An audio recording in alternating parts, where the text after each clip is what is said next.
let me unmute myself. Hello, how are you all? Hi, hi, hi, hi, hi. We are streaming. It feels like a while. It feels like a while, but it's only been like less than 12 hours probably. Something like that. I don't know. Hi, Shog. Vegians, yes. Hello, Tara. What's up? How are you both? And anyone else in the chat who is lurking, we appreciate you. Thank you so much for coming. We do notice that there were a few people. Well, actually, that's last night, so that's fine. We don't have to. Well, if anyone who followed us from after last night is here, thank you so much for joining. Anyway, yeah, not much to report since, you know, we only streamed last night and everything is nothing much changed. We did, however, mix it up a little bit. So we're trying to make ourselves a little bit more professional, not pro, but professional. Pro gamer. Meow, hello again. How are you? Welcome, welcome. But yeah, we tried to tweak with mix it up and have it so that we just hit a button and it starts to stream and it sends a message in Discord, and it didn't send a message in Discord because it probably yeah, I think I didn't give it the right permissions. But we'll figure that out next time. We'll figure it out next time. Don't worry, there'll be a new next stream, you know? Anyway, it is Saturday. We are well into the weekend, and it is a little dreary outside, not too bad. We got a breakfast burrito this morning. They got my order wrong. I'm a little sad. Moment of silence for me having to eat a vegetarian burrito for breakfast. Okay, that's enough of that. Anyway, we are full of egg and mushrooms, so at least there's that. And there was also avocado in there, so I mean, no, honestly, not too bad. But it would have been really nice to have a little bit of bacon in there. A little nice, I guess. Maybe. Yeah. We'll see. Egg and mushroom. Yeah, egg and mushroom and tomatoes, and I think that's about it. That was the extent. There was some sour cream, some salsa, and some avocados on the side. But like, you know, yeah. See, the egg and bacon breakfast burrito is really good, and that requires a component of bacon to be present in the burrito. There was no bacon present in the burrito, so, yeah, oh well. Yeah, it's just missing a little bit of crunch, and I guess, like, the hash browns were supposed to, lend into it, the side of hash browns on the side, but, like, you know, I want it all in one chop. I want to just go hump, you know, just hump, hump, hump. Go crunch, crunch, crunch, crunch, crunch, crunch, crunch, crunch, crunch. Meow, meow, meow. I know that a popular breakfast taco around here has bacon, eggs, potato, and beans. That sounds decent. A taco sounds... See, okay, I don't have anything against tacos, but, like, when you have bulky items like potato, it feels a little difficult sometimes. I feel like it has a tendency to spill out, but maybe I'm just weird. And breakfast tacos around here are thick as burritos. Oh man, that sounds really good. You know, I gotta find more local Mexican places that do breakfast, because most of them are just taquerias that do regular service, and like the biggest taqueria around here is, I don't know, there's nothing wrong with them, it's just they're not that good. I mean, like, they're just not that good. It's just greasy.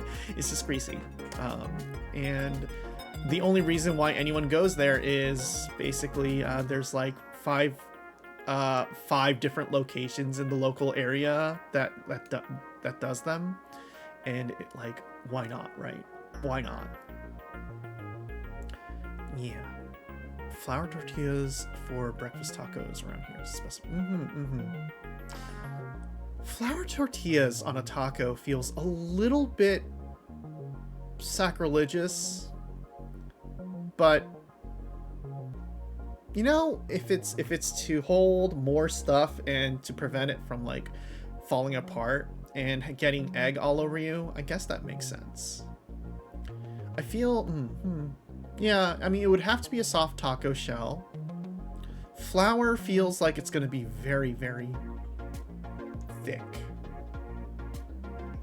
Then again, I'm trying to think of like what it would be like to have that consistency of a corn tortilla on a breakfast taco. And I'm thinking about it. I'm thinking about it.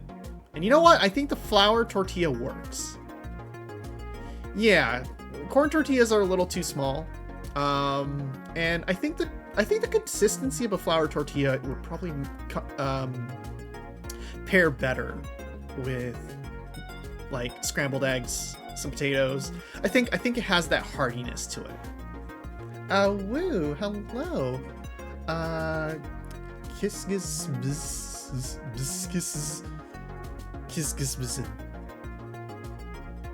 Welcome. I'm sure I butchered your name. Hard taco shells are very much limited to Taco Bell for the most part around my area. I'm not even saying like yeah, okay. Like I personally prefer corn tortillas, even if it's soft, right? But I don't know, like okay, yeah, but like a breakfast taco. Breakfast taco feels like a realm of taco where a flour tortilla would be best. Yeah.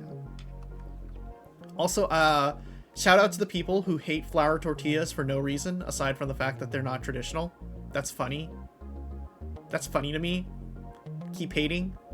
Hope you like your burritos to fall apart and never be larger than a children's burrito, I guess.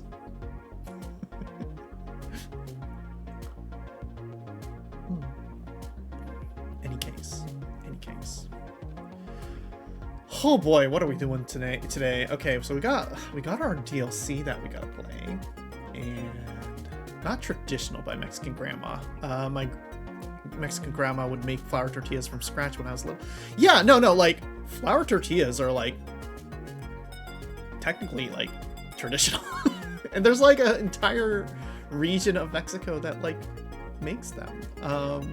Like over corn tortillas. It is extremely normal to have flour tortillas.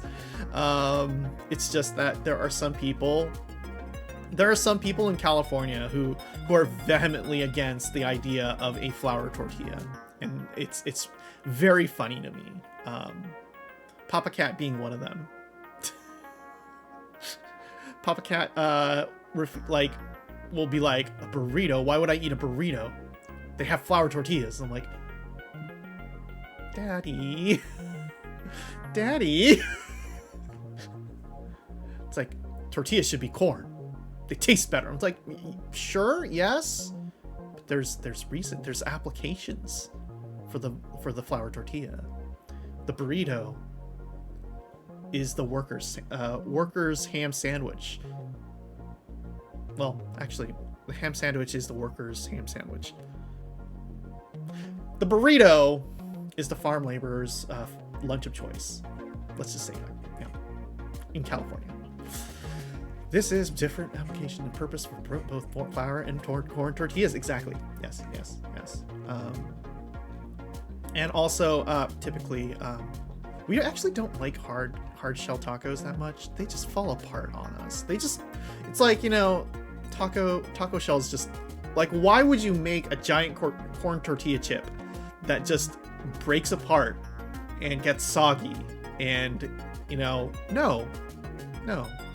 Just give me a soft corn tortilla that will possibly, you know, fall apart, but not guaranteed to fall apart. The burrito is the farm worker's ham sandwich, and we won't analyze this. Exactly. Thank you, Shaw. Thank you for understanding what we're saying.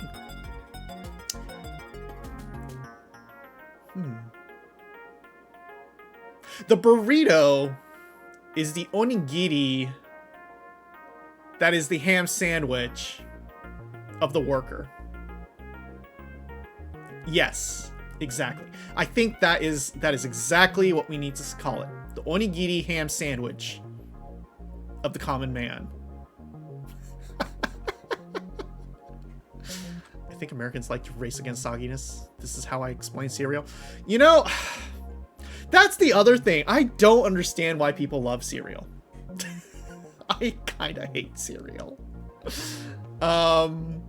It's really funny. For the longest time, we were like, I don't like cereal. It gets soggy. It's gross. Everything's just mushy. Who the hell eats this for fun? And then it's like, well, you have to eat the sugary kind. I'm like, no, it's not just the sugar. Well, yeah, it's sure the sugary cereal, the marshmallows are great. I love eating the marshmallows, but as soon as it gets like the soggy cereal bits, you're like, no, this is gross. And then we like had cereal that wasn't in milk. Like you just pop some cornflakes into your mouth without the sogginess. And you're like, wow, cornflakes aren't that bad. Cornflakes aren't that bad. They're just, they're kind of sweet. You can just eat them. You can have them as a snack. Why do we contaminate it with milk? Your grandma would actually make quick buñuelos out of flour tortillas by frying the tortillas in oil and then coating them in cinnamon sugar. They're like crunchy discs of sugar and cinnamon that probably be great with whipped cream or some other top. Okay, buñuelos. Okay, we don't have those here. We should seek them out.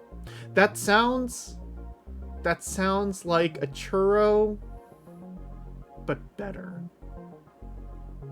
A churro pizza. Do you think Domino's will make a churro buñuelos pizza for us? Also, definitely not the most traditional form of buñuelos. I don't even know what a buñuelos is, so this is going to be an entire new frontier for me, and your grandma's version of it is going to be my new traditional form of buñuelos.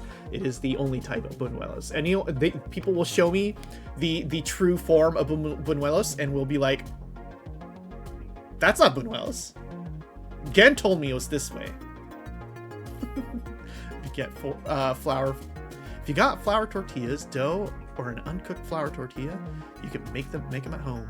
See, that implies that we know how to cook. We don't. Fried dough balls. I see. We'll one day find out. We'll probably Google it after work. After this.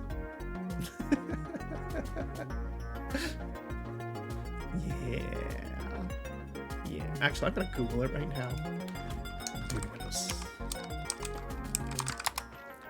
Just says donuts. Oh, hell yeah! Oh, they look wafery.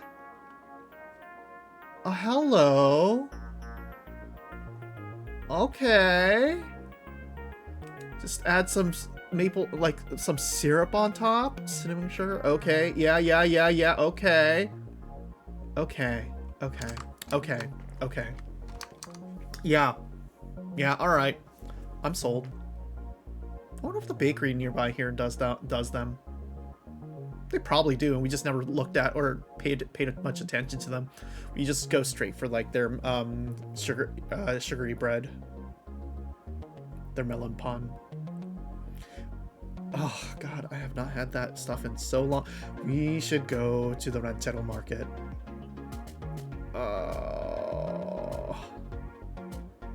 Why are you doing this to me right now? Why am I streaming right now when I could be going down to the local Mexican market and buying myself bread? Chat, why are we here?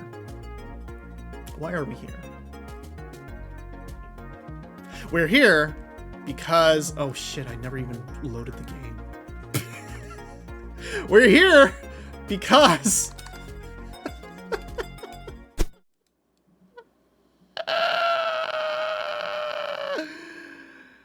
post-stream plans. Well, see, here's the thing. We have some errands to run after work today, after stream today. So we're probably not gonna be able to run to the market. Well, maybe we might. Who knows? We'll see. We'll see where the winds take us today. Let's see. Turn off that source. Turn on this source. Is it working? Yes! Here we go. Is music happening? Is there supposed to be music here? There should be music here, right? I don't know. Who knows? Extra time. Okay, it's okay, precious Perverse. I'm sure you will find the time to taste the deliciousness. Oh, thank you. Oh, by the way, yeah. Thank you. As we mentioned, we were tweaking around with Mix It Up a little bit today, so we updated things. We are now a little bit smaller and a little bit more fully on screen for streams, so that you can see more of this area of the screen rather than me just like taking it over. So now you get to see more of the game, so that, you know, when I'm playing Mahjong and when I'm like reading things, I don't hide half the text box, you know? I mean, unless you wanted to see more of me. Yeah? You like this view? Is it because there's more of me to admire? Is it because you get to see like a little bit of leg? Is that what you want to see? Is this what you're here for? I get it. I understand. Okay. Let's see. I can see more of the game and more of you. Thank you. Okay, got it. Yes, lovely. Anyway, we're playing Highway Blossom's Next Exit. Highway Blossom's Next Exit takes place approximately 1 month after the events of the main game. It's highly recommended you play through the game in its entirety before continuing on to the DLC. I understand. Let's go to Las Vegas. Okay, I'll be back soon. Okay. We're going to Vegas, baby!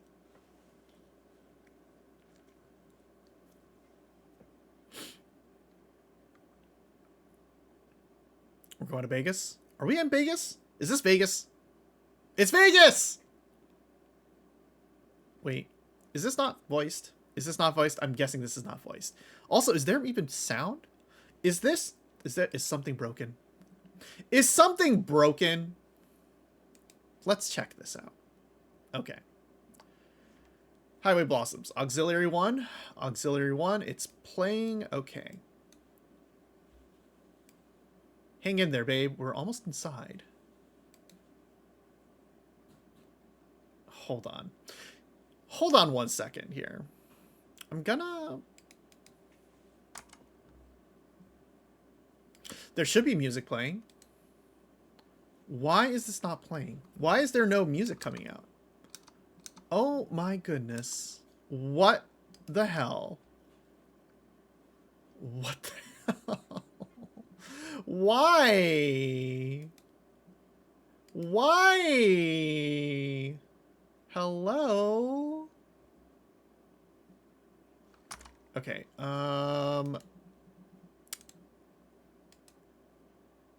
Yep, there should be music playing. There is no music playing. What is going on now? Do I just need to reload the game? I'm gonna reload the game. Cannot believe this. Cannot believe this insult. I don't know if this is Vegas, but it's definitely the Mojave. Yeah. Okay, we're gonna try this again.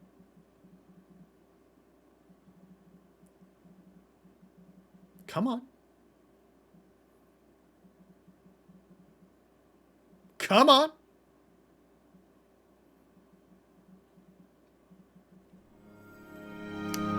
Okay. The game's music is blasting me full force. So I'm guessing this is correct. I'm gonna turn it down a tiny bit. We have music. It's loud. I'm turning it down, don't worry. I think this is about where we want to be at, probably. let me double check here. Yeah, 41%. I think this should be fine. I think it's fine. Okay. Let's try this again. Let's go to Vegas.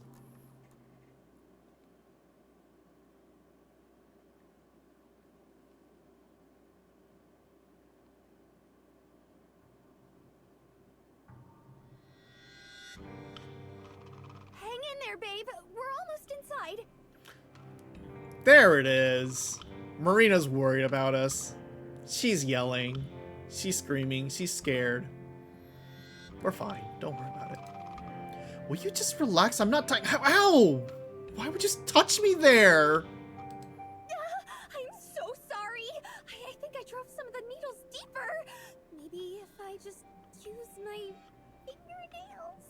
Oh my god. Did we just fall in a cactus patch? Just unlock the door, Marina. Between gritted teeth, I try to push the sharp pain far out of my mind and give a reassuring smile. Oh, you so fell into a bramble patch.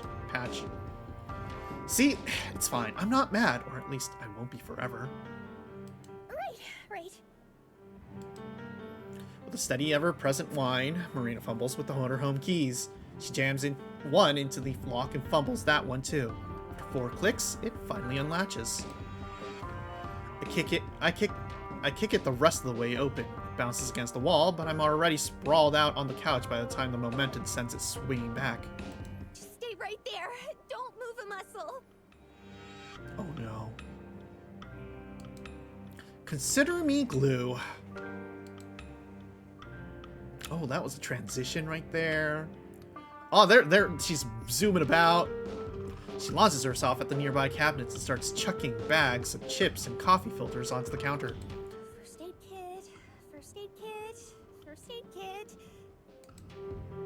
She says it over and over as if repeating it will increase the chances of it showing up.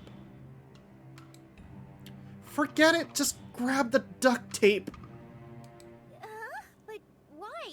We need the tweezers. Thank you, Minnie Mo. Thank you for that, Bats. Tweezers, that'll take forever. I squirm on the couch. My arm rubs against the fabric. Dozens of tiny razors twist just beneath the surface. Pain xylophones up my forearm. Just get the stupid tape. Sorry. Not your first time landing on a cactus, is it? Before I can tell her to do something more productive than be sorry, she's already digging through the drawer. Within seconds, Marina's sitting by my side, shakily holding a roll of duct tape and a pair of safety scissors, like a freshly faced recruit being tossed into battle. She looks a little bit more dejected rather than, terrified of mortality, but you know what? This is fine. I'm gonna guide you through this, okay? Okay, first, gotta cut my shirt open. Second, do not ogle the breasts, focus on the wound. She nods multiple times. After the fifth one, I place my hand on her cheek and hold her head in place. Safety scissors? Aren't you? It's okay, don't worry. I mean, it's probably I don't know. Who knows? Okay? Okay. She tries to give another nod, but my hands keeps her from doing it. I tear off a strip of the tape. My composure is cracking, as is my voice, but I try to keep the pain buried. Marina snips off 3 strips worth of tape. The cut is diagonal, probably to make the next strip easier. Grimacing, I extend my forearm. An entire garden of cactus needles poke out from it. Yeah, figured. Slap it on, rip it off. At the count of 3. Marina winces as I say it. Nails on chalkboard, I guess. Or needles in flesh. Working past it, she high-fives it onto my arm with a hard smack, and it feels like the needles are biting at my muscles, all bunched together like hay bales under the tape. Ugh. I let out a pained grunt. Marina scrambles back. Are you sure this is a good idea? There's not much else to do here. Do you want me to do it myself? Fine. Just don't yell at me if it hurts. I'm already yelling at you either way. She takes in a soothing breath. Exhales. Then tears the tape off my skin like wrapping paper. Oh, what happened to 3? I counted in my head. You can't. You gotta tell me. My arm throbs in unison with my heartbeat. A patch of red glowing skin stripes through it. A patch of red glowing skin stripes through it like an unfortunate sunburn. It looks naked when surrounded by briar fields of cactus needles. This is all my fault. Oh my god, are we getting sentimental here now? Marina whimpers as she gazes at my arm, stroking her fingers over the pulsing mark. Quiet guilt dims her sunshiny face that I love so much. I'd like to say that it's unnatural, that something about it just doesn't suit her chipmunk cheeks, but that would be a bit of a fib. The truth is, I've gotten more used to it than I'm comfortable with. The way she purses her lips into such a deep frown that her dimples turn upside down. The way she lets messy strands of her hair drift in front of her eyes as she stares at nothing. Yeah, I'm familiar, and I hate it. This is what your temper does to her. You have to work on that. You need to do better. For her sake and yours. Don't beat yourself up too much. With my other hand, my good one, I caress her cheek and turn her towards me. Not like you did it on purpose, right? I give her another smile, one I don't have to force. But aren't you mad I pushed you into a cactus? What kind of freak gets pissed at their girlfriend for trying to give them a hug? You just overshot your goal is all. Besides, I'm a dumbass for wearing short sleeves to Saguro National Park of all places. Maybe next time you won't roll your eyes when I tell you to wear that cute teddy bear sweatshirt I got for you. Oh my god. Couldn't you just get me a regular sweatshirt? That mistake is made of wool. We're in the desert. It's made of cotton and is extremely breathable, smarty pants. Oh, woo. You're not the one that has to wear it. But I am the one who gets to see you in it. And I think that counts for everything. That's a good point. Damn. It counts for my suffering, at least. She glares at me for a couple seconds, but in classic Marina fashion, she can't hold it for more than a 3 count before the facade begins to break. Air puffs out from her nose, and before I know it, she descended into a hearty giggle.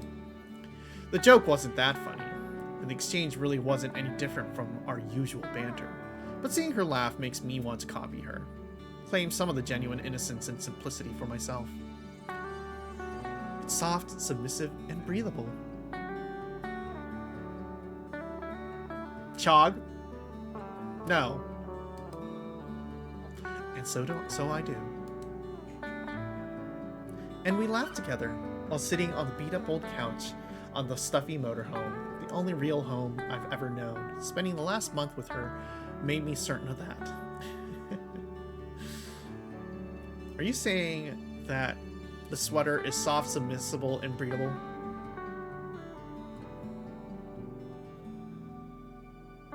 I'm judging you. I slid my hand to the back of her head, clutching a limp handful of hair and letting it slick through my fingers. We clonk our foreheads together and snuggle like muskrats. Okay, Shaw. Okay. If it means getting more of your hugs, you can push me into 1,000 cactuses. Cacti. You really need to work on your flirting. Throw me into a cactus patch. I love you. She groans, but says the entire thing with a grin. The heat of her breath warms my entire face like a blanket. Her eyes drift down to the inflamed arm. The smile is still there, but the warmth has been sucked out of it. Now, that was just a dangerous line. Hey, what did I say? It's fine. Just be more careful next time, kiddo. Now that smile is completely gone. Her shoulders slump down as she preps the next piece of tape. If you say so. I do say so. What an angel. Can't even talk the guilt out of her. It's just how she is. 1, 2, 3. This time she actually counts out loud, striking it off with all the force of a powerlifter. Gripping the armrest, I do my best to make sure my brave face doesn't shatter. Ooh woo! Ooh woo!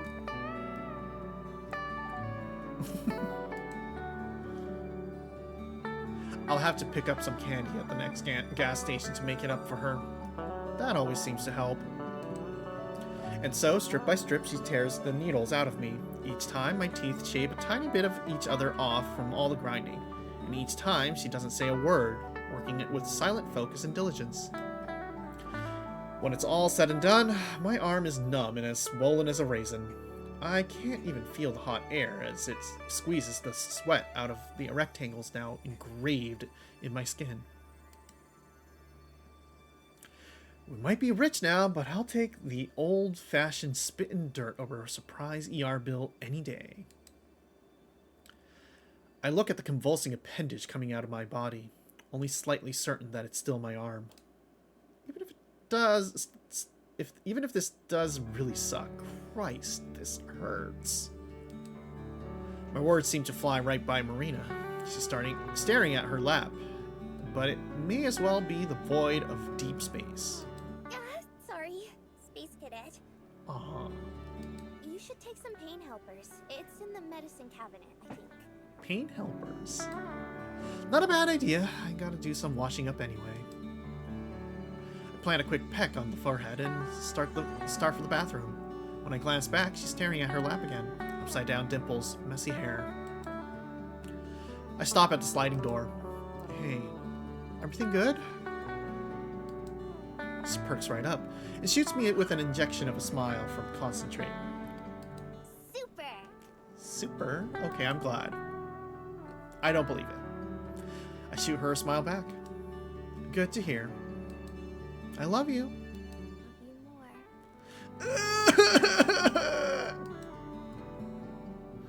With a departing wave, I slide the door shut behind me. Okay, folks, which way we going? Which way we fucking going, folks? We get to choose now.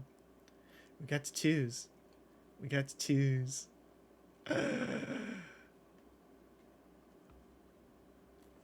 Tell me, chat. Tell me, chat. I'm gonna let you all choose.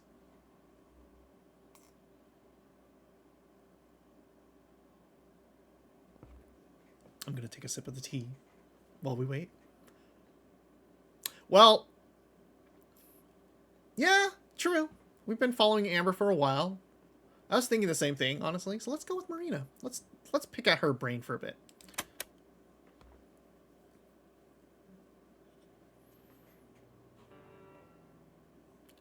Everything is not good. I bury my face in one of the couch cushions and scream. Kiddo, is that really all I am? Still? It's only been a month, so sometimes I get insecure about what I'm allowed to or not allowed to get upset over, but this is one thing that definitely does the trick. It makes me feel like I'm stupid, and when I get upset about it, I feel like that might actually be the case. I'm afraid to tell her. I'm afraid she might get angry, yell at me, leave me on the side of the road, just like she found me. She probably wouldn't do it now, but things have been better for her. She's not so sad about her grandpa as before, but the thought that she might pick up and leave again, like she did in Palm Springs, is always there. My biggest fear is that she would stay gone for good. So, if it comes down to feeling respected or making sure Amber is happy, I think the second one is more important. It's a weird time for her. She's come so far, but I want her to go even further, grow, and become an even better Amber. Causing drama would just make everything go backwards. I'm supportive. She's supportive. Also, let's... Doop. Come on. Thank you. And also cute. I'm supportive and also cute. Yes, you are. I like to reaffirm positive things out loud, because when I say them, they feel more true. But as I get up and make my way over to the cupboard for a bag of flaming hot Cheetos that literally have my name written on them in marker, I sure don't feel like either of those things. My arm is already elbow deep in the bag when I decide that I'm gonna need some of the hard stuff to really tie this sad snack together. So I shuffle over to the fridge for a liter of strawberry soda. Damn. Fuck. She's really feeling it now, folks. Stuck to the fridge door, thanks to the help of my handy-dandy A&M magnets, is the 2-week-old article from the Carlsbad Current Argus. Local girl strikes gold. Local girl strikes gold. Miner's treasure found. It's silly, but I always wanted to wind up in this thing. Never read a newspaper in my life, but that's not important. Just the fact that it was the newspaper made it feel like a prize. They even used this totally adorable picture of me and Amber shaking hands. Even though there were plenty of cute pictures of us holding hands or kissing, they chose the handshake one. That's fine. It's perfect, really! Except for the stupid caption beneath the pic. Marina Hale, 18, with her treasure hunting partner, Amber Goley, 19. The wording is way too specific. You could read through the entire McFreaking article and not even know we're dating. But, yes, that's the point, isn't it? People like hometown heroes when they're like them. People like hometown heroes when they're like them, and I guess I'm just not that now. Amber was so ticked when she read it that I thought she might actually pass out. It didn't matter. It didn't bother me so much, though. Let them do or think whatever they want. I had Amber. I was the real winner. But now it just feels mean, like it's making fun of me. Because 1 month later, it still feels like Amber is my babysitter more than she's my girlfriend. I open up the fridge and grab the soda. I'm just gonna drink it straight from the bottle. Me and Amber drink the same soda, but out of different bottles now. She's been getting weird about backwash lately. When I shut the fridge, I take one last glare at the article. It's a nasty thing to think, but I hope the author of the article can feel the bad vibes I'm sending his way. Huh. This is not weird, Marina. You have a mommy. Ah, woo! Treasure hunting partner. Try life partner, bucko. My phone's buzzing. Over on the couch, my phone vibrates. Holy shit, we have a phone now. With a bag of chips tucked under my one arm and a bottle of bad choices tucked under the other, I run over so I can nest in my misery. I sink down as fast as I can into the stiff couch. My stained fingers streak red dust across the screen. One new message from Tess. The Cheetos clog my throat as I gasp. I pound my chest and try to choke it down. My other hand does thump. So I can bring up Tess's. Does thumb foo. Thumb foo. Okay. My other hand does thumb foo, so I can bring up Tess's message. It's been 3 whole days since I've heard from her. Very strange. She slipped a note with her number on it in my pocket when we said goodbye in Palm Springs, and since then we've been talking about almost every day. I was starting to worry Mariah drove them into a building or something. Hi, Marina. Hey, Tess. It's been forever. I was starting to get worried. Stream watching was temporarily interrupted by soup, which I've eaten and now is delicious. Good. What kind of soup was it? Sorry. So be careful on Sis's phone. This is Mariah's phone that we're texting? Holy fucking shit. Okay. She almost got arrested today. Excuse me? god, again? Poor Tess. Mariah's really cool, like a pirate or a cowboy, but on a scale of Mariah's coolness to how bad I feel for Tess, I think I feel more bad for Tess. Growing up in an RV like that, not having any friends of your own age, and at least there's Joe to look over her, but if we aren't seriously careful, she's going to turn out like Amber. That's a disaster. Was that some kind of caldo? I forgot, but it had corn and rice and stuff. Okay, lovely. The 3 little dots on the bottom of the screen pop out. A couple seconds later, I got a new pic from Tess. It's a selfie of Tess. She's not smiling or frowning, just staring. Behind her is the famous Las Vegas sign, and it looks gigantic because she's so tiny. There is one little thing about the pic that's worrisome, though. Mariah, well, not really her, but the chainsaw she's holding. The one with lots of teeth that reminds me of an alligator. She's using it on one of the poles holding up the sign. And maybe it's just the camera, but her eyes look like they're on fire. Joe, as trusty as ever, is standing between her and a very angry-looking police officer. His arms are spread out like a shield. Oh dear. What you guys doing in Vegas? Trying to get more money. Why are you out of money? Because we're in Vegas. Yeah, okay, kind of figures. Also, Joey says we're going to an alien convention for my birthday. Huh. Huh? Huh? Tess, what the heck? You didn't tell me your birthday was coming up.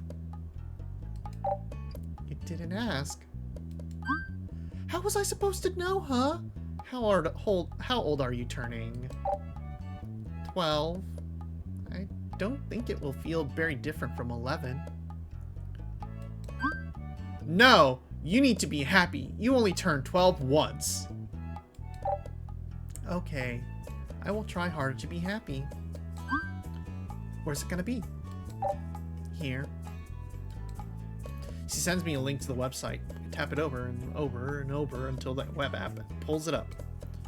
The very first thing I notice is a thin, tall building taking up most of the site's background. I'm really proud of myself too because I remember it from the last time we were in Vegas. It's the tallest building there. I think Amber called it the Stratosphere? So it's being held there, huh? My eyes feel like they're gonna pop out of my head the more I read about it. Guests, music, vendors. It sounds like the music festival me and Amber went to. When everything felt perfect, picture perfect. When it was easy to look past flaws as charm points, to kiss each other and talk about all the places that we're gonna go. This looks like so much fun! Are you excited? That's no good. Would you be excited if I came?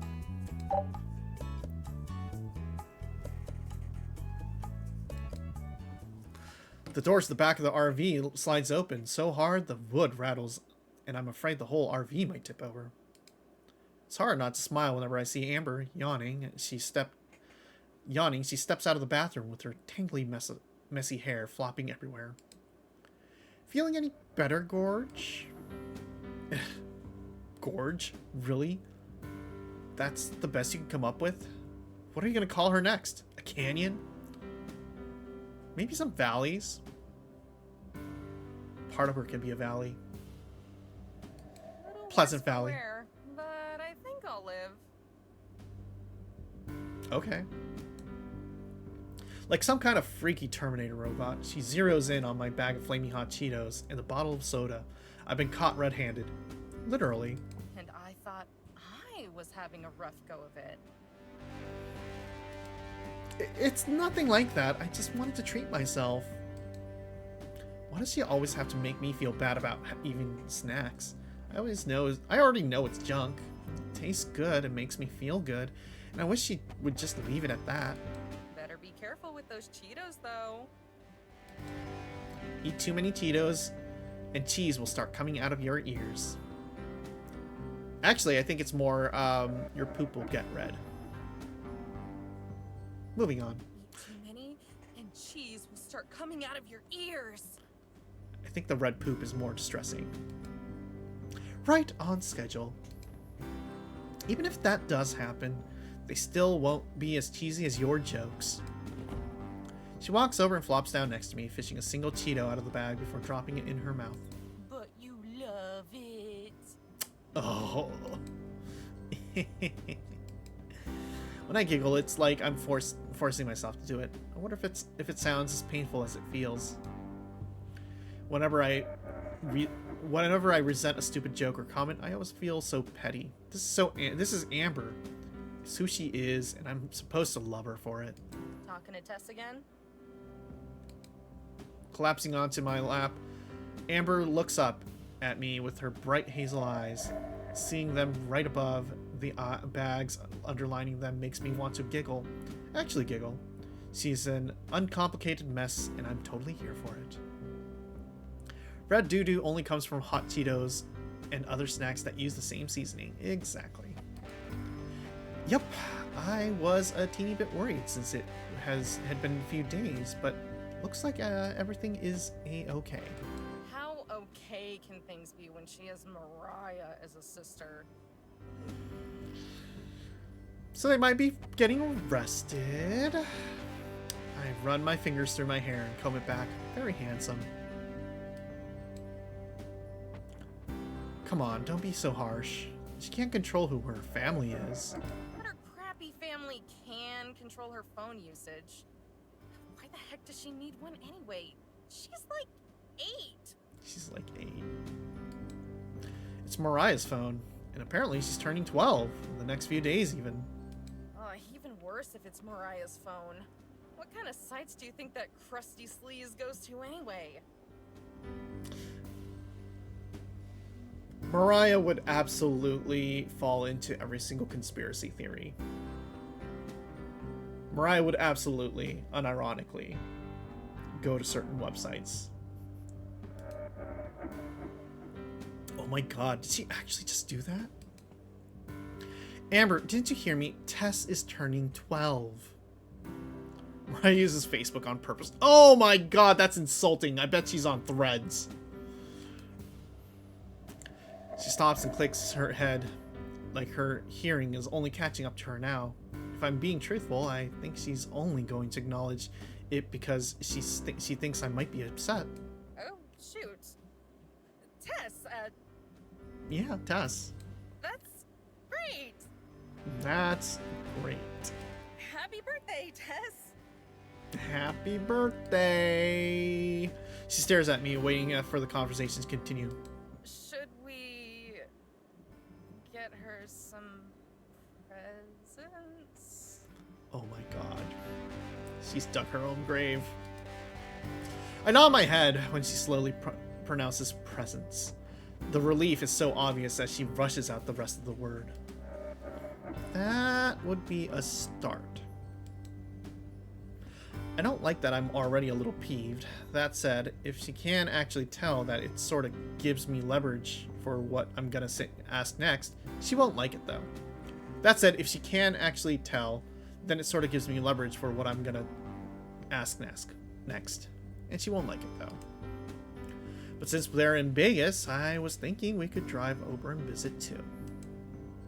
They're going to a convention to celebrate, and I was wondering... Sure, sounds like fun. I blinked twice. Wait, really? Yep, just keep me away from Mariah. She said yes. Sure, you're sure? For sure, for sure? It's pretty spur of the moment. So was you asking for my help to look for buried treasure, you hitchhiking nerd? Well, that was different. For a couple seconds, maybe even longer, I sort of just stare at her. She says all the time that her looks are plain, but I don't think that's true. I think she looks kind. And I don't know where I'd be without her kindness. On the side of the road still? Dead? Back in Carlsbad? Oof, that's bad. How could I let myself get so worked up over little things when she's done so many big things for me? Sure, things might be bumpy from time to time, but it's her kindness that changed my whole life. I think they're gonna fuck. I think they've been fucking. And I think I love her for that. Thank you, thank you, thank you! Oh my god, babe. We're gonna have such a great time looking for things for Tess. The convention is a couple days long, and for, like, aliens, spacey kind of stuff. Oh, that's perfect for you. You'll finally be able to phone home. Amber, shut up. Haha, very funny. It's not like you've made the same alien joke 13 times in the last 30 days, and I'm not keeping count, so don't ask. Look at the website. I shove the phone in her face, but she waves it away and uses her arm as a shield. We'll print out everything at a library later. Ugh, looking at that thing gives me a headache. Oh my god, you don't like technology. Dude. What? You have to get over this phone thing. Amber's 150. Not happening. Wow. Amber, please get a phone. I've gone my entire life with just landlines and payphones, and I think I'm doing just fine. That's because you had no one in your life that you needed to call. Explain to me how being stuck in the 90s is doing just fine. Boomer Amber. A phone would be really helpful for you. You'd be able to use GPS instead of those bulky maps we lug around everywhere. Maps won't stop working when the grid is attacked, and there's no internet, Mare. You're right. But also, just fucking use Google Maps and have the maps on standby if you ever need them. The plot of the first game would barely exist with the phone. Why? You are such a weirdo. Embracing the 21st century isn't going to mess up your aesthetic. It was going to make your life easier. Mare. She stares up at me. Her eyes are flat, like when we first met. How often is it that I actually tell you no? My heart droops a little like a sad trumpet. Bum, bum, ba-dum. I shouldn't force this. She already said yes to the trip. It's time to grow up and pick my battles. Last time we were in Vegas, I went off to buy us phones, but then I ran into Mariah, and things just spiraled from there. I knew it! She was gonna buy phones! I knew it. God damn, and she could have bought phones. Her heart went honk. I think she would have actually gone for the idea a month ago. Now it just feels like she's clinging to her stubbornness out of pride. You're right. I'll bring it up some other time. She rolls her eyes and takes a breath. Not really happy with the answer, but not willing to start anything over it. It's fine. Maybe I'll come around. Stranger things have happened. Maybe the real treasure was the locked-in 2-year contract with AT&T for free 5G internet and unlimited talk and text for $69.99 for 2 people, 2 lines, with the second line being only $10 more under a family plan. It's fine. Maybe I'll come around. Okay. It's true. I know, because I'm one of them. The best one. Yeah. She climbs off the couch and stretches. Thinking we should probably camp here in the park tonight. We'll wake up earlier than the dawn of man and manage to get there in 8 hours. Damn, 8 hours of sleep driving. That sound good? Sounds terrible, but you know what? That's all we can do. In the hood. under the hood. The RV needs a little bit of a tune-up, so I'm gonna drop her off at a shop for a few days. I'm sure we'll find at least one hotel that doesn't care if we're not 21. Oh my god. Anyway, we are starting an ad break. If you are lost in that unfortunate world, sorry. But otherwise, thank you for hanging out. Thank you for subscribing. Okay, I bounced off the couch. We almost never stay in hotels. The RV is convenient that way, but hotels are just so... What the heck? That's so fancy! Not like we aren't good for the cash. Well, yeah, but...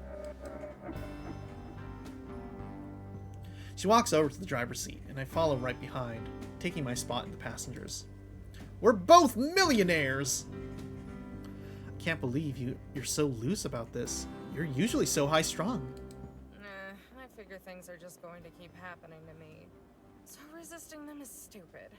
Getting bent out of shape about everything will just take years off my life. You know, what you should do is just invest all your money in a high-yield money market fund. I'd rather spend those with you. But oh well. My heart skips a couple beats. Pretty sure it would have gone flat on the monitor. It takes me off guard when she says things like that. She usually tells me that she loves me, but at times like this, I really believe it. What was that clip for? This reminds me of how Vincent in FF7 doesn't have a phone, and he asks where to buy one during the final battle. Yeah. Vincent's a little funny man. And he was also asleep in the basement for like 20 years. So, I mean, you know, you gotta cut him some slack. I really do. And still, Besides, it was for really investing advice. Thank you. I'm looking at her bandaged forearm. how often is it that I tell you no? Aww. You should say no more. The trio. Sin City's namesake held up particularly well on this afternoon as Mariah retched headfirst into the RV's toilet at approximately 4:59 p.m. Pacific Standard Time. Isn't Las Vegas Mountain Time? I can't remember. Oh well. I warned you about going on one of your binges after eating shellfish. Oh my god.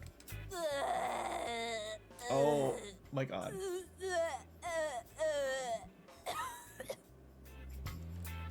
They're selling it. I mean, not like really selling it, but like, man, that was exaggerated.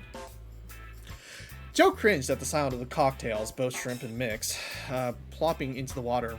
She held her hot hair in a tight ponytail. She held the brim of the toilet. Or maybe this is just all our deeds finally catching up to us. Only so many buffets we can sneak into before the universe starts tallying up those sins. Oh my god. Another wet purge, and 2 coughs later, Mariah lifted her head out of the bowl. With a smoker's wheeze, she flipped Joe a weak, crooked bird.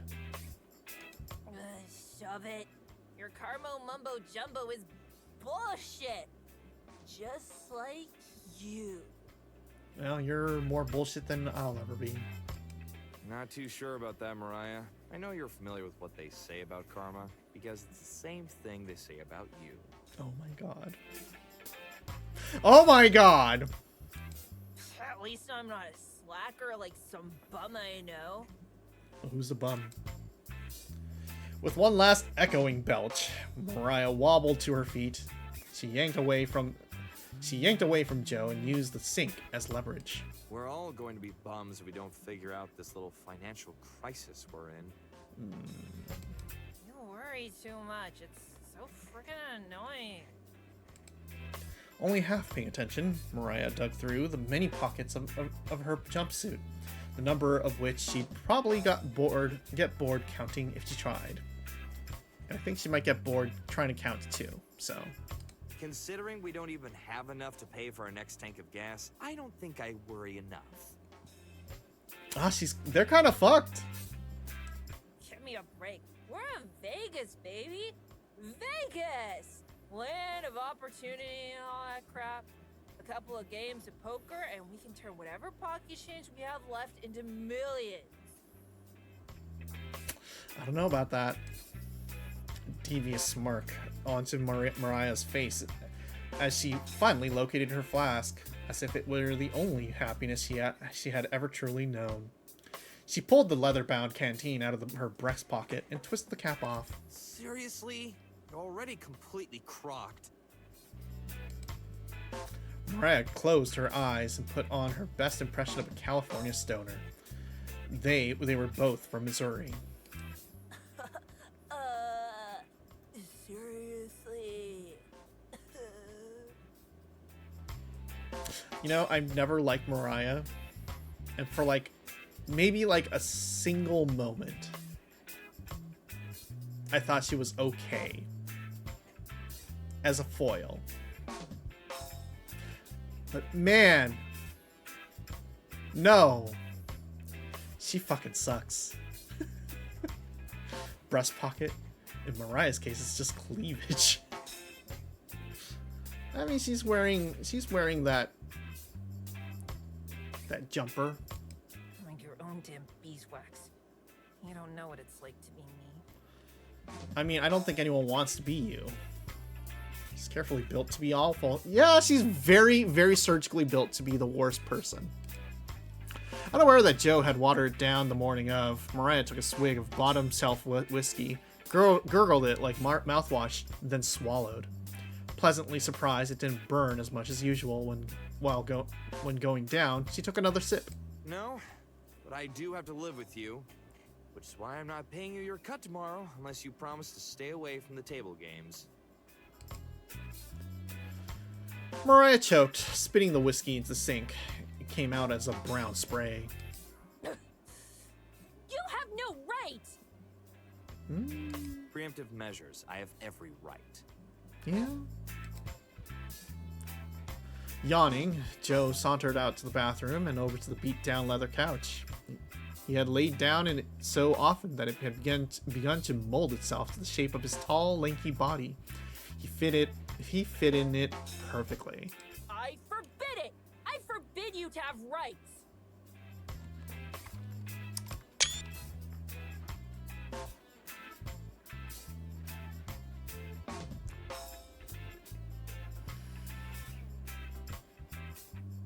Yeah, okay. If you want to waste your money from the last job by hitting the slots, then be my guest. But we all remember the last time you tried your hand at playing a hand. Hey! I would have won that game of blackjack if this squirt didn't double-cross her own flesh and blood and cheat for those thieves. What do you mean cheat? Mariah really out here taking away our rights, yeah.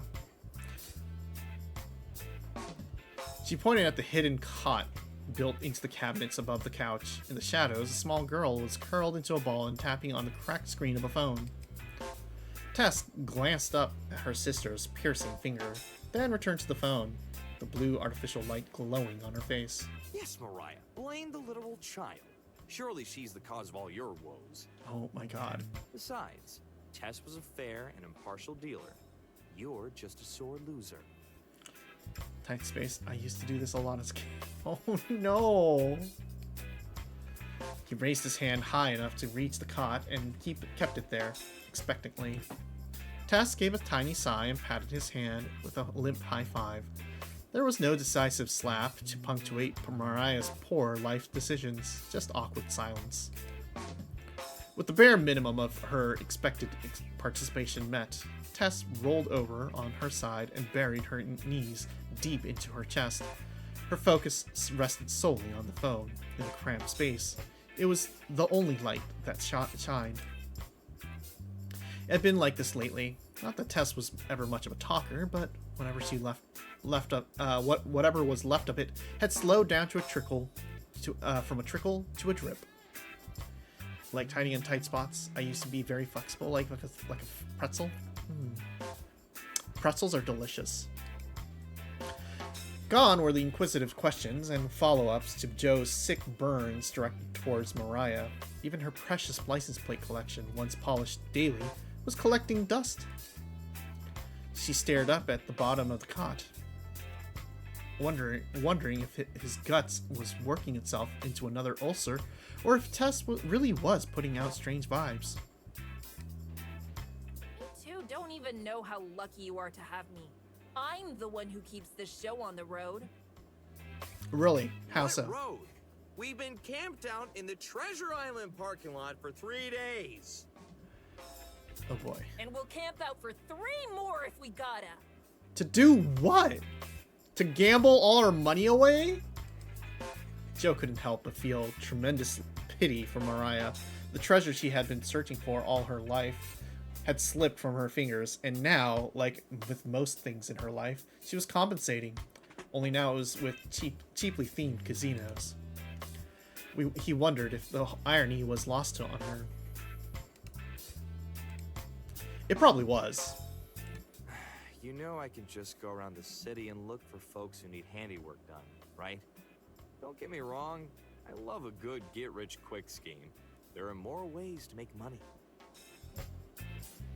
But that would require work. See, that right there is your major malfunction. You're so small-minded, air can't even squeeze through your fat head. Mariah stumbles over to the beanbag and crashed. She meditated on the dark stain sticking to the ceiling, a side effect of leaving beer cans out to soak in the desert heat for too long. How was she supposed to know they would explode? If you're gonna keep at that blue-collar crap, then you may as well go home and work your old man's shop. Otherwise, let me keep doing the thinking for the 3 of us, okay? You know, if Mariah's thinking has kept them going for however many, like, years they've been on the road or whatever, maybe she is doing something. I don't fucking know. If there were a set amount of points Joe could pull from every day and put towards lecturing Mariah, it would be right about now that he had reached his daily maximum. Rather than go into debt, which at this rate was going to happen literally and pull from tomorrow's points, he slipped his bandana over his eyes and cozied deeper into the couch. Whatever you say, Mariah, just don't forget about the alien convention tomorrow. If you're lucky, maybe you'll get abducted. Oh, woo. Mariah scoffed, though her mucus did most of the work. Ugh. Why should I have to go to some crummy convention? Those tickets would be worth more if we scalped them off to some sweaty nerd. Oh my god. Just kind of an emotional support useless man. Yeah, but I mean, like, he actually has the gumption to do work and potentially, like, help people. In case you've forgotten, trust me, I know you have, it's your sister's birthday. And as much as I would like to gift her therapy after everything that went down in Texas, this option is cheaper. Oh my god. For a moment, the RV felt like the inside of an icebox. 3 of them could only shudder as they recalled the events that occurred in the Lone Star State. Some treasure hunts were busts, others were more exploding. If you still don't want to stick around by the time we're there, then go wander off to the swamp meet or something. Just make sure Tess knows why her big sis doesn't care enough to spend her special day with her. Damn. Oh, give me a break. If you're gonna break my balls with a guilt trip, then at least swing a little harder. Wow. It's not a guilt trip if it's the truth. Wow. Mariah bent her fingers into sharp claws, ready to strangle Joe if he kept testing his luck. Hey, I'm a kick-ass sister. Best in the union, if you ask me. Damn. You have some puke on your chin. She wiped her face on the fist, then wiped her fist on her jumpsuit. Hey, twerp! You think I'm a good sister, right? Oh boy. Like a tired dog, Tess rolled back over to her other side. Static boredom stuck to her face. You're the only one I've got. Damn. She's right. Smart kid. Damn. Math isn't that hard, Mariah. Best and worst sister. She stumbled over to Tess's cot and leaned in. Somehow, the whiskey on her breath was able to break through the smell of stale vomit. Tess tried not to breathe through her nose. How come you don't get out of bed anymore, huh? You break a toe or something? I think she's depressed. I think Tess is depressed. I think she needs therapy. I think she needs a loving and caring home. And a girlfriend. Can 12-year-olds even have girlfriends? I don't even fucking know, but I think she needs a girlfriend. Does this DLC end with Amber and Marina adopting Tess? I hope so. No. I just don't want to get out. She doesn't want to get out. She doesn't even want to go to the alien convention. Oh my god. What do you want to do, Tess? What will make you happy? Will a little therapy help? She tapped the phone once. Message sent. Hold on. Oh, don't tell me you're using my phone to text that ditz again. She swiped the phone right out of Tess's hands. Tess made a limp grasp for it, but was too slow. You could at least remember her name. Ain't there anybody else you could text? You not have friends or what? I mean, like being on the road constantly with you? Yeah, probably no. Why? You don't care. Oh, damn.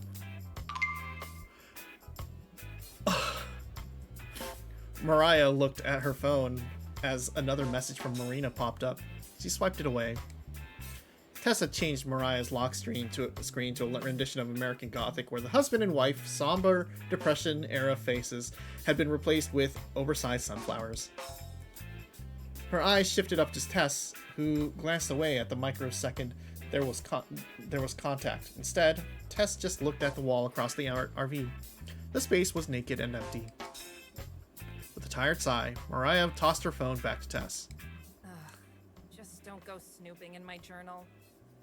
Okay. Mariah flopped down on the couch and clutched her aching head. It had felt better after she had chucked everything up, but now it was starting to throb again. I've been trying to call Mom. Hasn't picked up yet. Oh boy. Is Mom abusive? Big surprise there. Oh, woo. Don't worry, kiddo. I'm sure she won't forget about this year. Oh no, Mommy's neglectful. Okay.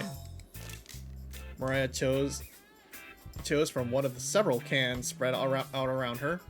She took the last gulp of stale beer and crushed it into her face. In her fist. This woman is a disaster. This family is a disaster. Quit lying to her. The old hag is probably too busy choking on a bottle of wine when she ain't busy choking on Ahem. Joe pointed up at Tess, thrusting his arm for emphasis. In her head, Tess thought of all the words she knew that started with D, but none of the ones she knew seemed to work. What? The truth's the truth, even if it sucks. Just ask my old lady. You mean Tess's old lady? Oh no. Before Joe could even decide whether he wanted to counter that statement or not, 3 heavy thuds clatter against the RV door. Las Vegas PD, we'd like to ask a few questions. Ugh, not these bozos again. Oh no. Nose goes. Tess was the first to touch her nose. Joe second. Mariah hadn't even touched hers by the time she had lost. God damn it. Grumbling, Mariah climbed to her feet, a xylophone of cracking bones following as she straightened out her back. She stumbled through a shallow lake of empty bottles and cans. Wish me luck. I'm guessing you're gonna get arrested. No. Damn. She kicked the door wide open, then unleashed her bellow upon the world. Alright. Who's the one asking for an ass kicking? She's arrested. She's so fucking arrested. I mean, the only points in her favor is that she's white. Door swung shut. All that could be heard now was muffled shouting from outside, just a day in the life.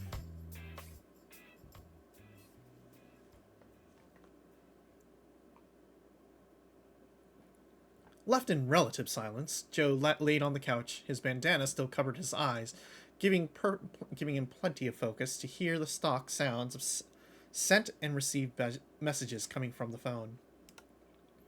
Mariah lacked any definition one may potentially have for a delicate touch, but she had a point. Tess's phone usage has spiked. In the past, it had seemed like she hadn't even had an interest in using phones, and that seemed to suit Tess just fine. Instead, preferring old things, rustic things, in moments when Joe had felt like the 11-year-old, she had called it surrealist Americana and the aesthetic of the crumbling dream.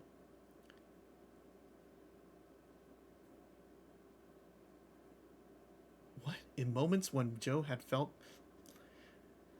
like the 11-year-old, she had called it surrealist Americana. Okay, yeah. It's the problem with being always drunk. Slow reflexes. Of course, after everything that happened with the miner's treasure, crumbling dreams were just par for the course. But when it was all said and done, Tess was still only a child, and underneath the stoicism was a child's honest soul, impacted and molded by everything that happens to them. He toyed with the plastic dog tag tangling from his neck. Engraved in the cheap material was a name that had mostly been worn away by time. Benjamin Noel. Climbing to his knees, Joe rose up to face Tess. He sat his chin down on the edge of her cot and grinned. Tess's eyes flickered with interest. She thought he looked like a decapitated head from where she was laying. So, you excited for the convention tomorrow, kiddo? Little green man told me it was gonna be out of this world. Shut up, Joe. That joke was lame. Yeah. That's what makes it funny, though. Tess smiled slightly, but as soon as it was there, it was gone. Smiling was hard. Maintaining it was harder. I'm not sure if I'm excited. Maybe not. Aw, poor baby. Joe raised his eyebrow until it was hidden by his bandana. Not even for that guy with the crazy hair from TV. Brochure says he's gonna talk about the pyramids. Is the aliens guy gonna be there? Is he gonna be like aliens? Don't know. Professor Crazy Hair doesn't even have his crazy hair anymore. It's very sad. What? What? Hold on. Fucking hold on.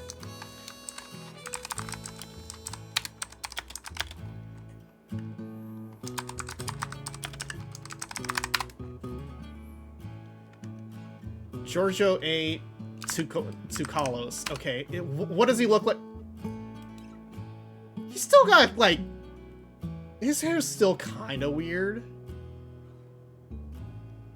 His hair's still kind of weird.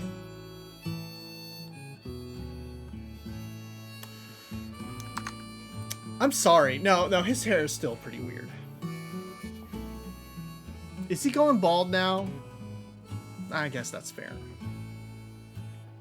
Ah, that's normal. As soon as we get there, you'll be so stoked, your mind will explode. That's what I thought too. Oh, man.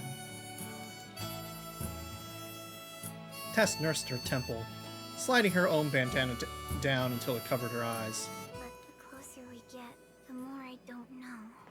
The only thing I know is that I don't know, you know? Yeah, I know how that feels. Ah, I see. He didn't know. Wait, that was a lie. I know something. What do you know? Oh. Tess popped out from beneath her bandana, unlocked the phone. Did you know our bodies release chemicals when we feel good things? Sure? I, may have heard a thing or two. It's called... Endorphins. Hold on, I can't pronounce it. It's dolphins. She tapped the screen. Dopamine.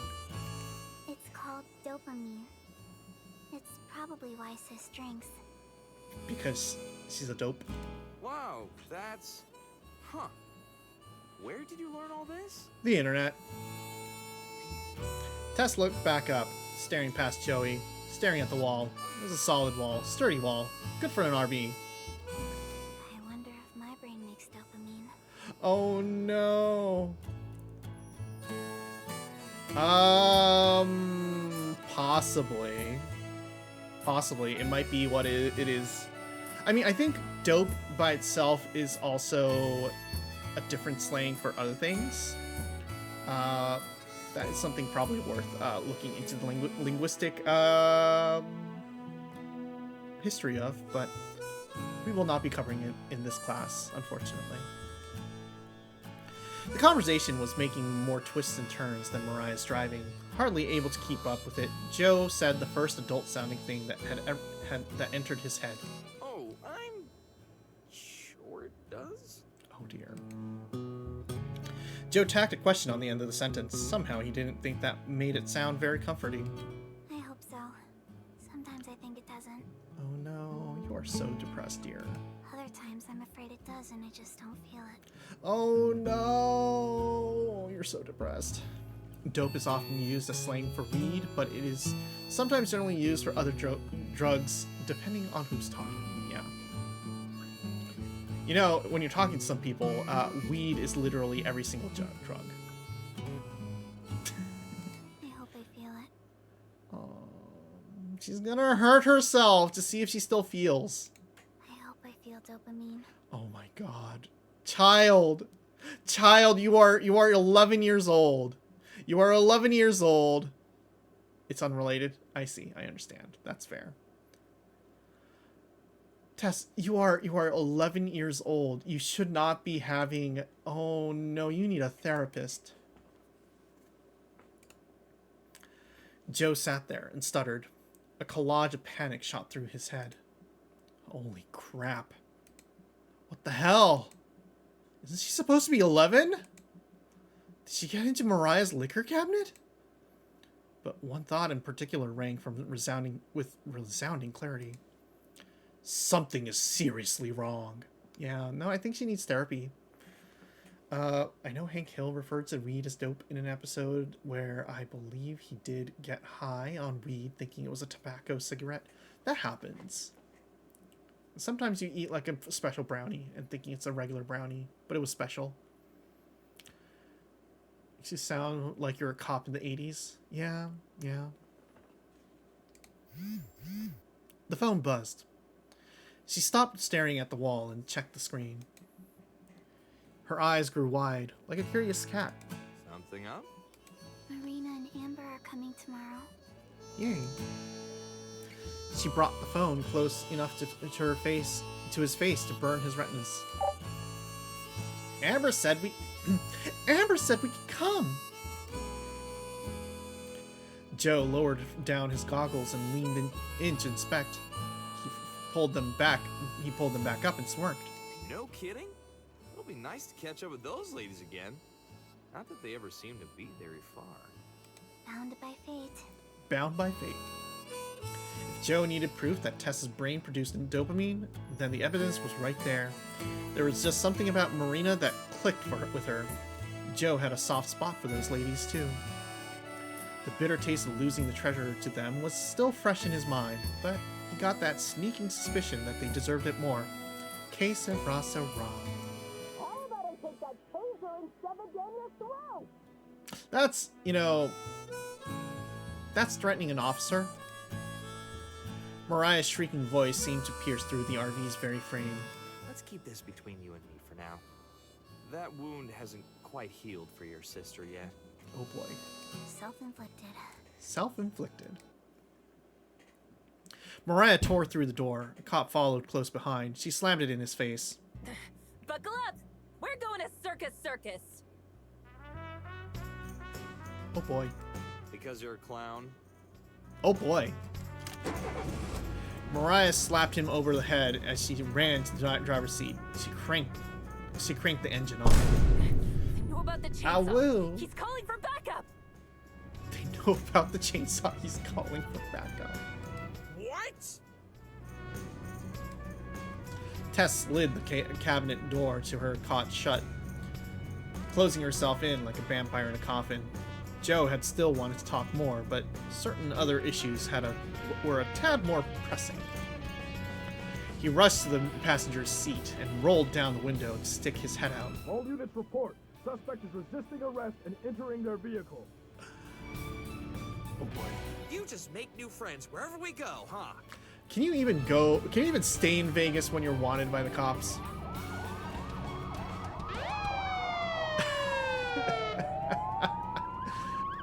Oh man, you got sounds? I wonder why this child would be depressed. Yeah, you wonder, right? Not my fault the fuzz only hires pansies.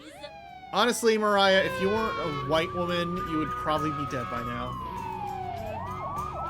She made sure to yell extra loud so the officer could hear her. But being a public menace is entirely on you! Wah, cry more. And while you're at it, grab those candles they taped together from the glove compartment. They won't do anything, but they look like TNT, so it might give them a scare. No, Mariah! Groaning every step of the way, Joe don't comply with her! They slid out of the parking lot, swerving through every lane of traffic. So, do you want to tell me why we're heading to Circus of all places? Ain't it obvious? No one goes to Circus. It's the perfect hiding place. You know, when you have that many cop cars behind you, they're gonna see you. I don't know if being white is gonna save you at this point, Mariah. Yeah, no, honestly, like, I'm surprised that they haven't started shooting at you yet.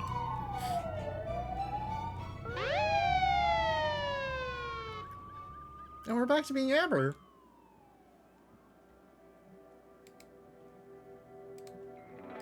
Doop-a-doop.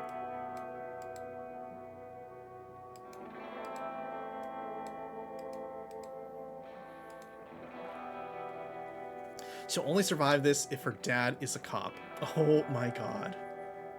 You know, it's really funny. So our local, so we had a local politician who used to be a cop. Actually, let me backpedal a bit. So back in my high school,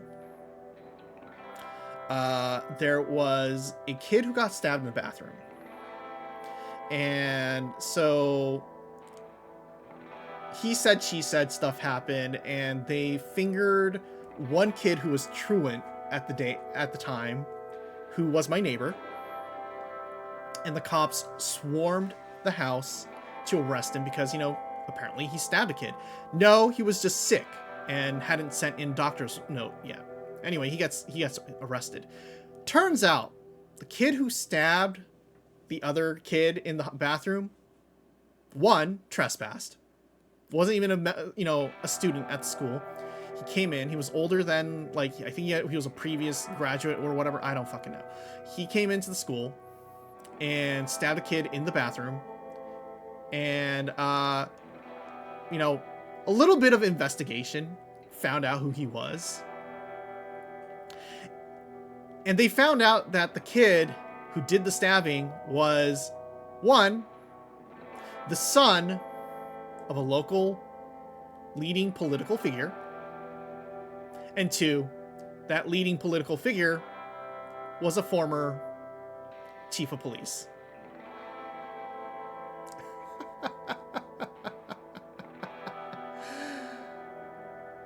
Gotta love white suburbia politics sometimes. It's really funny. Enjoy yourselves. The cops around here, lovely people. Yeah. Son of the former chief of police, who became the son of the mayor. Oof. Yeah. Anyway, he's. I think immediately the son was disowned and was punted out of the family because you don't recover from stabbing a kid in the bathroom. And also, my neighbor's son absolutely sued the police, the school, everyone for this case of mistaken identity and trauma. But also oh, fuck you all. Absolute fuck you all. Anyway, moving on. All right, it's gonna be a left coming up here real soon. Okay, tell me when. Marina grips her phone so tightly I can see her concentration on her face when my from my peripheral vision.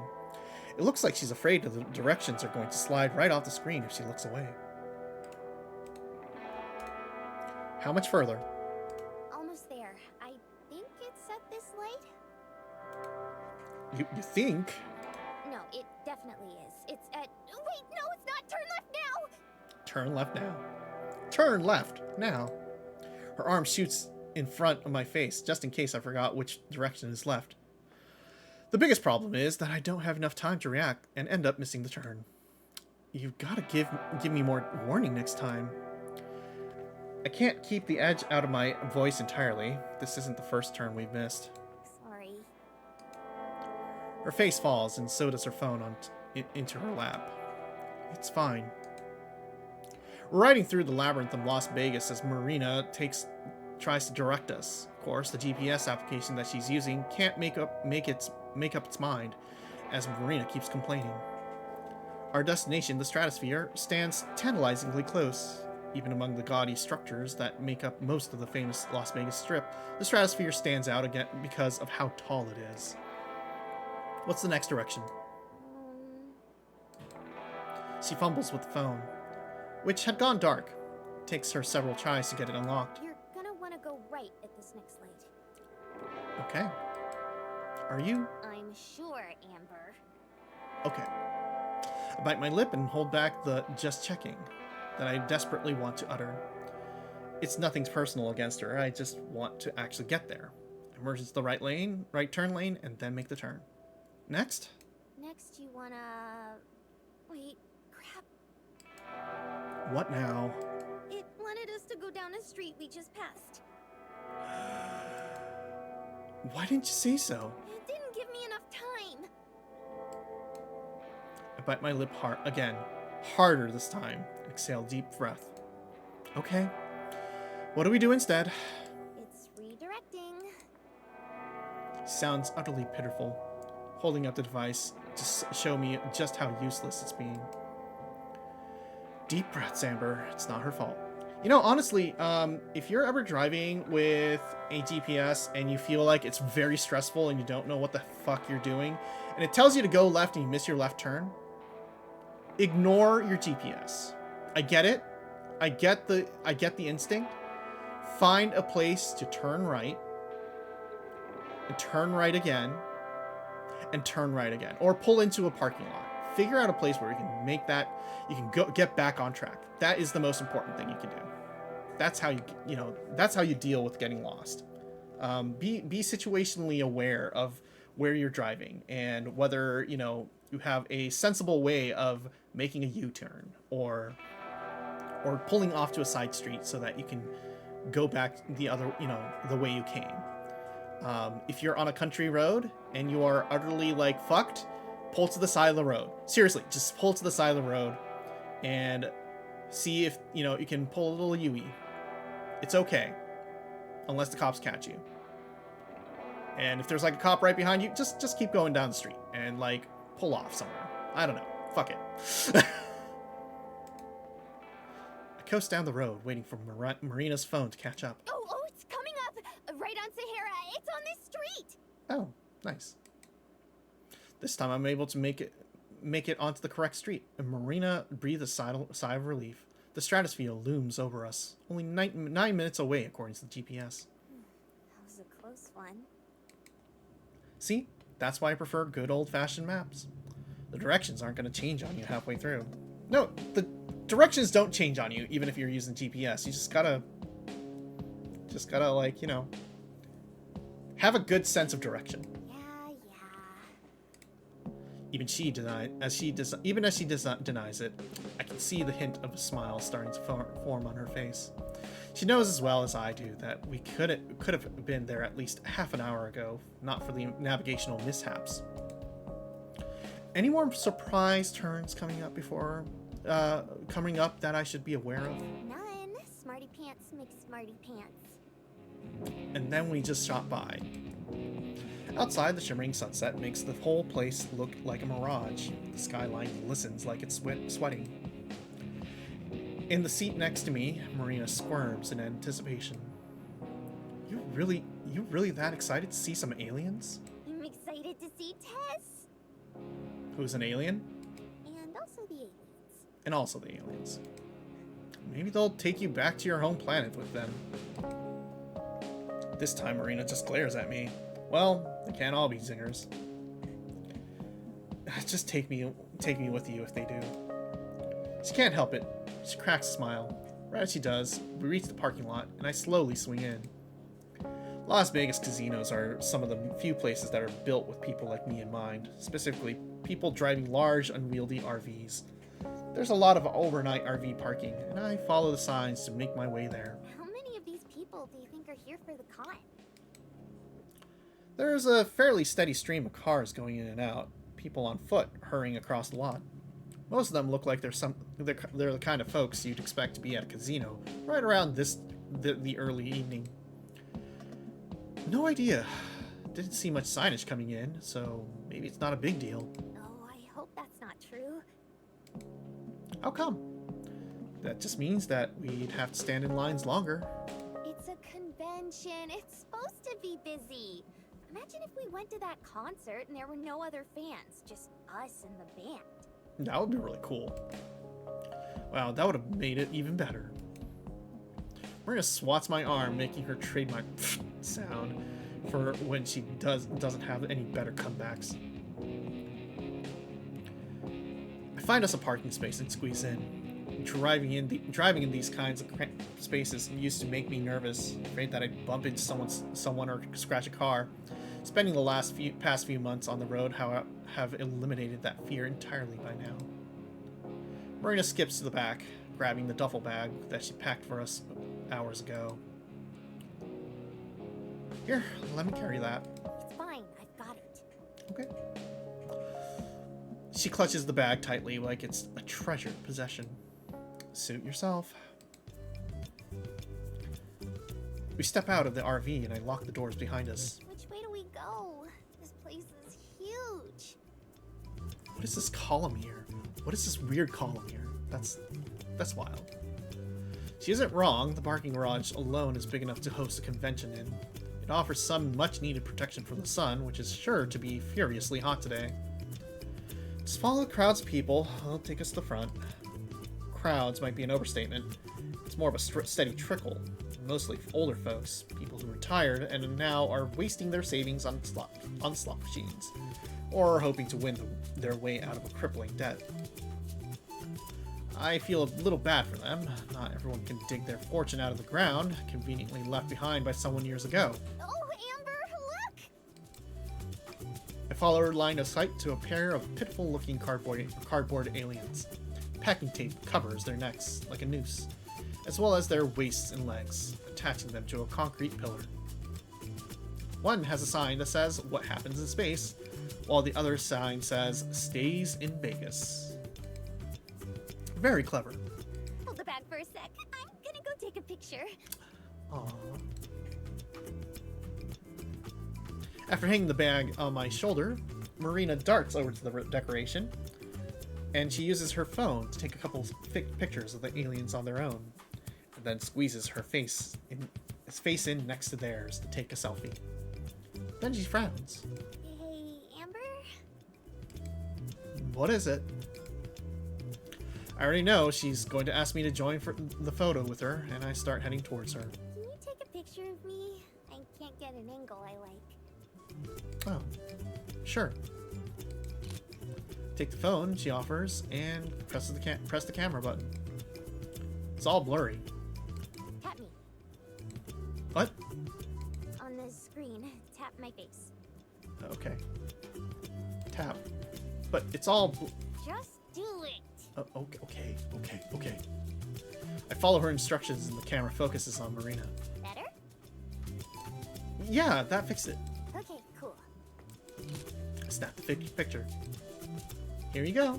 Wait, I wasn't ready. I will. You look fine. Was I even smiling? Do people smile for photos? I don't fucking know. I check the phone. It's back to camera mode. I don't know. Marina stomps over, pretending to be annoyed. Let me see. She takes the photo and taps the corner of the screen. I peek over the shoulder. Her face in the picture is a blur. Okay, here Amber, try again. And this time, wait until I'm ready. A woo. How will I know? Just wait for me to smile. Okay. She scurries back to her spot and presses up against the concrete. I hold up the phone, tap her face, and wait for her to smile. Her face lights up with an award-winning grin, and for a second my heart skips a beat. I hope she'll keep smiling like that. As soon as I take the photo, Marina runs back to my side. I tap the icon to bring up the picture. You look great. In response, she kisses my cheek. Thanks for taking this. Of course. We keep walking, and Marina stays engaged with something on her phone. Talking to Tess? Nah, my mom. Your mom? How is she? Fine, just doing her mom thing. Just doing her mom thing. What's that mean? Oh, you know. Well, head pats. Thank you for the head pats. No, not really. Marina shuts her eyes for a moment, and her hand twitches like she's mentally berating herself. Then her eyes pop back in, and the moment is gone. Right, she's just making sure I'm okay. That you're not holding me hostage against my will or anything like that. No. No, the gun has no bullets in it, don't worry. Am I? Marina swats my arm, looking upset. Of course not. Don't joke about that. Oh, woo. Sorry. Usually after a situation as tense as the navigational disaster, she'd be the first one to crack a joke and lighten the mood. But for some reason, she doesn't seem as interested in playing along today. Instead, she gapes in awe at the immense height of the stratosphere as we pass under the small slice of sky between this parking lot entrance and the casino entrance. Hey, this casino looks just like all the other casinos. Any lingering annoyance on Marina's part is quickly wiped aside as the doors slide open in front of us. I'll go check in. You can wait over here. I don't mind standing in line with you, Amber. It's fine. She takes a half step forward, like she's going to say something, but then changes her mind. Okie dokie. Wow. You can tell there's some frustration just building. There's just frustration building. Honeymoon period's over. They're absolutely gonna just have to deal with some shit. With that resolved, I make my way over to the line for the front desk. There are rope barriers showing the path, which have alien plushies tied to them in pipe cleaner bonds. I gesture to Marina, trying to get her attention to show her, but she doesn't notice me, so I move on. Ever since she got her new phone, she spent half her life disconnected from where we are and what we're doing. It's not enough that she sent her family a portion of her new wealth from the treasure. It turns out she owes them her constant attention too. Them and Tess, from what snippets Marina tells me, it sounds like things haven't gotten any better for that poor kid. Amber, I feel like you're kind of a bitch sometimes. Like, I know that you've lived your life largely on your own with your grandpa, and so you don't have like a very healthy understanding of socializing and like family connections. But like, for real, just chill. You absolutely need to chill. I've tried telling Marina that it's not her job to worry about them, that she can put the phone away and clear her head. Instead of doing enough worrying for three people, not like that ever stops her. Even when she knows better, once Marina's got an idea in her head, there's no getting her out of it.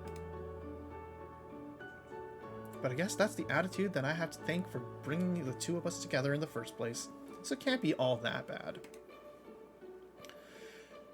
The person ahead of me in line is called, and when it's my turn, I stride over to the concierge, removing my ID and credit card from my wallet.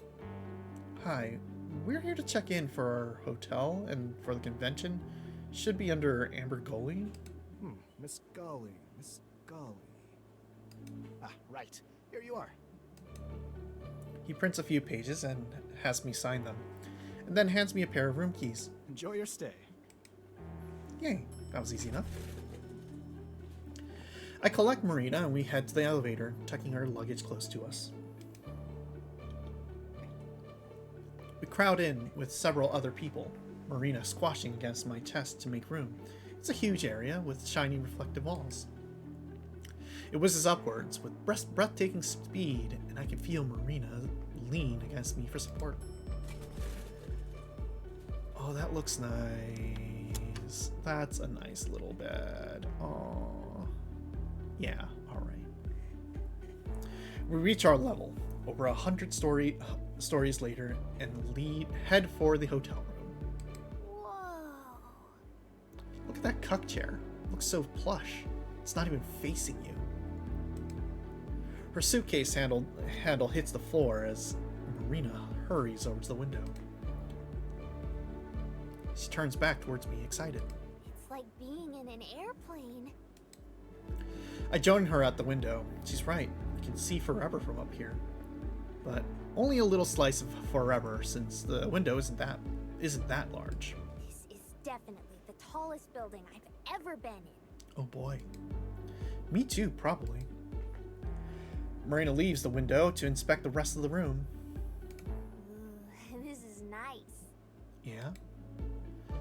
There's a mini fridge stocked with snacks and drinks.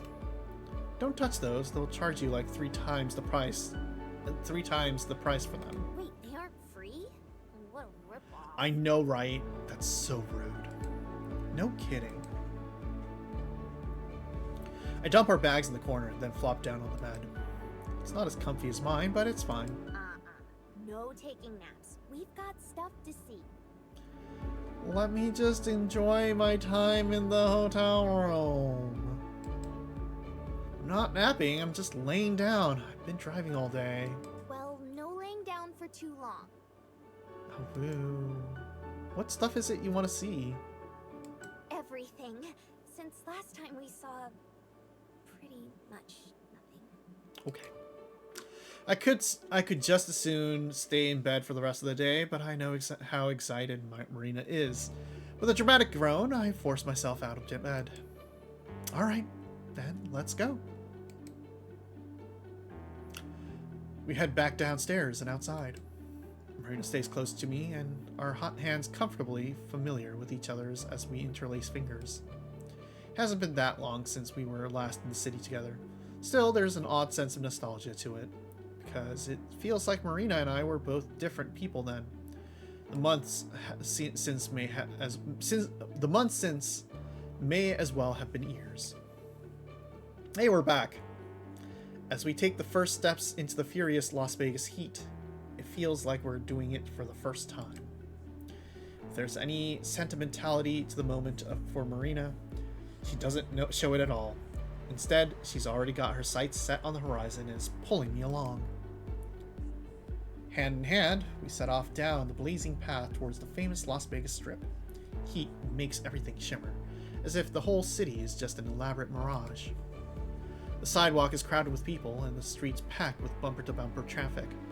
There are intersections and traffic lights every few dozen feet, allowing even more cars to join the crowd or escape it. Even the most mundane buildings, liquor stores, payday loan lenders, corner markets tend to have some form of makeup to fit in, whether it's murals or graffiti or other decorations entirely. Make no mistake, Las Vegas is sleazy, but there's a certain greasy beauty to it. Anything in particular that you want to see? We got plenty of time. Not really. I just want to see the city with you this time, since last time You don't have to dwell on that.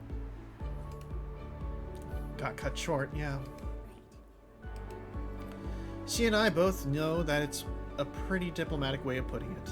Last time we came here, Marina almost lost all the gold we had found to Mariah. Come to think of it, you never did tell me what it was that you wanted to buy. The whole reason we got caught up in the mess was because there was some gift that Marina had wanted to buy for me. While I appreciate the sentiment, of course, sometimes I'm afraid Marina's too nice for her own good. Oh, it was just something silly. You could just say it. A city like Las Vegas, which is designed to part innocent tourists with their cash, it's not hard to imagine someone like Marina getting suckered into a bad deal. It wasn't a pyramid scheme, right? No. It was a pyramid scheme. It's absolutely a pyramid scheme. If you really want to know, it was a phone. Phones are a pyramid scheme. Well, phones. One for each of us. They were running a deal where if you bought 2 of a certain model, you'd get a big discount. Why would you need 2 phones? I knew you'd get upset if I spent money on something like that, though, so I wanted to try winning enough to pay for them. Why would you need 2 phones? Like, who the hell has 2 phones? That's a VTuber joke, by the way. But that didn't exactly work out. People do, yeah. Her face reddens. The light, lingering embarrassment of that afternoon still on her mind, it seems. It's fine. It's better that it didn't, you know. Why's that? You know why. I don't want a phone. At all. This is the first time we've talked about this, not even the second. You're seriously the only person left alive who doesn't have a phone, you know. I know exactly 2 people who do not have cell phones. And they are perfectly content with it being that way. Good. That means I'm off the grid. What if there's an emergency? I'll just use your phone. What if we're not together? I'll use someone else's. What if there's no one else around? Why wouldn't there be? What if you're driving and the RV breaks down? I'll hitchhike. There's no one passing by. Then I'll walk to the nearest town. It's 50 miles away. I'll walk fast. You can't walk that long. I'll take a break. It's 100 degrees. I'll find some shade. You're gonna die, Amber. Then I won't need a phone anymore. The girl's got a point. But also, why would you put yourself through that? But also, will you have reception in the middle of the desert, 50 miles out of town? I don't expect Marina to understand, but having a phone and always being at someone's else's beck and call is just unappealing to me. Oh, I know multiple people without cell phones. I have to help them at work all the time. I'm sorry. I'm sorry. The only person I'd use it to talk to is Marina, and 90% of the time she's with me anyway. It'd just be a waste of money. I made it my whole life up until now without one, after all. Marina knows it too. I can practically see the gears turning in her head, trying to think of another argument, but she doesn't. She knows I've won. I think she hasn't really given up that you won so much as she's just frustrated and like not willing to keep this going. If you say so. I do. Besides, that was months ago. So it doesn't matter now anyway, right? Marina only hesitates for a moment. You know, you can't guarantee that your girlfriend is going to be by your side 24/7 for the rest of your life. That's a little creepy. Across the baking asphalt to the shadier side of the street, I buy us each a bottle of water from a tiny vendor. Hey, speaking of gifts from last time, You want to go to that candy store? you know me so well. Of course. Let's go to that candy store.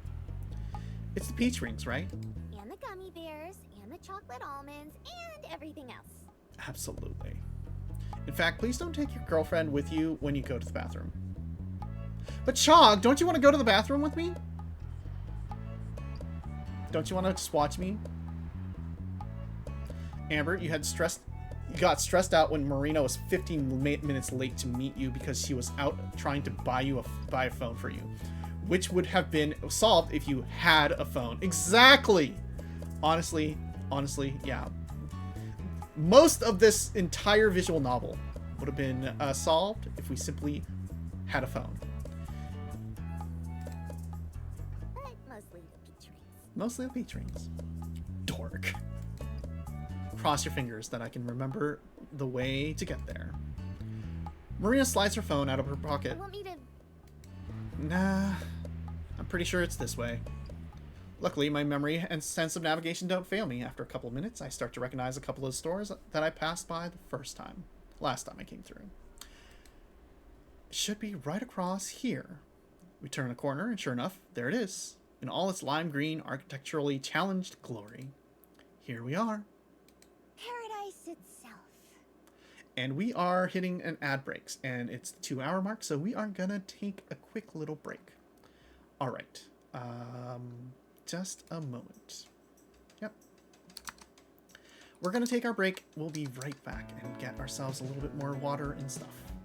All right, see you in a bit.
Hey y'all, we're back.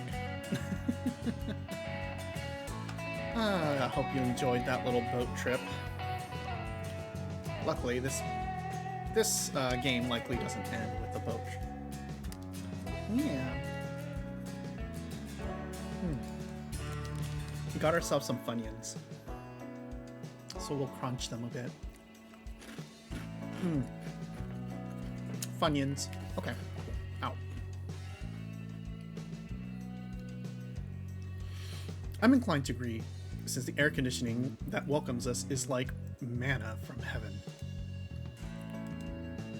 Inside the trademark Marina enthusiasm finally takes over as she stands there slack-jawed. Oh my god. Amber? Have fun. Can you grab another bag?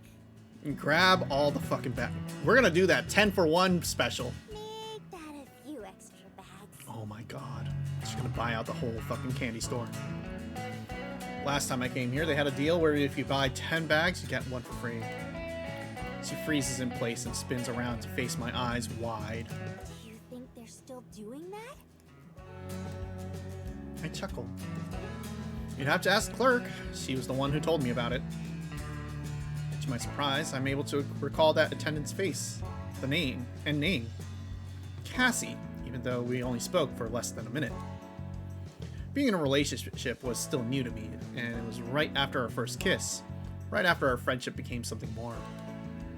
It was when talking with Cassie that I called Marina my girlfriend for the first time, although she wasn't with me then. Thinking about it, I remember that day a lot more clearly than most days. None of this occurs to Marina, of course. I never even mentioned Cassie to her. No reason to, really. She snatches one of the extra bags that I grabbed for her and dumps a scoop full of assorted jelly beans into it. They make a satisfying sound as they all rattle together. I drape the extra bags over the edge of Marina's basket and then start to wander. On one table, there are a dozen different varieties of crystalline rock candy, arranged in colorful patterns. Beside them are bundles of novelty sodas in thick glass bottles. Another countertop features something really gross, real scorpions and other bugs that are encased in candy-like fossils. Why would anyone want to buy these things? Oh my god, Marina! Marina's just shaking in joy! I continue meandering through the store, not finding much that stands out to me. On the other side, Marina makes a racket as she fills multiple bags with candy. Sounds like she really is intending to make good on that buy 10 bags deal, if they're still running it. I turn a corner past a giant display of foreign chocolate bars. Thank you. Take a little sip.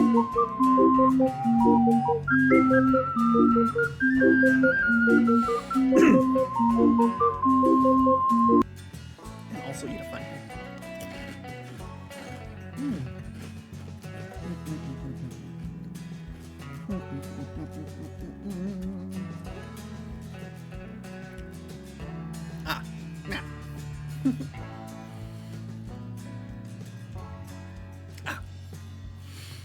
I turn a corner past a giant display of foreign chocolate bars and come across a large window that looks into a giant kitchen. Aside from some industrial strength candy making equipment, the kitchen is empty except for one uniformed girl bustling around like an agitated bumblebee. Even from behind, I recognize her as the girl who rang me up last time I was here. What are the odds? She grabs a tray off the counter, and I can hear it clanging all the way from here. She dumps something, I can't see what, onto the tray and shakes it. Then she goes to wipe her forehead. She notices me and quickly heads in my direction. As she passes through a pair of swinging doors, she's already peeling off her gloves and putting on a customer service smile. Hi, welcome to Sweet Tooth. How can I help you? You don't remember me? I was here like a month ago. Oh, I'm just looking around. Let me know if you need anything. Of course. A girlfriend? Another girlfriend? Multiple girlfriends? All the girlfriends? She taps a finger to her chin, clearly thinking about something. I'm pretty sure I know what she's going to ask. Are we finally gonna be getting another girlfriend? We just got a new one last month. It's a little early, but we'll see. Sorry if I'm wrong, but you were here a few months ago, right?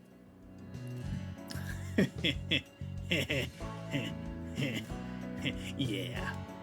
Yeah, surprised you remember. I was just buying some candy for a gift. I'm good with faces. She's good with faces. You got a good face. Although I don't think I ever got your name. Amber. Nice to meet you for real then. I'm Cassie, but you probably already knew that. Your name is really Cassie? It's not like your shop Sona? Last time her name tag was on the counter, but today it's pinned to her chest. I've noticed. Woo-woo. How'd you like the peach rings?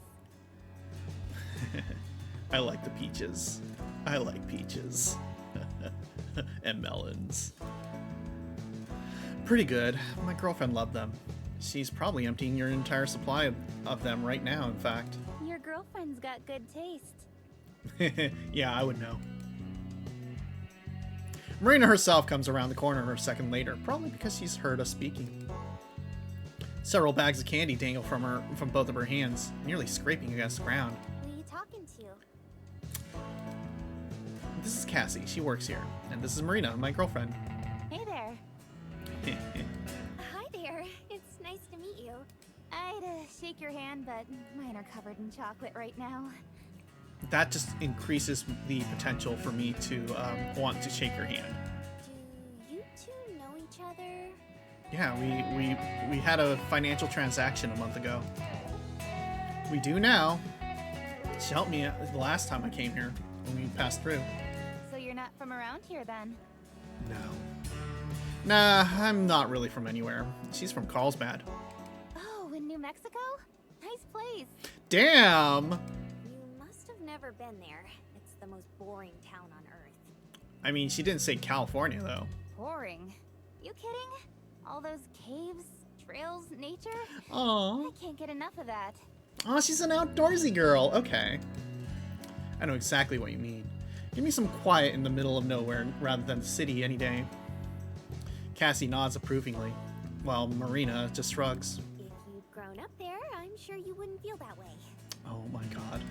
Everyone's bored of their own story, I guess. What does not really from anywhere mean? She's a wanderer. I spent a long time in Colorado with my grandpa, but we spent more time on the road than anywhere. Oh no, are we ignoring Marina? Ever since he passed away, we've just been driving.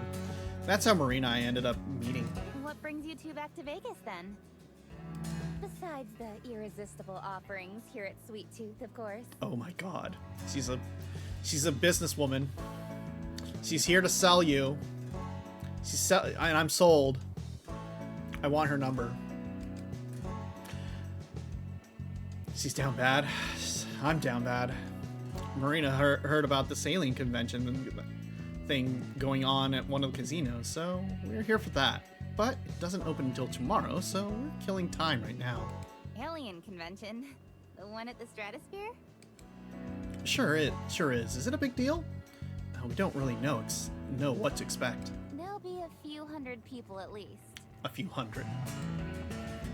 She jerks her head in the direction of the kitchen, where she had just been hard at work. I'm doing prep work for the same thing, but don't tell my boss that, or he'll fire me. What you prepping for? What you prepping for? I've got a booth there, selling some sweets and homemade stuff. Oh, hell yeah. She gestures around the store disdainfully. Unlike this soulless junk. But this soulless junk has peach rings. I'm hoping it'll do well enough that I can get my name out there. Start building a reputation. As a sweetie pie? This place isn't gonna be around much longer. I think even my boss has given up on trying to save it. Oh no. Save it? What's gonna happen? Shutting down because it's too expensive to keep running. The writing's on the wall. Oh no. Seriously, there's a letter hanging in the break room saying that our time is running out. Oh no. It's pretty morbid, actually. Oh no. This place sounds like a joy to work at. It's pretty terrible, but there are a few perks. Is it the peach rings? She winks and Marina crinkles one of the bags she's holding. Anyway, sorry to talk your ears off. Candy's on the house.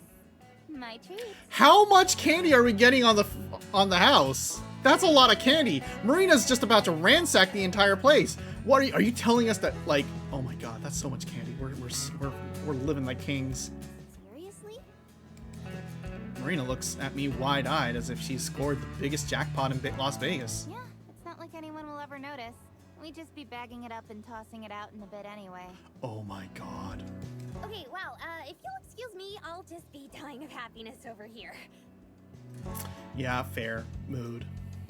Marina will spend all her gold on candy.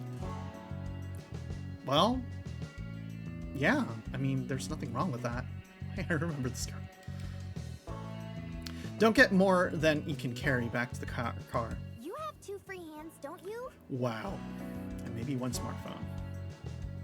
She already has her smartphone. You got me there. I can carry some. It's not that far to walk anyway. I like how expressive the DLC has gotten. It's really cute. They're millionaires now, so of course they get free handouts. Only because, well, I mean, they were millionaires last time they were here too. Marina hurries off to fill her stash as Cassie starts to retreat back through the kitchen door. I gotta get back to work. I already know I'm gonna be coming in early to finish up. You should come by my booth tomorrow, if you get a chance. Okay. Sure, we'll swing by. At least we can do to say thanks. With a final wave, Cassie disappears back into the kitchen. I watch the door as it slowly stops swaying. Actually, maybe there is a better way to show our gratitude. I go over to find Marina, who's just tying a bag shut. Hey, I had an idea. What if we came back tomorrow morning to help Cassie make sweets? It seems like she's pretty overwhelmed. Are you serious? Yeah, why wouldn't I be? It's just unlike you. Really unlike you. What is? Offering to help someone out like that. You don't like most people, remember? Well, Cassie seems alright. Besides, she's giving you your weight's worth in candy. She's giving us my weight's worth in candy. But guess you're right. Well, what about the con? We'll still go to that, of course. She has to be there too, you know. I'd just be in the morning. Marina looks down at the heavy bag she's carrying. It is a lot of candy, huh? Yeah. She scuffs her shoes against the floor, looking thoughtful. I expected an instant enthusiastic agreement from her. I'm fine with it, I guess. You guess? It's fine, Amber. Okay, I'll go let her know. I leave Marina again and go knocking on the kitchen door. A few seconds later, Cassie opens it. Hey, back again? Still here, actually. Marina and I were thinking we could come help you out tomorrow morning, if you want. You said you had a lot to do, and we owe you for the candy anyway. Cassie looks stunned, then shakes her head. If you're sure, then yeah, that'd be a huge help. Just having the company would be nice on its own. Working with girls. Store's technically closed tomorrow, but I'll be here anyway. Just not gonna let you in. Oh, woo. In the morning? Yeah, of course, probably. Will do. See you then. See you. And for real, thanks. You guys are lifesavers. Like the candy. Cassie disappears into the kitchen for a final time, and I join back up with Marina. She's carrying 4 full bags that look full to bursting, and hands me 2 of them. So, tomorrow then? Yep, tomorrow. She said to just knock when we get here. Alright. I will. I still expected more hype from Marina than she's shown. Maybe she's just not looking forward to waking up early. Got everything you want? Yep. I think I should be set for candy for at least the rest of the year. Or the next month. Then what do you say we drop this off at the hotel and grab dinner? Sure. Where are we going to eat? It's gonna be another buffet. Got someplace in mind. I think you'll like it. Is it the Taco Bell? Is it the Taco Bell? I hope it's the Taco Bell. I hope it's the Taco Bell. Come on, it has to be the Taco Bell. We head back to the hotel to drop off the candy and freshen up a little before heading out to dinner. I use my vague knowledge of where different landmarks are relative to each other to guide us to our ultimate destination, the MGM Grand Casino. It takes a little over an hour to get there, although a good chunk of that comes from Marina's multiple detours into the shops that interest her. 6 months ago, all this walking would have killed me. But now, after our multitude of hikes, it doesn't really faze me. I'm at the Pizza Hut. I'm at the Taco Bell. I'm at the Pizza Hut. What? I'm at the Taco Bell. Whoa! I'm at the combination Pizza Hut and Taco Bell. Wow! Word. Marina reads the name overhead as we step inside. It takes her a moment, but then her eyes go wide. Amber! Is this the place with the lions? Yes, it's the place with the lions. It used to be. They shut down that exhibit a few years ago, though. The disappointment on Marina's face is so profound that I almost regret bringing her here. Come on. Where we're going has something almost as good. As good as lions? I doubt it. Are you going to Morimoto's? Because Morimoto's is also pretty good there. You'd be surprised. Besides, don't I always pull through when I promise something? Well, I guess you have a point. Oh, yeah. She wraps her arm around mine, nestling her head close to me. Makes it a little tough to walk, but I'll gladly take that trade-off. I can't believe Las Vegas isn't that big to you. I'm pretty sure there's more people in this one building right now than my whole hometown. Yeah, well, it is the MGM. I think that says more about New Mexico than Las Vegas. Yeah, probably. I guide Marina in the right direction with her sticking to me whenever I make a turn. There are occasional signs instructing us on where we're going, but so far, Marina hasn't caught on. Finally, we start to see some signs that we're in the right place. The decoration turns from a generic palace to artificial trees and wood, and the sound of cawing birds and chirping monkeys play over the speakers. And I accidentally pressed that. Okay. As the restaurant's name and logo loom over us, Marina slides off of me to gape. Amber, you were right. The Rainforest Cafe! That's fair. I've never actually been to a Rainforest Cafe. It sounds interesting, but I've never been in one. The Rainforest Cafe, the name tells you everything you need to know about it. Fake trees crowd the area, covered in realistic-looking leaves. Ambient lights up high make it a decent replica of a rainforest canopy. There's even a projected sky complete with a nice full moon. It's a sensory nightmare? Oh no. We passed by a Rainforest Cafe when we were in like Disneyland down in LA, but we didn't go to it because we went to a different restaurant for dinner that night, and it was like a much nicer restaurant. So yeah, but like, yeah, we've never been to a Rainforest Cafe. It sounds like an experience. I went to Rainforest Cafe once as a child. Sensory nightmare is definitely right. Also, I was scared of the fake snake they had there. Oh no. I mean, I feel like a Rainforest Cafe isn't what you want to take a small child to. I think I would be okay in a Rainforest Cafe because we like kitschy things like that sometimes. Just as a hint to anyone who might take us out to dinner. You know? It's real easy to impress us on a date. It was a field trip? Oh man. Only field trip we've ever went to is like a Hard Rock Cafe, which is far less of a sensory nightmare. But probably be fun with friends. Fun with friends once. Just once. But yeah, if anyone wants to take me on a date, you know, the Rainforest Cafe, the Olive Garden, and Arby's are 3 places that we have never been to. And if you ever take us to any of 3 of those places, we won't say you're weird. We'll just be like, we've never been here. Oh my god, thank you. We've always wanted to go at least once. I feel like as an adult it'd be less of an off-put.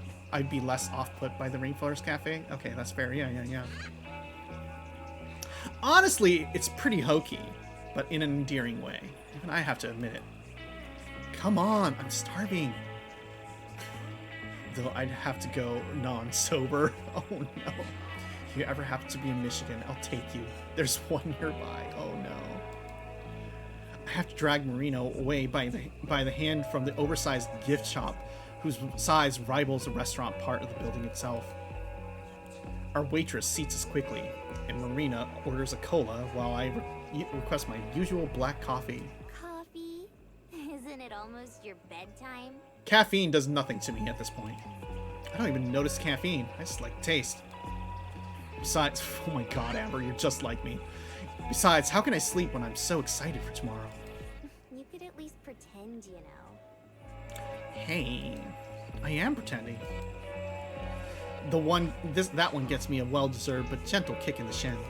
Could have fooled me. Oh, woo. I lay my hand on top of Marina's, which had just been resting on her by her already half-empty drink. I am looking forward to it. For real, I know you're excited about it, so I am too. Marina nods, but it's clearly half-hearted.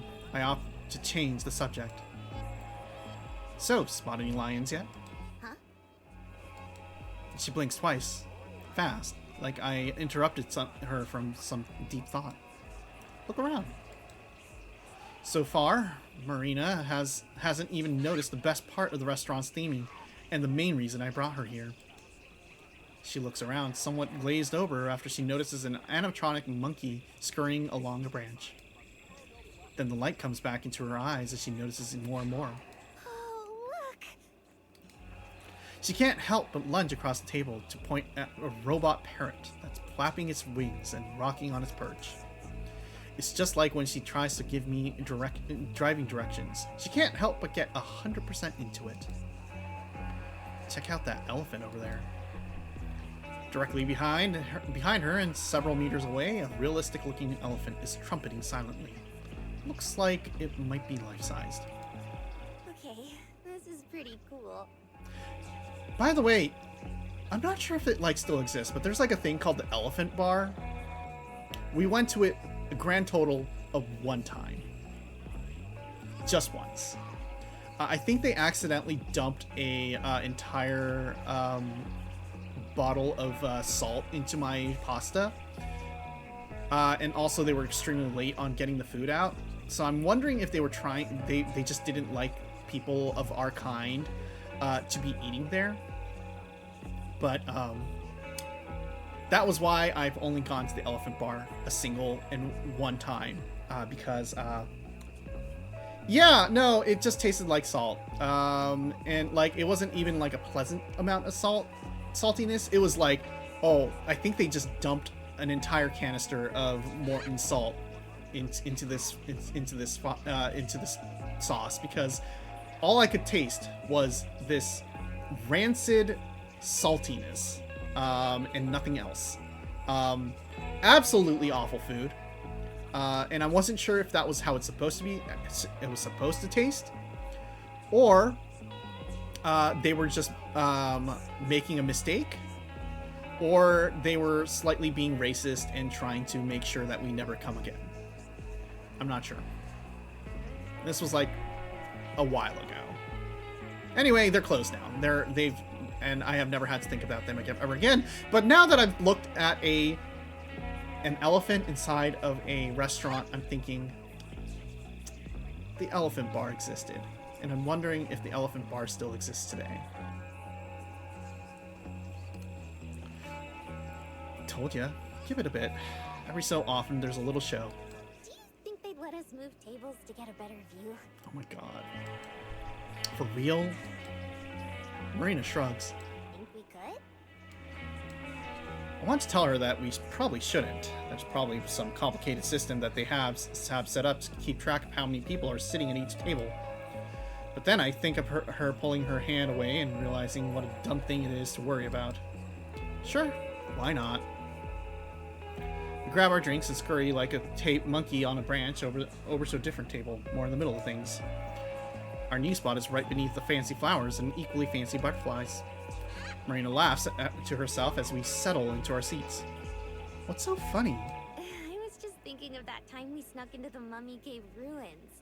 It kind of felt the same way. This is less of a crime, though. I have to wonder how boring Marina's childhood must have been for her to compare the two. I don't think they'd arrest us for changing tables in the Rainforest Cafe. Instead of laughing, Marina's face goes white. Do you seriously think we could have gone to jail? Yes. Absolutely. For trespassing on a protected site like that? Yeah, probably. All it takes is a single park ranger on a power trip and we'd been toast. You never said that! I mean, common sense, right?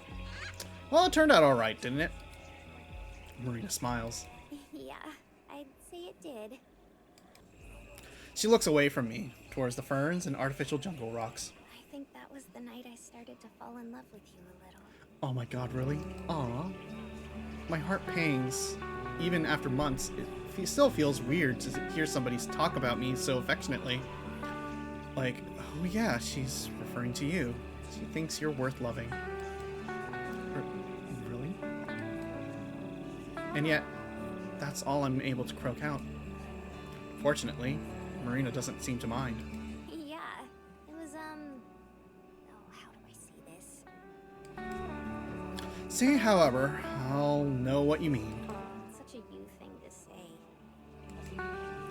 Before I can open my mouth to defend myself, Marina shushes me with a finger over my lips. I'm not saying it's a bad thing. Anyway, before that, I had kind of felt like you were just putting up with me. Like, you didn't really like me and just felt bad for me. Oh. But that night, I knew I was wrong, and that you were someone special. And I kind of realized that you were what I had been looking for without knowing it. Someone that made me feel special too. The real treasure was the love and affirmation we found along the way. So I didn't care about not finding the treasure. I was happy for totally different reasons. Oh. When I think back to then, I feel like it may as well have been another life. I always thought that people saying they didn't know how they lived without their parents was melodramatic. Live without their partners was melodramatic, but now I think it might be true. Do you remember after we left and played the tape? Yeah, I do. I think of it almost every time I hear it now. Me too. Marina reaches across the table and I take her outstretched hand. Hey, Amber, Yeah?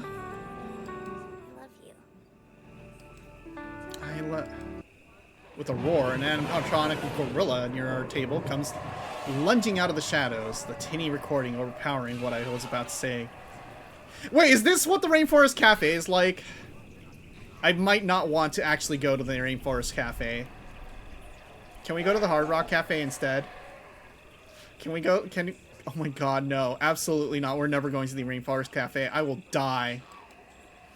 Thunder booms overhead, pumped out of the loudspeakers as the whole fake rainforest comes to life. Loud bird calls echo from one side to the rest of the restaurant to another, interrupting every conversation. There's the thunderstorm. That happens every 15 minutes. Well, I mean, it is the rainforest. Oh my... Actually, do rainforests don't even have, like, elephants. That's a savanna thing.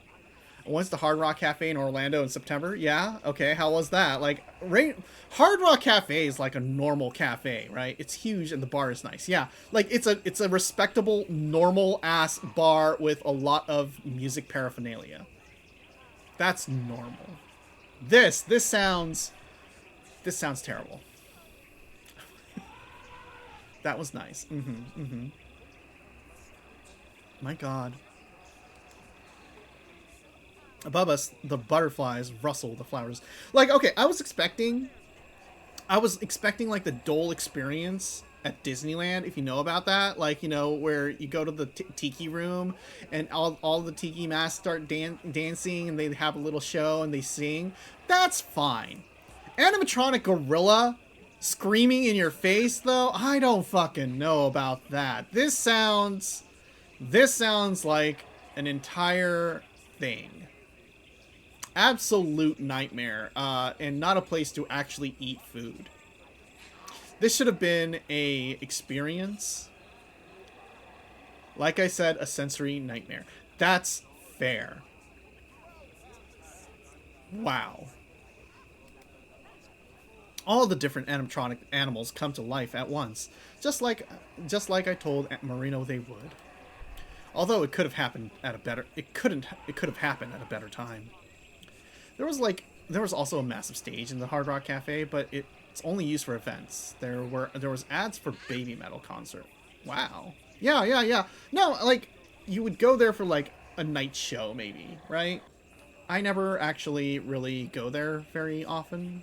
But like, I think the last time I went was like maybe like 10 or so years ago in San Francisco. I go on occasion, but then again, 10 years ago isn't like an occasion. And so, yeah, it's a nice place. I enjoyed it. The atmosphere is nice. It feels sensible. Still, it gets the reaction I'd hope for from Marina, who looks as enchanted as if they'd rolled out of an actual zoo full of live animals. The show is short, less than a minute total, but it ends with her beaming. Okay, that was as good as lions. That was as good as lions. Told ya. Our meals come out soon and are pretty good, but it's the dessert that I sneakily ordered while Marina's in the bathroom that I'm most looking forward to. Want to go back to Universal City Walk again? Because it's free admission unlike the rest of the parks, and it's like all restaurants and stuff. And also like a big movie theater. Yeah, that's a nice place. It's the sparkly stuff. I love that stuff. That's funny. When that arrives, Marina's eyes bug out just as much as when the moving animals first started. The dessert is a monument to excess. Several chocolate brownies leaning against a vanilla ice cream core. On top is a mess of whipped cream plus chocolate and caramel sauces. Big dessert, yeah. The centerpiece, though, is a flickering sparkler, just like the kind kids wave around on the 4th of July, stabbed in the middle, poking out of the top like a flag. Volcano!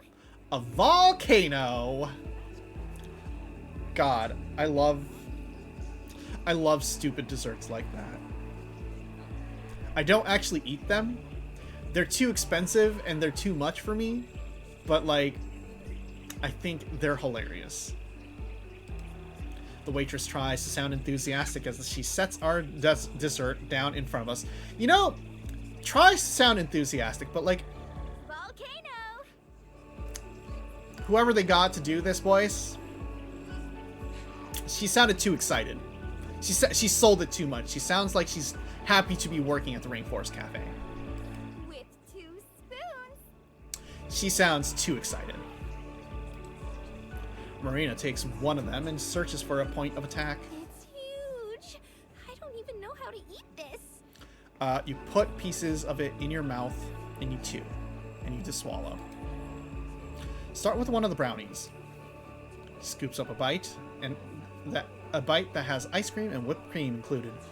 She usually unhinges her jaw to make it all fit, but she practically unhinges her jaw to make it all fit, but manages. Good. Amazing. We both take care to avoid the sparkler, which has more or less stopped sparkling. Have I ever told you that I'm afraid of volcanoes? So remind me never to show you Volcano 1995 with Tommy Lee Jones. You will probably have a bad time. When I was a little kid, I thought they were gonna be a way bigger problem in my life. Well, if you watched Volcano 1995 with Tommy Lee Jones, you might consider volcanoes to be a far more excessive danger to you than what you think it is. I got one of those volcano cakes once where it had hot melty chocolate inside and a scoop of ice cream on top. Probably would have eaten the whole thing myself, not gonna lie. You're a big eater and desserts are no exception. You know, if you can do it, if you can chomp it, go for it. We are part of the Clean Plate Club. We hate leaving food on our plate, so we'll eat everything, but at the same time, because most entrees are enough, there is usually not enough space for me to order a dessert. You unfortunately had to share with the table. Oh, that's rude. Get your own dessert, Gen's table. But they still kind of freak me out. Oh no. How come? They're just mountains, basically. Yeah, mountains that breathe fire. The only thing that gives me existential dread about, volcanoes is, what is it? Like Mount St. Helena could erupt and literally destroy all life on Earth. And that's my only real worry. I'll cross them off our list of places to visit sometime. You're a sweetheart. Between the two of us, we managed to finish about half of the mountain in front of us. The other half remains on the plate, getting progressively soggier as the creams melt. Want to let it go? Want to get it to go? I kind of do, but there's so much sugar waiting for me already that we probably shouldn't. Can you even, take home ice cream? I feel like that's not a sensible thing to do usually. We make the difficult decision to leave it behind, but I'm pretty sure I catch Marina casting a few regretful looks at it as we leave. Finally, when we finally get back to the hotel, it's even busier than when we left.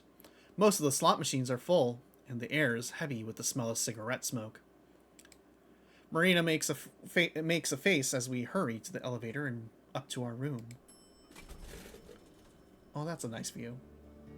I don't think that's not a Las Vegas skyline, right? Las Vegas skylines aren't that tall. It's a little bit more jankier and bright, Yeah, Vegas has no skyscrapers. That's New York right there. Okay, let's see. Destroy all life on Earth? Volcanoes sure are fun. Yeah, no, there's one volcano that if it erupts in a big, fantastic way, will probably decimate all life in the Pacific Northwest.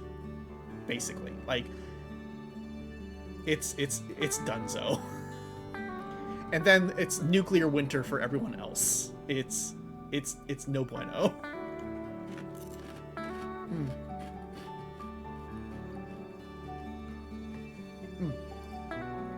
Funyun.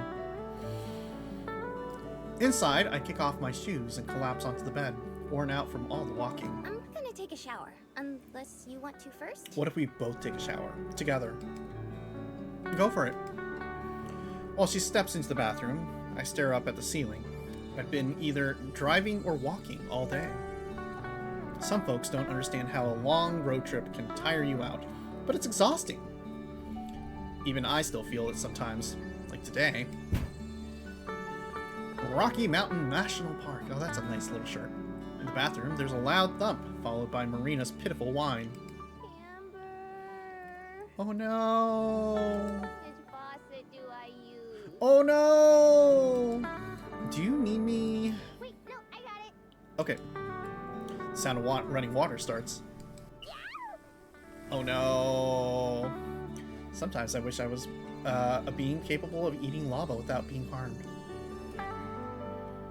We don't have recurring dreams, but there's one solid dream we have from years ago that is for some reason imprinted on our brain. It does look like the tasty bright glue. Yeah. The forbidden candy. The forbidden Laffy Taffy. But yeah, like, okay. Like, years and years ago, we had a dream. And I don't know why this is the one dream that we absolutely remember. But I remember just swimming in lava. We were just swimming in lava, and it was just like a pleasantly warm, like, sensation. And it was like, well, I thought I was gonna die, but here we are, just calmly swimming in lava. And ever since then, I've just been like, lava seems nice. We should not think lava's that nice. When are they going to capitalize on making fluorescent candy that looks like lava? It's way too hot. Aw, poor baby. You good in there? I'm good. Pobrecito. After a minute without any more yelps of pain, I figure Marina's got it under control.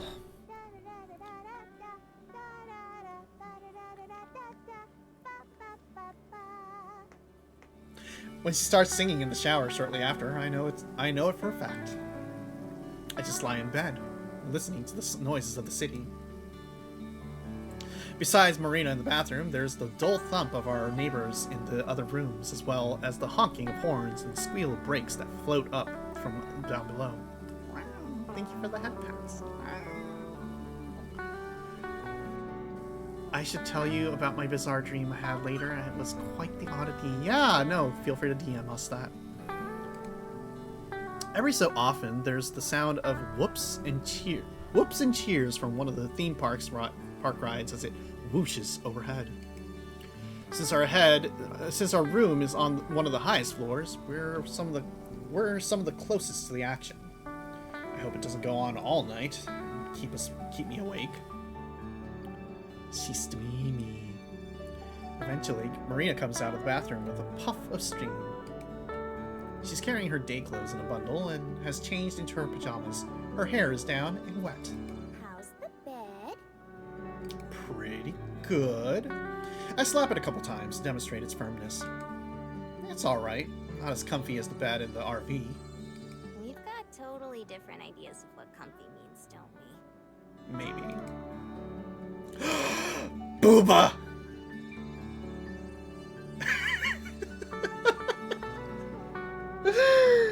Sorry. She flops backwards onto the bed beside me, causing the sheets to poof up. Booby pillow. Then she rolls back and forth, her wet hair slapping me in the face. Okay, I don't know what you're talking about. This is amazing. Yeah, I mean, booba. I like my back support from a good firm mattress. This is like sleeping on a waterbed or something. Marina snuggles in close to me, throwing one arm across my chest in a half hug and resting her cheek against my shoulder. I know. Like I said, amazing. See, for Marina, it's no difference because it's just lying on top of your girlfriend. I put my own arm around her and turn, holding her close. She smells like the complimentary soap and shampoo in the bathroom, rather than her typical fruity scent. Ready for tomorrow? Yeah, it'll be fun. I can't wait to see Tess. Yeah. You? Should be a good time. You'd better have fun. Or else what? Or else I'll be sad. You don't want that, right? I will have to have fun so that you will have fun. Duh, of course not. Good. From above and outside, there's the screams and roar of the amusement park rides again. What was that? People on the roller coaster up top, probably. Marina pushes herself up. Wait, there's a roller coaster up there? Yeah, there's a few rides. This changes everything. Oh no. What do you mean? Marina grabs her phone from the bedside table, where she left where she left before climbing in next to me again. I didn't know they had rides here. We totally have to go. Look at these! Oh no. She turns her phone screen towards me and I can see a small collage of the rides at the summit. Oh, what's this one? The Big Shot. The Big Shot. She taps on the icon and a short video plays, showing a number of people strapped into a harness. Then the platform they're on drops really fast. The screams on the recording sounding similar to the ones we've been hearing outside. Have fun with that. Oh, we will. Sorry, count me out. Oh, Amber. Are you scared? I'm not scared, I just don't like those kinds of rides. Have you ever even been on one? Sure, a long time ago. Maybe you'll like them now. Doubt it. She lightly punches me on the shoulder while tossing her phone back onto the table. Uh-huh. I guess I'll just have to change your mind then. No! Why not go with Tess instead? Because I want to go with you. Duh. What if I don't want to go? Plus, don't you have to be a certain age or height to go on those things? Do you? Used to me. She just sighs. I guess we'll figure it out tomorrow. Sure. There's nothing to figure out, but I don't want to keep arguing with Marina and spoil the mood. Instead, I turn on the TV, letting Marina pick the channel, and we watch cartoons for a while, still cuddled close together. After a while, as the credits for another episode start to roll, I poke Marina on the shoulder. Hey babe, it's getting late. Want to call it a night? No response.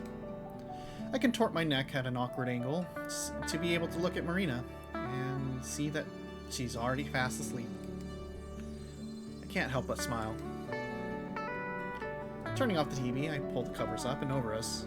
Marina's breathing shifts slightly, but she doesn't wake up. One of her hands clutches to my shirt like a kid holding their favorite blanket.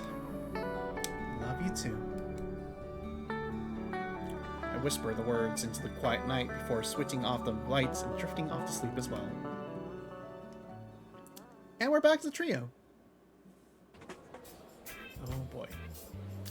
The air was abuzz with excitement. The frenetic music that blasted from the loudspeakers was drowned out by all the conversation.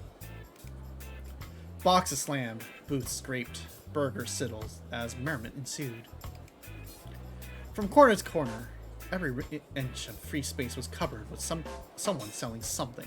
An assortment of booths of offered plushies, shirts, keychains, and all other manners of touristy crap. Large signboards used bright colors, big pictures, and small words to list the locations and topics of several panels. Our alien overlords and you, how to survive in a post-occupation world. I'm not saying it was aliens. Live in concert, the crop circles. Hanging banners pointed the way to the other attractions like the swap meet and the game hall. Near the front entrance, the trio had just arrived. Her hands on her hips, Mariah surveyed the area like a pirate captain scanning the seas. All around, dumb schmucks ripe for the swindling went about their business, completely indifferent. Beside her, Tess stared out into the ocean of faces, hoping to see Marina's familiar bright one. But no, they were more likely like gloomy gray clouds, she decided. Jill watched it all happen. What do you want to see first? A woo. Well, I guess we'll just let Amber and Marina have a nice time, just hanging out, sleeping, being gay. He'd been directing the question at Tess, but it was Mariah who answered. What do you think? We're gonna head to the swap meet, like we decided. That's where all the suckers will be at. Oh no. Makes sense that you'd head there first then. You're damn right it does. What? You think you've got a better idea floating in that head of yours? I'd mostly been asking the kid who wanted to be here. You know, the one who clearly needs some cheering up. Oh no. Fine. Hey, kid. You want to go to the swap meet? That's a loaded question. Tess shrugged. She didn't particularly feel like going to the swap meet, but she didn't feel like going anywhere else either. More than anything, she felt tired. It wasn't the kind of tired where you need to sleep more. It was more the kind of tired where you just don't want to get out of bed. See? She likes the idea. Gripping her sister's shoulder like a rag doll, Mariah started to drag Tess off towards the swap meet. Joe held out an arm to stop her. Why don't you go handle this one on your own?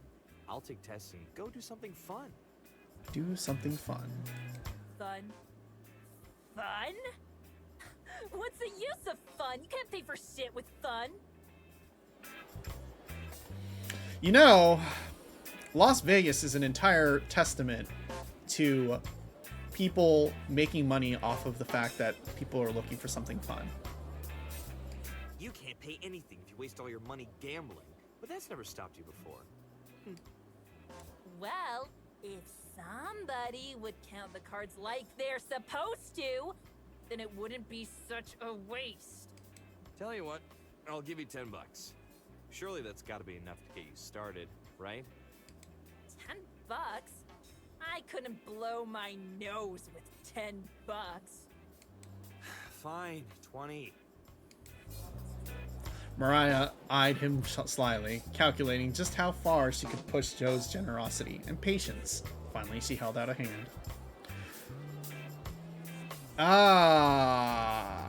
Well, we'll see. Deal.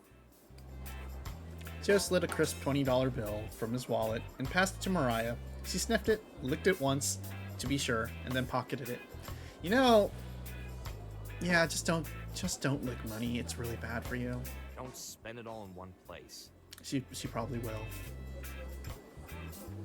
Mariah just growled in response, not having a comeback for not wanting Joe to get the last word in. Like a cat fallen from the banister, she sauntered away with the illusion of dignity. She had a plan, but of course it wasn't one she could admit to Joe. He would think that she'd gone soft if he knew she was worried about Tess. But after reading the message her sister was sending, it was Mariah's phone. After all, she knew something had to be done. That was why she had agreed to come to the stupid alien convention anyway, because Tess wanted to, even though anyone with half a brain knew that the supernatural convention down at the Excalibur would be way more lucrative. The cash she had would be more than enough to find a gift for Tess, and if she was savvy, she could talk her way into a discount. There should be plenty left over for her to spend on herself too. Once Mariah left, he was finally granted some peace. Joe knelt down so he was closer to Tess's eye level. All right, kiddo, let's try that again. The convention is your oyster. What do you want to do? Also, I can't believe Mariah is getting a slight redemption arc by actually being like trying to care about other people for once, but she can't admit it. That's rude. Just let her be an asshole. Anyway, we're about to hit ads again. We'll power through this one though. Tess shrugged, more interest in gum stuck on the ground near Joe's foot than in any other of her surroundings. It was stretched thin and gross, ignored unless it was causing someone a problem. Text Marina, I guess. Text Marina. That doesn't count. Something that isn't on your phone. Her list of hobbies exhausted, Tess just stood and waited to be told what to do. What about some of the games? Want to see if we can win you some sort of prize? If you want. Oh, Tess, no! Hey, it's not about what I want today. It's about you. What sounds fun to you? Oh no. Tess thought long and hard. She couldn't come up with an answer. Right. Games it is. Nothing gets the old dopamine pumping like some carnival games. And maybe Marina.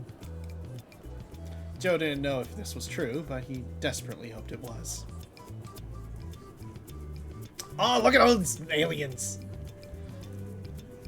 The first game they stopped at was a test of strength. A big yellow pressure plate sat invitingly at the base of an illustrated tractor beam. At the top of the beam was a UFO, complete with flashing LED lights. All right, this one's an old classic. Watch and learn. I'll get it warmed up for you. Oh boy.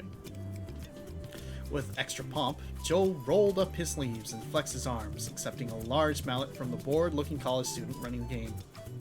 Glanced down to make sure Tess was watching. She was, or at least she was staring in the general direction of the game, and then Joe swung. He put his back into it, and his full body weight too. The mallet crashed against the pressure plate, illuminating the first in a trail of lights. Ran all the way from the base to the UFO. First one light turned yellow, then another, and then another, and then it stopped. After just 3 lights, it wasn't even a fifth of the way up the board. You're not even worth abducting, a scoreboard taunted. Here's your prize, sir. The attendant's voice couldn't have been more flat or boring. He offered Joe a basket of aluminum badges, each bearing a small illustration of a cartoon alien. Joe picked one at random and dropped it in his pocket. Okay, your turn. Let's see what you've got. Oh no. Joe is a weak ass. Tess grabbed the mallet, which was almost half her weight. She lifted it until it was just barely over her shoulders, then brought it down, letting gravity do most of the work. The mallet clacked off the pressure plate as lights began to streak upwards once again, past the first, then the second and third, quickly eclipsing Joe's score. It continued to climb and climb until it reached the apex.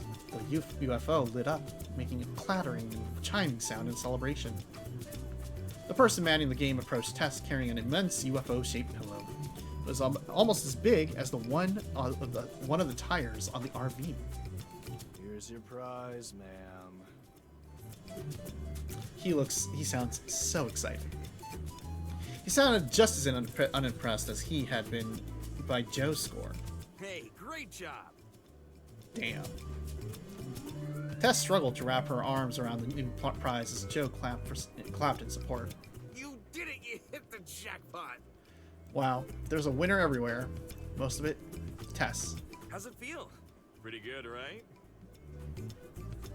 Please let Tess rest. Not really. No! Doesn't feel like anything. You're depressed! Carnival games are not gonna help you. You need therapy! He tried not to let it bother him. Sounds like we just haven't found the right game for you yet. Come on, let's try the next one. Tess followed dutifully, clinging to the pillow that Joe had been so excited for her to win. Next, the pair arrived at a decorated skee ball machine, complete with crop circle theming around the goals. Ever played one of these before? Do you know how it works? Gotta give Tess all of those aliens to make her happy? Yeah. Tess shook her head. It's a real test of skill, not luck. Gotta focus for this one. Gotta focus. Not like your sister can do it. Oh my god. At the end of the long ramp, several slots were arranged across a backboard. Plastic corrals surrounded each hole, each point value painted on. Don't worry about aiming for the big money. Go for the easier shots that you know you can make. Summarizing both his game plan and his life philosophy, Joe readied himself for the game to begin. 5 plastic balls were dispensed near his hand. He picked one up, getting a feel for the weight. With the bowler's dramatic flourish, he sent the first ball careening up the ramp. It bounced off the lip, nearly landing in the 30-point zone, but instead bouncing back into the 10-pointer. Dang, close one. Both of Joe's next throws missed, while the fourth one landed in a 20-point zone. All right, It's the last one. Need at least 20 more points to win a prize. Think you can cheer me on? How do I do that? Go, go, Joe, go. G.I. Joe. Whatever feels right to you, kiddo. She thought about it for a moment, then Tess stepped forward and awkwardly reached up to pat Joe's shoulder twice. Good luck. Good luck. Joe stared down at the 20-point hole, channeling all his focus and concentration. He picked the crosshairs in his mind, pinpointing the exact spot the ball needed to land. He landed back, practicing the shot a couple times. Then, with a solemn nod, he stepped forward and threw. The ball went wide, missing the target by a number of inches, and instead rolled into the 10-point zone. A series of red lights and disappointed trombone music reminded them that 40 points was not enough to qualify for a prize. Well, you can't win them all. No. Sorry. Guess I'm bad luck. No! No, no! He struggled once again to think of something mature and adult-like to say. But what could you say to a kid who was having such an unkid-like thoughts? At this point, you just say, fuck this game, it's rigged anyway. Why don't you give this one a shot? Here, I'll hold that. Oh no. After accepting the UFO plushie, he ushered Tess toward the game. He stared up at the target area. She stared up at the target area. Since Joe wanted her to try, she would try. Without bothering to get a feel like Joe did, Tess made her first shot. The ball whizzed over the ramp and sank neatly into the 20-point zone. Nice going. Hey, yo. Shot 2 landed in a 10-pointer. Shot 3 was another 20. Even though shot 4 was a miss, Tess was shot 4 was a miss, Tess was guaranteed a prize. On shot 5, Joe came to stand behind her, crouching down to see the game from Tess's level. All right, last shot. You can go for something safe, like another 10 points, or you can aim big and try to double your score. We're gonna double our score and get another giant fucking plushie, aren't we? What's it gonna be? I mean, you know, you're already guaranteed a prize right now.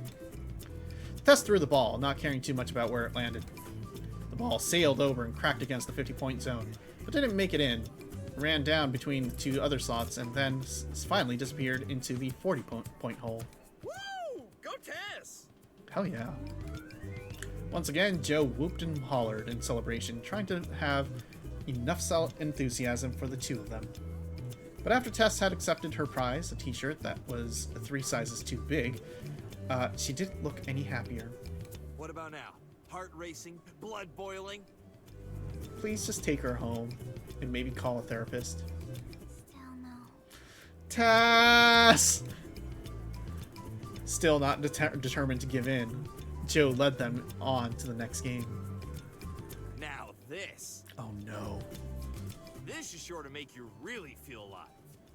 Is it Russian roulette? It was a shooting game. Well, close enough. With a small laser gun attached to a tether. Several feet away, cardboard aliens that were varying degrees of grotesque would pop up with targets stamped across them. Easy as pie. Yeah, this is absolutely rigged. You aim.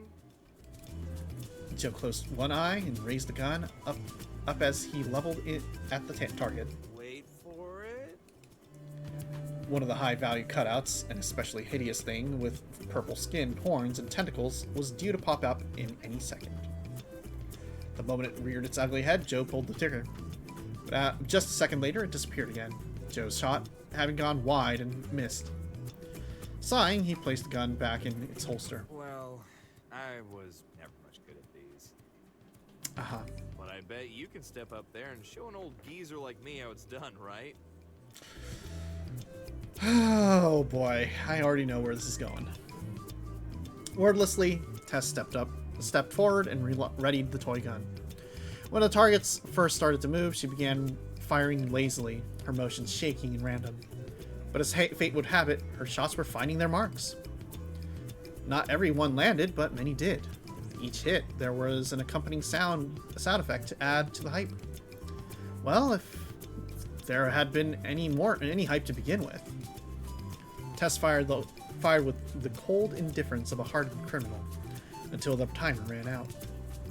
She didn't even bother to check the score, and simply accepted the prize that was thrust upon her, ready to be forgotten. Joe extended a hand, offering to carry some of the burden. He loaded the UFO plushie from the first game up onto his shoulder, giving Tess an easier time. Two of them headed away from the shooting area, finding a spot to sit down near an empty stairway. Joe poked the prize in Tess's arms to get her attention. I reckon you've got one of the best records of anyone here at this con. Yeah? If your sister were around, I'm sure she'd be chomping at the bit to find a way to make some money off of that. Oh no. What about you, though? Did you have a good time?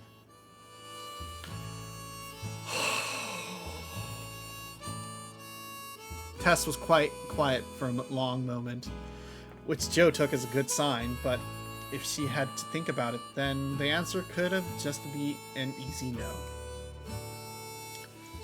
Then she pulled out her cell phone, staring down at the blank screen as if it might have better news. Maybe a message from Marina. Nothing. Had Marina forgotten her after all? The girl staring back at her from the pristine glass looked like a stranger. Other people are having fun.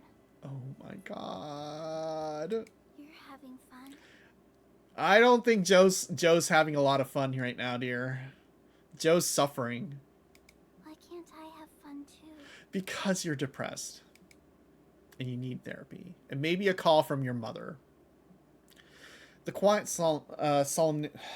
solemnity of Tess's question took Joe off guard, even though he knew he should be used to it by now. Ah, the convention, yeah. Well, that's because... He racked his brain, hoping to stumble across something pointing to say. There's something wrong with me, isn't there? Yeah? It wasn't even a question, just a statement. Joe sighed, and just put what he hoped was a comforting arm around Tessa's shoulders. This was going to be harder than he thought. We're back to Amber. We're back to Sweet Tooth. Marina and I showed up to Sweet Tooth bright and early. Me as awake as ever. Marina's still complaining about just how early it is. Oh. When we knock on the door, Cassie swiftly lets us in. Wow, I kind of didn't expect you guys to really show up. She's cute. When Amber sets her mind on something, there's no stopping her. She's cute, though. I'm glad. You two are both lifesavers, honestly. I've been here for a few hours already. Oh, damn. Yeah, Cassie seems nice. Like, she's well put together.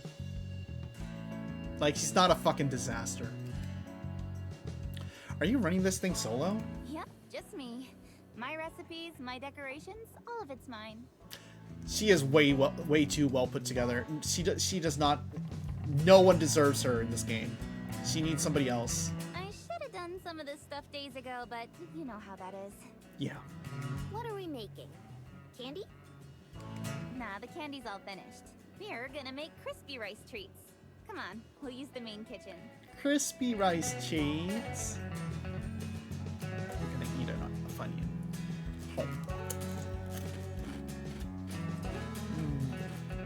Hom, hom, hom.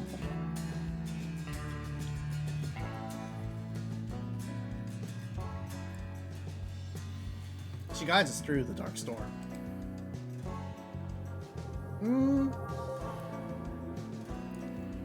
I think we played through Amber a lot, so I think just going through Marina, you beg to differ. Is she a mess? Is she a fucking mess? That's fair. I think we'll go with Marina, just because we always spend time with Amber otherwise. Unless anyone feels very strongly that we should go with Amber.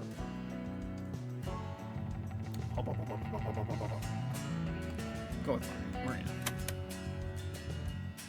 Switch that tape. Make sure you guys wash your hands. Okay. Amber. Marina. Oh, and you know what? We'll also just save it here.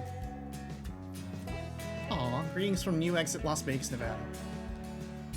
But there is someone who may deserve her. Who may deserve her. Like, are you saying Cassie...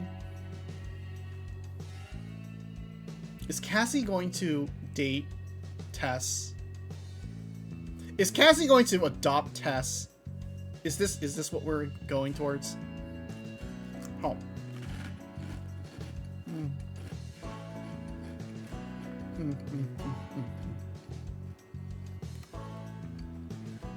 Ah, excuse me. The kitchen we're in is super professional. There's all kinds of scary looking equipment with dials and knobs and sensors. All of it is made of shiny metal, and like we're already on a UFO. I guess that would explain how I ended up in Bizarro Land with Bizarro Amber. As if waking up before the sun does isn't bad enough. It's for the sake of this random girl that Amber barely knows. Okay, sure. It's not like Amber hasn't ever helped out random girls before, but it's so rare that I can't help but feel like the alarm bells in my own head are going off. Whatever, Marina, it's just one day. You can put up with Amber being insensitive for a day, right? I already know that I can, of course. I've done that for a lot of days.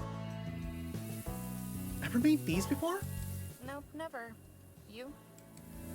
Tons of times. I'm a pro at these. And I'm going to make the best freaking batch of my life, I had in my head. No way am I going to let myself get shown up here. Oh, really? Do you eat them all yourself? Oh my god. A share, of course. If Amber's a pro at anything, it's finding ways to tease me. I wish. They're a crowd pleaser when you've got a family full of little kids. So, what you're saying is, I should leave it all to you. Amber, we're here because of you. No way. You're the one who signed us up for this. I know she's just kidding, but it still stings. Because it's basically proof that she doesn't really want to be doing this either. Hey, it's just helping out a friend. Yeah, your friend. Can't help but glare over at Cassie, making sure she's not listening. Cassie's not a bad person, I don't think. But she's probably got no idea about how I'm feeling over here. Doesn't change the fact that things would be a lot easier right now if she didn't exist. A friend? Amber, you've known her for like 2 minutes. Enough time for our entire trip to get rebuilt around her. Enough time for our entire trip to get rebuilt around her, though. That's about how long I knew you when I let you in the RV. But, like, you know, you were very begrudging about, like, helping me, kinda. Those are, like, totally different things. They are, right? I was stuck in the side of the road and probably would have died of heat stroke in that, like, an hour if Amber hadn't shown up. And then from there, it wasn't like Amber had anything else going on. She didn't have a girlfriend who was already struggling to be good enough. All I wanted to do was see Tess and spend time with Amber. Is that too much to ask? Sorry, I thought it'd be fun for us both. Oh, woo. I sigh. At this point, we're committed. Or at least I am. May as well try to make the best of it, right? Well, can still be fun. Come on, Cassie's probably wondering why it's taking us so long to wash our hands. Immediately back to Amber.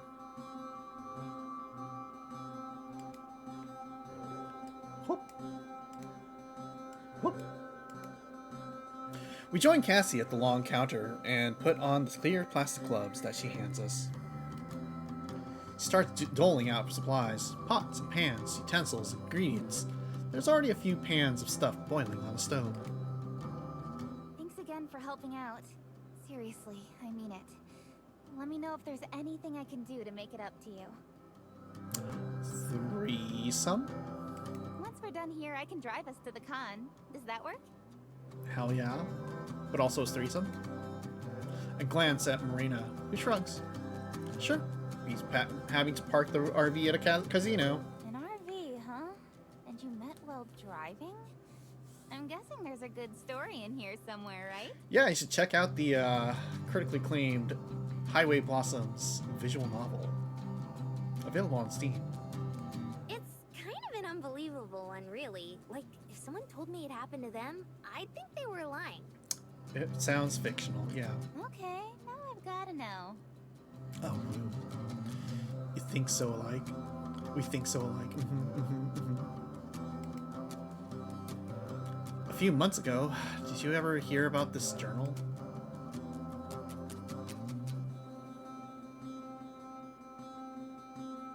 It's time to reflect. At first, we try to keep it brief, but Cassie makes it clear that she wants the whole story. So we start with the first piece of the treasure and go from there. Marina and I take turns talking and fill in the blanks when the other starts to stumble or forgets a detail. While we talk, Cassie finishes up the prep work. That includes moving the stuff from the stove into trays to cool. Then she starts to set up the new stations for us to make treats. Other than occasionally asking for clarification on something, she doesn't ever interrupt. I finish up the story with our arrival back in Vegas just yesterday. When I'm done, Cassie looks to me, then at Marina. She shakes her head. Wow. Wow. That's really all I can say. Wow. Wow. Told you it was pretty unbelievable. Yeah, you sure did. I was expecting you to be high school sweethearts who eloped or something. Not a John Wayne movie. Is that a John Wayne movie? Everyone's been talking about the gold, the journal, the people who found it. My boss even wanted to do some promo event where we'd have gold-plated chocolate bars to capitalize on the hype. Oh my god. And here you are, helping me out. It's pretty surreal. It's pretty serial.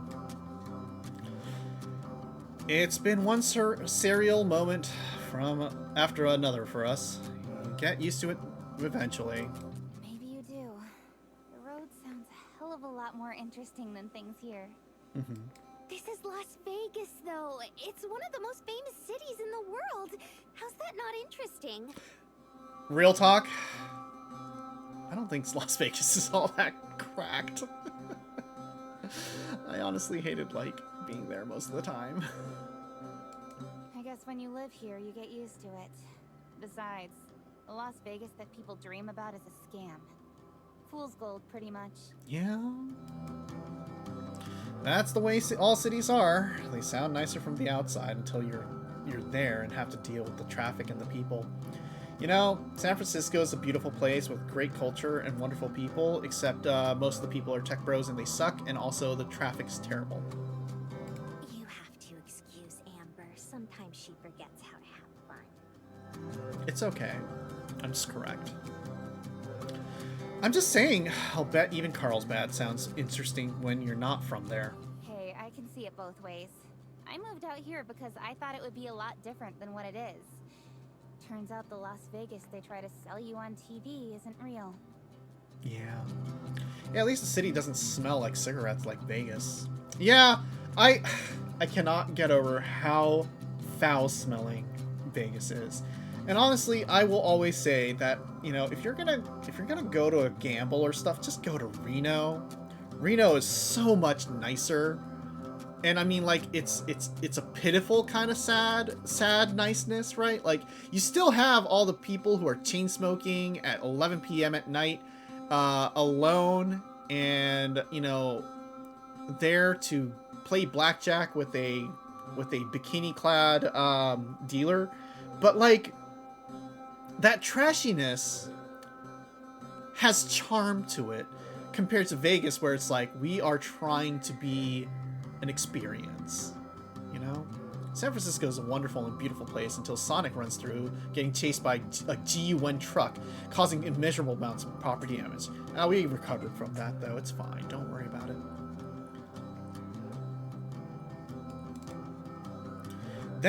makes a chopping motion with her hands, starting to bustle around once more. Right, well, famous treasure hunters or not, let's make some treats. Treats. Reno's trashiness is human. Vegas's trashiness is corporate. Exactly. It's genuine country-made trashiness. Those stains in the wallpaper have history. Yeah. And also, you know, like you can get around Reno, and there's like nice things to do. There's like outdoorsy stuff you can do, and the planetarium's like unironically good there. So like I feel like there's a lot more to do and see in Reno than Vegas, where everything is just a fucking fake city. It is the most fucking fake city that I've ever been to. It is depressing. She ushers us over to one of the counters, where there are a few grocery bags full of supplies. At a glance, I can see marshmallows, butter, and crisped rice cereal. There's lots of each. There's also a precarious stack of pans and utensils, plus a few boxes of plastic wrap. Finally, there are a few portable single-burner stoves. All in all, looks like someone dumped off here and said, "Not my problem" about. If you want, I can walk you through how to do it. Before I can even respond or accept the heavy pan that Cassie's offering me, Marina cuts across and snatches it from her. It's okay, I can show her. Yeah. For a second, Cassie looks a little taken aback, like she didn't expect to be challenged, but she shrugs. Sure thing. Cassie scoops up a few things from the bags and then slides one of the stoves further down the counter. Marina grabs supplies as well, doubling up on everything. Marina squeezes past me and turns on the burner, setting the heavy pan on top of it. Then she unwraps and drops a couple sticks of butter in. First things first, you gotta melt these. Gotta melt these. Right. Here, chop it up. It'll make it go faster. She hands me a knife, which I grip like a caveman and use to hack at the softening butter. The butter melts slowly, even though the flame underneath it is blazing brightly. While we wait, Marina starts to set up her own station a few feet away from mine. Soon it's become a thick pool. Marina hands me a bag of marshmallows. Add these in slowly and stir them so that they'll melt. The whole bag? 2 bags, actually. 2 whole bags? My teeth hurt just thinking about eating one of these. You say so. I do. You do. I pull hard, trying to tear open the bag, and eventually resort to using my teeth. That makes it split open, and a couple of marshmallows bounce onto the counter and floor. I bend down to pick them up. 5-second roll. Horrified, Marina bats them out of my hand again. Ew, no, gross! You're selling these, yeah. Those marshmallows are gonna come out of your paycheck. Uh-huh. Just fire me in that case. I lightly bounce a clean marshmallow off of Marina's forehead. Dork. She wordlessly tosses it into the trash with the ones on from the floor. Marshmallows. Pan. Now. Okay. Yes, ma'am. Pour the marshmallows into the pan with the butter, where they almost immediately start to bubble and dissolve. Marina's still working on her butter, stirring it even though it's fully melted. What are you waiting on? Christmas? It's my secret technique. It's your secret technique. Burning it? This time she throws marshmallow at me. That one comes out of your paycheck. Oh my god. I head back to the pan where the marshmallows have almost morphed into a stingy paste. It clings to my spatula when I try to mix. Are you sure we should add a second bag? This is pretty thick as it is. Yes, I'm sure. I do as she says. Dump the second bag of marshmallows in. The pan is getting pretty full and I have to be very careful with my movement to avoid spilling any. Meanwhile, Marina's just adding her first bag of marshmallows into the butter. On my other side, Cassie is pouring a bag of rice cereal into her own pan. She holds it steady with one hand while she mixes the concoction with the other. So, Cassie, How'd you end up in Las Vegas? It was a couple years ago now. Had a fight with my dad and left home. Couch surfed for a while. A day or two here, a month or so there. But I got sick of that and decided to settle down somewhere. And so you settled down in Vegas. I came out here because it felt fitting. In a dumb kid romantic way. Like you said, it's Las Vegas. It's all about luck and good fortune, jackpots or busts. I thought that maybe I'd find some purpose or meaning out here. I would never go to Las Vegas to find meaning in my life. Figured out pretty quickly that life doesn't work like that. At least, not that easy. But I decided that since I came all the way out here that I may as well stay. Got a job at Sweet Tooth because I figured it'd be better working around something I care about than something I don't. Well, at least you found something that you kind of care about. And now, here I am. Cassie set down the bowl she was using and inspects my Marina's progress. She nods approvingly. Looking good. Go ahead and add in the cereal and let's move over here. We do what we're told and regroup at one of the clean counters, where Cassie is waiting with several colorful jars with several colorful jars and some plastic brushes. You kids ready for crafts time? We've still got to frost these suckers. Hell yes. I pour mine into a large dish like Cassie did. Marina is still a couple minutes behind, mixing in her second bag of marshmallows. I carry the dish over and set it beside Cassie's. She hands me a knife.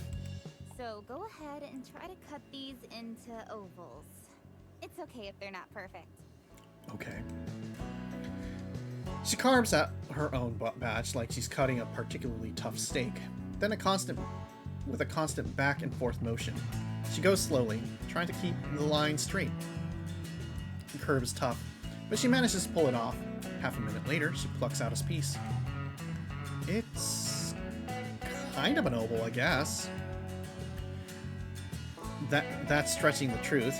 It's more like a triangle. Close enough. Wow. Go ahead and shove one of these in there. She takes a popsicle stick and rams it into the treats. Then she pops open one of the jars of frosting. Dunk 'em. Dunk 'em! She jams the treat in as far as it'll go until the frosting covers the whole thing. Then she pulls it back a bit. Out. A bit of excess drips back into the jar. Give 'em a once-over with the knife. Stab him with the knife. Once over with the knife. Deftly, she scrapes and spreads the frosting until it's smooth. While she's doing that, Marina joins us with her own tray. That smells really good. For some reason, Marina's have a different, richer smell than the stuff Cassie and I made. I know. I told you, it's my secret technique. What is it? If I told you, it wouldn't be a secret anymore now, would it? Yeah, you're right, though. I just stare at her. Okay, fine. If you brown the butter for a long time, it turns them super good. I see. Extra brown. First thing you protest, I use the knife Cassie gave me to pry off a tiny bite from Marina's cooling mixture and pop it in my mouth. Oh my god, that's amazing! It's rich and caramely, almost like toffee. Definitely puts mine to shame. I can see Marina struggling between yelling at me for stealing and being happy with the praise. She settles for a smug nod. Can I try? Marina begrudgingly cuts off a small piece and hands it to Cassie, who handles it as gently as a lump of gold. Marina watches intently as Cassie tries it. Oh my god, that is amazing. Oh my god. Is Marina and Cassie gonna get together? I hope so. They deserve it. Thanks. Oh no! Despite herself, I can tell Marina's struggling not to smile and appear nonchalant. Okay, now that me and Amber have been put to shame, last step. Yeah. She rattles a bag of chocolate pieces that are shaped like thin discs. Take a couple of these bad boys and stick them on before the frosting dries. Woo. 2 of the discs get pressed in for the eyes. She also breaks off the corner of a third disc and attaches them as the mouth. And voila! Voila! It's good enough, and that's what counts. Yay. It isn't perfect, but it's definitely a passable alien. For the final step, she mummifies it in plastic wrap, then tosses it into a large plastic bin. Now we've just got to do this like 50 more times. Hey! Yeah, that's not hard at all. Oh no. With our directions clear, all three of us get to work. It's fairly tough cutting through the marshmallow mess, which has already cooled and solidified by a lot.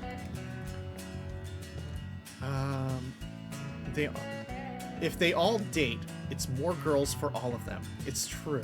You're right. Everyone should just be poly.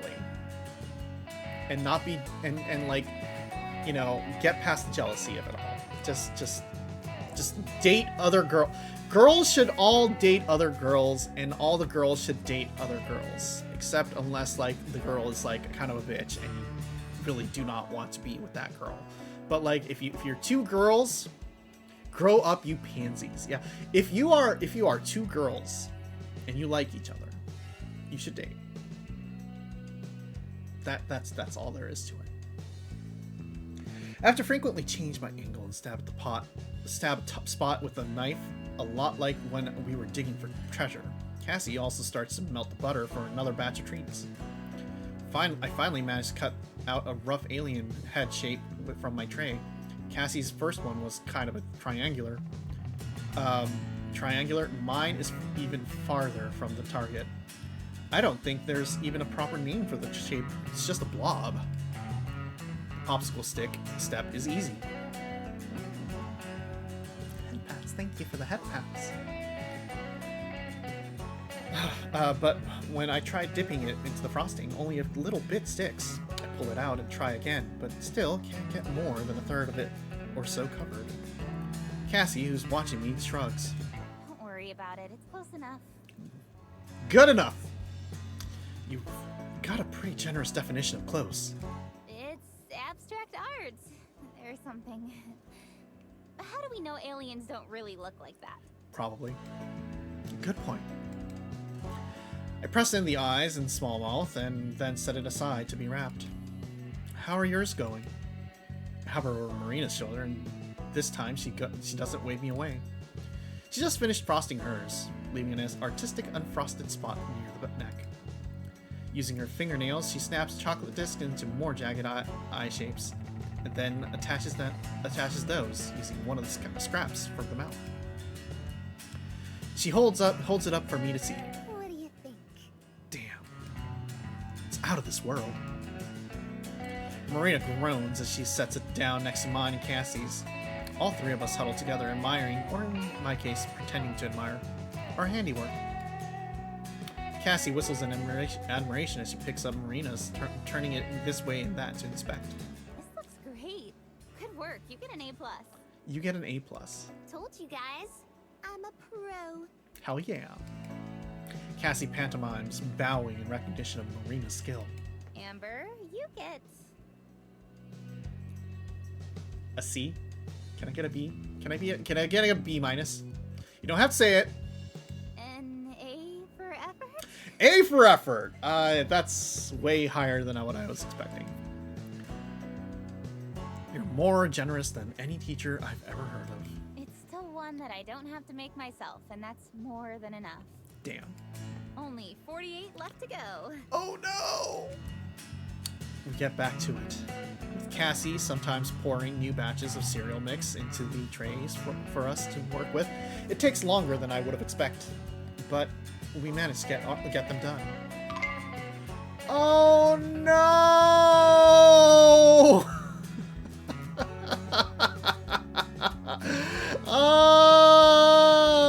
How do you even like fuck up the frosting that bad? The frosting's that's some real fucking up on the frosting there.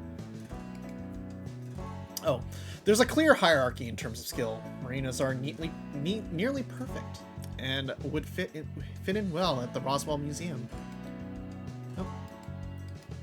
Cassie's are nice, even though the first one looks kind of rough and would fit right in. Would fit right in a cookbook or something. Mine are probably going to sell at a discount. After we finish wrapping all the treats, we move them all into a plastic bin. Cassie hoists that onto a small rolling cart, along with a few other boxes of homemade goodies. The aftermath is impressive. There are a ton of dirty dishes and crumbs littering the counter. Cassie tosses most of the dishes into the sink to soak. Cassie checks the clock. Looks like we finished just in time, too. We should get to the con right when it opens. Again, thanks a ton, you two. Oh, woo. It was fun. It was fun. I'm glad to hear Marina say that. Yeah, it was. Although I get the feeling you could have finished faster without us. No way, I'd have been at it the rest of the morning. Besides, having good company is just as important as having good help. Oh, woo. Let me go dump all this in the van and then we can get going. Oh, woo. She wheels the cart out and away, leaving Marina and I behind. The instant we're alone, Marina yawns and leans against me. Sleepy. Sleepy? Hey, don't fall asleep. We've got a convention to go to. Did you let Tess know we'll be there soon? She jolts up straight. Oh, shoot. I'll do that right now. Oh no. Marina pulls out her phone and frantically taps out a message. I hope she sees it. Oh no, I hope. I'm sure she will. Isn't she pretty much always on her phone? Yeah, most of the time. She hasn't responded by the time Cassie returns. This time without a cart. Ready to go? Marina grabs my hand. Ready. I will. I like how they painted the Stratosphere exterior and they just flash it for 1 second before like immediately coming in here. Just to say like, we drew it, we're not gonna let you see it. We arrive at the convention and lug our supplies to the main room where all the booths are set up. Since Cassie's selling, she has a special badge that lets us cut past most of the lines. And to my surprise, there are plenty of those. Apparently, aliens are more popular than I thought, because there are at least a few hundred people milling around the convention area. That alien suffered a terrible accident. Oh, yeah. Oh, you're talking about the... Yeah, no, that's a look. That's a look. Marina's paying more attention to the phone in her hands. I can't get a signal at all in here. Yeah, that happens. I want to let Tess know that we're here. Oh, woo. She holds her phone up high in case the frequency she's looking for is right over her head. There are numbers taped to the floor every few feet, marking each vendor's space. Cassie leads us to spot number 33 toward the wall near one of the exits. There's a plain folding table with a canopy provided and not much else. This is us. Home, sweet home. Can't believe you live in a casino. Marina and I set the bags and boxes we're carrying onto the floor while Cassie starts to set up a few folding chairs. Booth budget is basically zero, which means it's just these and some decorations. Can you two sort out the goods? Aw. On it. Aside from the treats we made, there are also other baked goods like cookies and brownies. Plus, there's a variety of homemade candy, which all looks like a lot more appealing than the stuff at Sweet Tooth. Marina and I organize them all on the table while Cassie clips the decorations she made onto the support poles. Once everything is said and done, it looks not that great, if I'm being honest. It's pretty clear that it was mostly a one-woman show. But there's a charm to it, and it's not as if there's very stiff competition here either. Most of the other booths selling food, even the bigger ones, look a little plain and uninspiring. Okay, here's the thing about, like, if you're running a food thing, yes, presentation matters and you've got to deal with stuff like that, but, like, honestly, most people who are running those kinds of booths do not have time. They are slowly going mad on the inside trying to make sure everything works. So, you know, presentation is like the last thing on their mind, aside from like taking a press photo, which was probably done like 2 weeks in advance.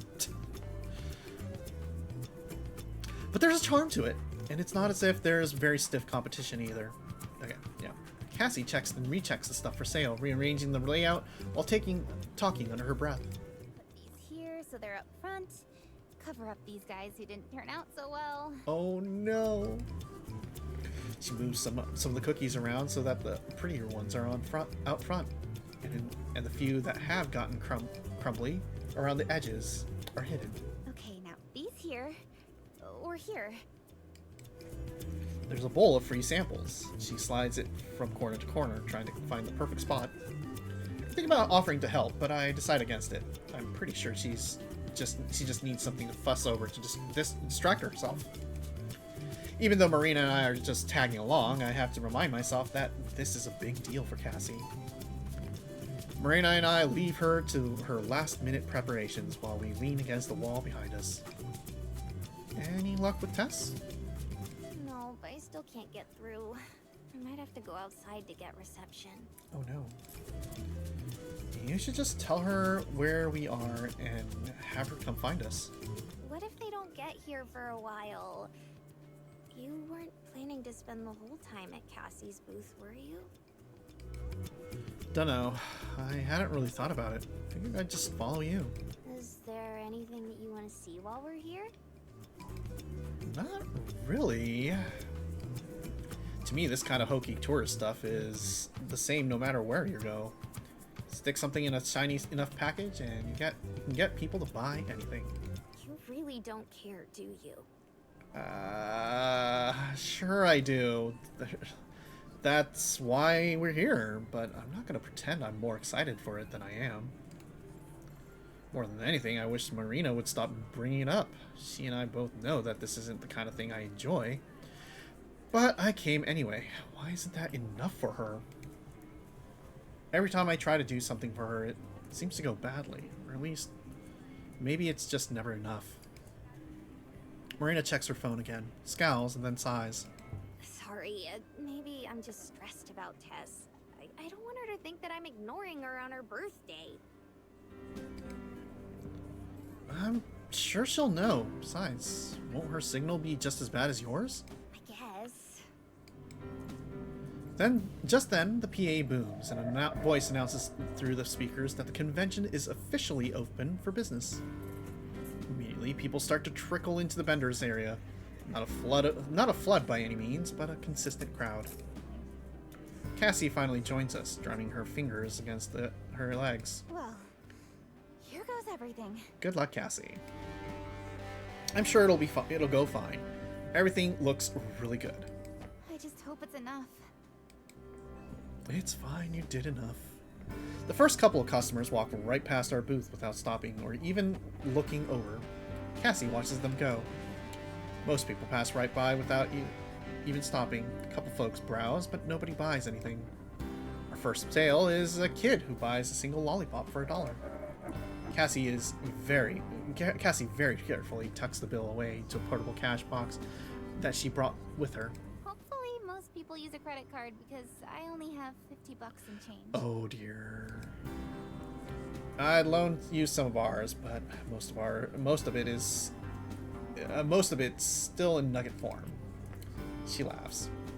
Hey, not that I'm trying to get rid of you, but you guys don't have to stick around.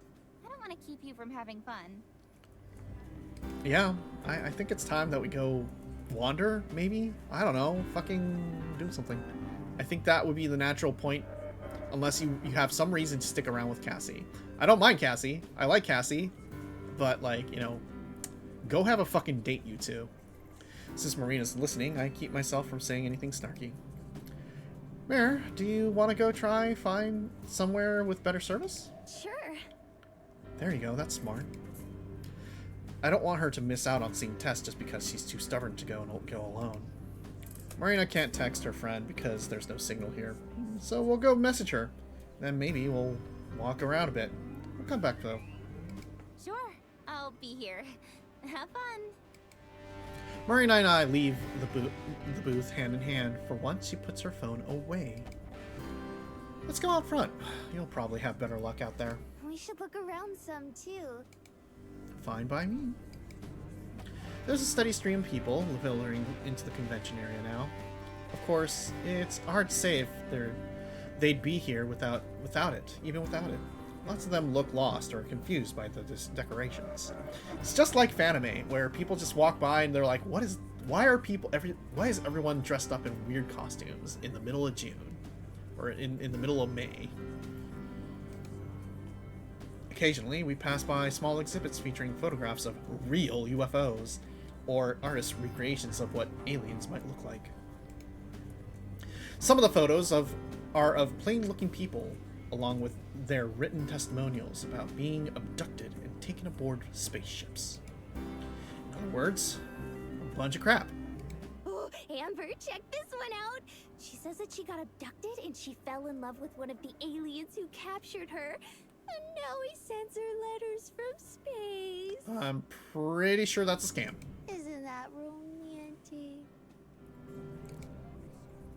Then again, I guess there's plenty of people who buy into this schmuck. Hey, look! It's Stratosphere. Free blackjack lessons daily. I now wonder if there's a Fresno Nightcrawler convention. Maybe? Possibly? Who knows? I wouldn't be surprised. Well, actually, no, I would be surprised if there was a Fresno Nightcrawler convention. Once Marina's done looking, we finally make it back outside and lean against the wall where it's nice and shady. Any better? Barely. I've only got one bar. I guess that's good enough. She types out her message and then glares at her phone. After a moment, she angrily taps it. Ah, aliens. What a wonderful concept. I hope they're robots. Possibly. There's a good chance that there's at least some kind of alien life form that is robots. In some way, shape, or form. Oof, it doesn't want to send. Oh, woo. Thought you had a bar. Sometimes a bar isn't enough. Like now. Yeah, like when your phone tells you you have signal, but it's not actually like a real signal, then it's like, no. If it's useless, then why is it there? Why not just make it 0 bars? Not now, Amber. Oh no. Just asking. After a long moment, she finally sighs with relief. Okay, it finally went through. Now what? Now we wait for her to text me back. Oh boy. Wish we could wait inside. At least Marina has her phone to keep her occupied while time passes. I just watch the people going in and out of the casino, thinking about how I'd rather be somewhere else. After a few minutes of silence, my patience is running out. Still nothing? No, doesn't even look like she's read my message. Oh boy. Maybe her phone's dead. Or not with her. Yeah, maybe. Wanna head back to the booth? Wow, that didn't take long. You know, honestly, yeah, like, want to go in and hang out and look around? Like, maybe that would have been a better way to go, but you know what?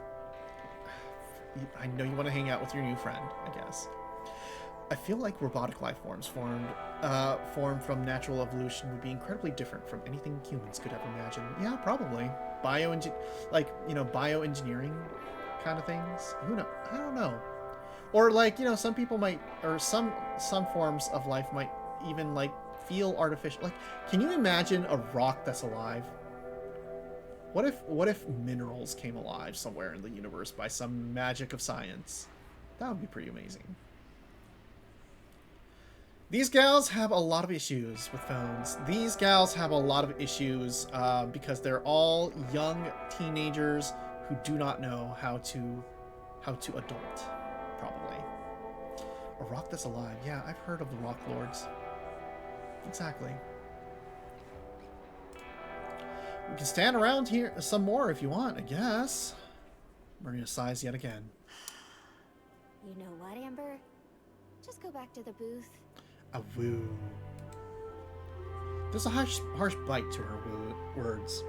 Takes me off guard. She immediately notices and shifts gears, her expression softening as she looks everywhere but my eyes. I still need to find Tess a gift. Hey, I can help you look. It's fine. You'll have a better time with Cassie anyway. Oof. to you later. I love candy. I'll come back to the booth when I'm done. Damn. Fuck. Okay. Before I can even let her know that I worry about her going off on her own, she's already walking away. She glances back once, then heads back into the building. Now it's my turn to sigh. It had been something I said, but what could it have been that was so much different from what I usually say? I'd like to brush it off as her just being in a bad mood, but that's so unlike her. She's Marina. She doesn't have bad moods, at least none that I've ever seen. That's because she's been keeping it in for an entire month. You have to understand. You have to work through these things sometimes. The sun beats down on me, and my shoes feel like they're melting into the concrete. I can feel the sweat start to seep down my cheeks. When did things get so hard? And we're back to the trio. Just get on out of here! Take yourself and scoot on out! Shoot! Go on! I see we are... Excuse me for a second, but can I just point out that this alien is just a photo of a fucking alien? Alien doll here. That's... amazing. Lovely. A+ work. I know that that is... yeah, okay. We can and we are. That's... Chef's kiss. Mwah! Lovely. I love it. Anyway, I see Mariah as being Mariah. Not like my sister would want any of your junk anyway. Oh my god. Good! Your patronage is not appreciated. It's no good. And neither is your money. Oh my god. Well, your inventory ain't appreciated either. Where'd you dig it all out of, a dumpster? Oh my god. That's right. Same one you crawled out from. Oh, you got me there. I'll kick your ass! And you'll be kicked out. Security! Yeah. No. I'll leave. Mariah coughed with words under her deep breath. Junk peddler. The bender hurled a neon green Buddha statue at her, elongated snail antennas replacing his eyes, and his usual peace sign instead of that of the bulking variety. It whooshed past her head, cracking into a pillar behind her. Jesus! That was enough to convince Mariah to retreat, at least for now. She turned tail and sprinted down an alley tightly packed with other vendors and booths. Wrong deity! And don't come back! Damn. Are we... Okay, we're having a reflection. As Mariah was dodging in and out of congested crowds and shoving strollers out of her way, she considered, only for a moment, that this was the karma Joe had tried to warn her about. Of course, admitting that would also be admitting that Slacker was right, and she wasn't about to give him the dignity. There was one thing that he had been right about, though. Something that even Mariah, still stumbling around in the fog of her morning hangover, could see. The squirt was sad. Yeah, all kids get sad and broody, fact of life and all that jazz. Give the little turds a soda and some Skittles and they'll bounce back just fine. The way Mariah saw it, there were different types of sadness. Some that were different, enough to transcend the three-letter word that represented it. She had never figured out a word to describe the transcendence, and if there was one, it was too long for her to care to learn it. She can't bear to learn the word depression. Cool. Mariah's like as if a badger became a human being. Yeah, kinda. Honey badger don't care. But she had seen it in action before. She had seen it down by the river where Joe would mope and stare at the water for hours before holding himself up in his room for days. She had seen it, belching out of steel chimneys on the horizon during the days she ditched schools, enveloping the whole town in gray clouds and making the flat plains of Missouri feel like a snow globe. Also, we're about to hit those odds. I think we'll just power through it right now for this one.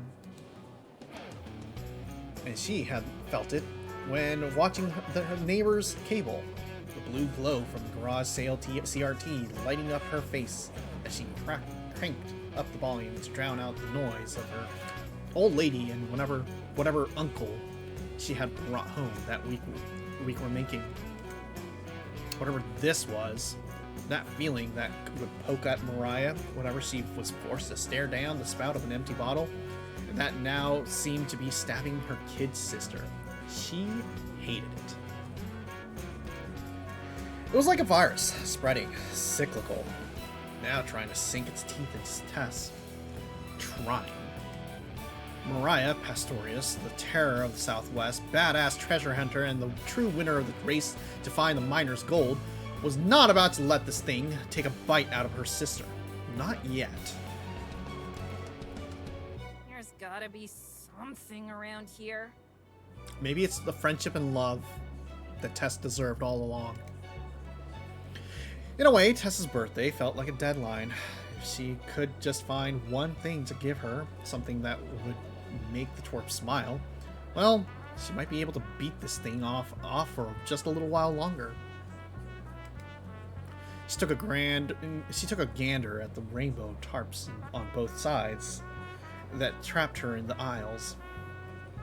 Turns out the swap meet was only a quarter of the story, and was just being sandwiched between overly expensive food stalls and new age soccer moms trying to sell their craft jewelry. There hadn't been a single good find all day. How could there be? That cheapskate Joe, he had only given her $20 to work with. Should have given her his cut. She would have made a much better use of it. She passed a popcorn vendor and nabbed a handful of kernel corn out of a little boy's bag. Mariah! Why? With her mouth wide open as she chewed, she pointed at every booth that looked like a waste of time. Trash, garbage, crap, hot garbage, junk. Oh my god. What is this artwork here? What was the art direction here? Okay, we need a really okay, this is probably just a photo. Perfection. And then this probably exists. This probably exists. What was the art direction in drawing this? Draw me something really shitty that would be in an antique store. Or a Goodwill. Or something. Just on a shelf in the bric-a-brac section. And then this is probably a photo. This is absolutely a photo. Oh my god. Why? None of this was good enough for her sister. Hell, none of it was even very good. She swallowed as she made eye contact with a thin vendor that had a pencilly mustache who was selling rose-themed decor. Mariah stopped at the table. I've seen better hauls at estate sales after old-timers croak on the toilet. Oh my god. Mariah went on her way. She was just about ready to answer the call of the casino, maybe take advantage of those complimentary drinks that those chicks in the tight slacks were serving. It's what a high-rolling Vegas fat cat like her would deserve, after all.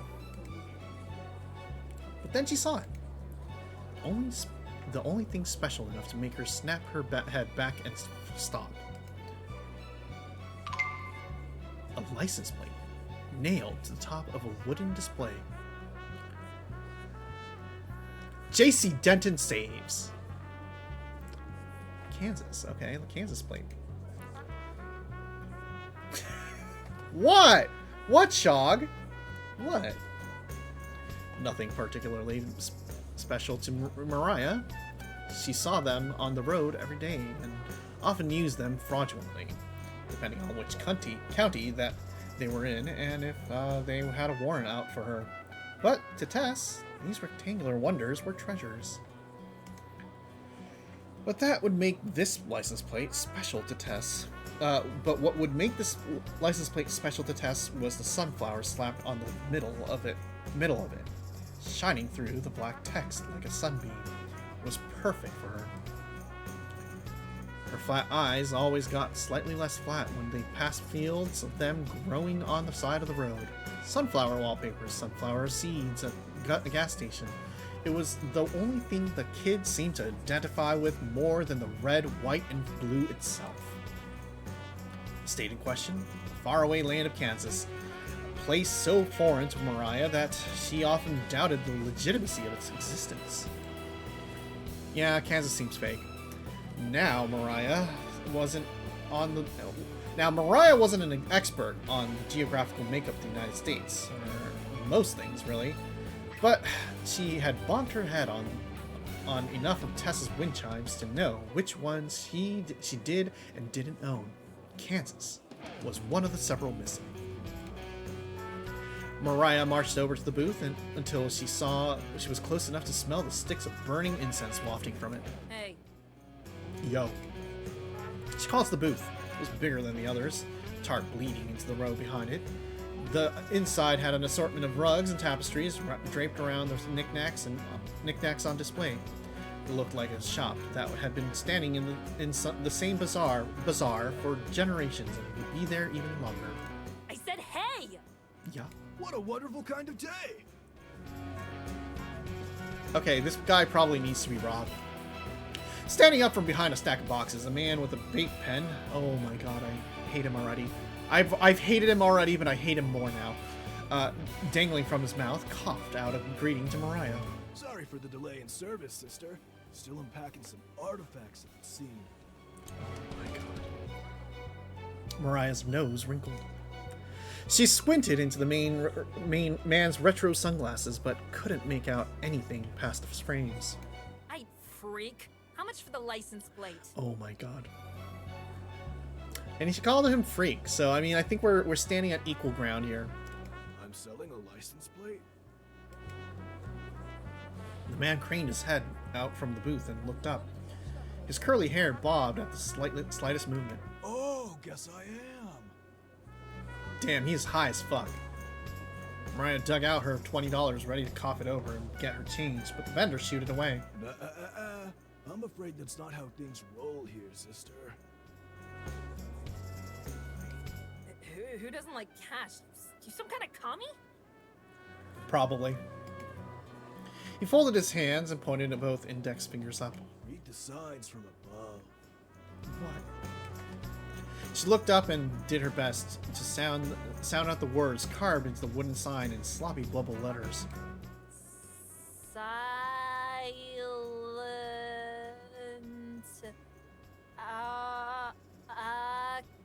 Action. You did it! Congratulations, you read a word. You read 2 words. With like multiple syllables. That's great, Mariah, you did it. Silent auction? What the hell is that? Silent auction! I don't know what that is either. Signs. Plural. Oh.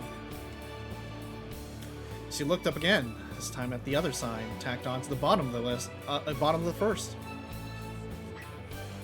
Shh. Oh. I don't get it. Sis, you know how to hold a pen, right? Haven't done that in a while, but I probably still do. Oh my god! You know how to use it? Skating on thin ice, buddy. Lake ain't that deep, because that's all you need. They hate each other so much, and you know what? Honestly, fair. He slid out a sheet of paper from beneath the table and plopped a pen taped to a hawk feather right alongside it. Just write down how much you think it's worth. Get it? The cog wheels in Mariah's head turns and rattled. She looked at the rows on the paper, a column for bids and a column for notes. It still took several more seconds before she got it. So some leech could swing by once I leave and outbid me? But ain't that how auctions work? Yeah. Please just steal the thing. Yeah, honestly, I this is the one time where, like, Mariah should probably just steal. Mariah was immediately suspicious. Anything that couldn't be claimed as her own through will or skill was a scam, as far as she was concerned. And with only $20 to her name, the quiet tug of restraint called to her.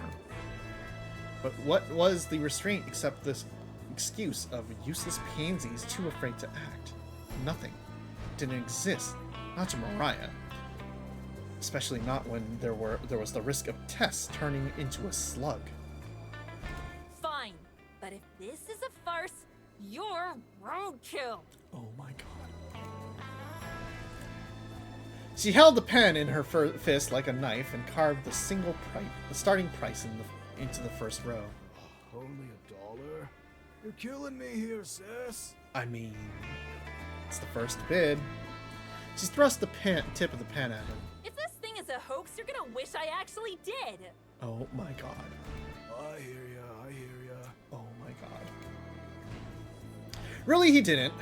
He grabbed an egg timer from the end of the table and wound it. Continuous ticking began. Auction time is 60 minutes. Best of luck to ya. And then she's just gonna hang out here, isn't she? Keep your luck and give it to any sap who tries to get in on this. They're the ones who'll need it.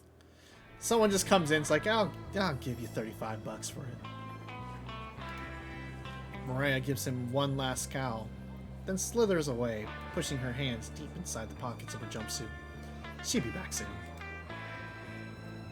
59 minutes remained. Is Marina gonna just show up and be like, oh, what a cool little license plate. I bet Tess would like that. Did we do this? Yeah.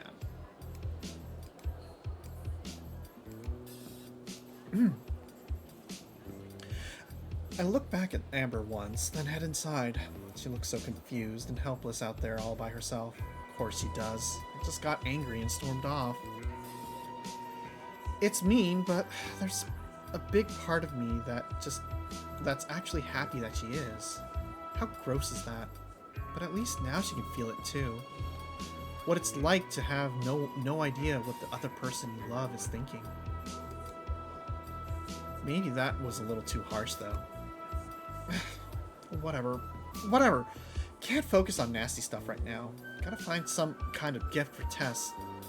Now, no matter what happens, this is her birthday and we need to be here for her. With how sad she's been lately, we need to find something that'll perk her right up. I slip into the crowd and follow the pretty girls in costumes until I'm pretty deep inside the vendor hall. The further I get, the more it feels like the booths and tarps are multiplying. The people too.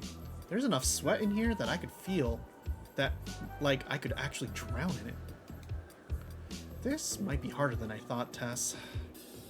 But I'll do it. I'll do it for you. Fortunately, after treasure hunts and festivals, navigating crowds is easy peasy for me now. Amber would probably disagree if she were here, but I think I'm quite the expert as it is now. Thank you very much. I'm afraid of getting distracted by chatting, so I try to avoid looking at the vendors and instead just focus on their merch. There sure is a lot of it, from adorable wooden coyote carvings to really out there art that my mom would shield my eyes from if she saw it. But none of it screams Tess. There are toy vendors and stuff, but Tess isn't into stuff like that. No kid is a regular kid, but she's definitely unique. And I want to make sure that we give her something that's unique. Thankfully, I don't have to zoom up and down the aisles for very long. I spot something that just catch my eye. It's practically yelling at me to stop. It's nailed to the tippy top of the booth. If I weren't looking, I may not have noticed it. But all I need to do is take one look at it to know that it's made for Tess. A Kansas license plate with sunflowers. Ah, fuck. I knew this was going to happen. I must have it. Veering off course, I swing over to the booth. How much for the license plate? I don't mean to, but my hands slam on the table. An itty-bitty timer on it falls over. Ah, so I guess this thing really is a hot commodity. Oh my god. So you have a lot of stock then? Thank goodness. What a relief. This will make Tess positively positive. Afraid not, Bubbles. Read the sign. I look up at the plate again. The license plate yells out, JC Saves. From God? You're my second customer of the day, not the second coming. The other sides. Plural. A woo. This time I look at the wooden sign. Signs. Silent auction. Oh, I know those. My school did them for fundraiser. He puts a finger on his lip and smiles. Even under his thick, round sunglasses, I can tell it's a real smile. Oh boy, the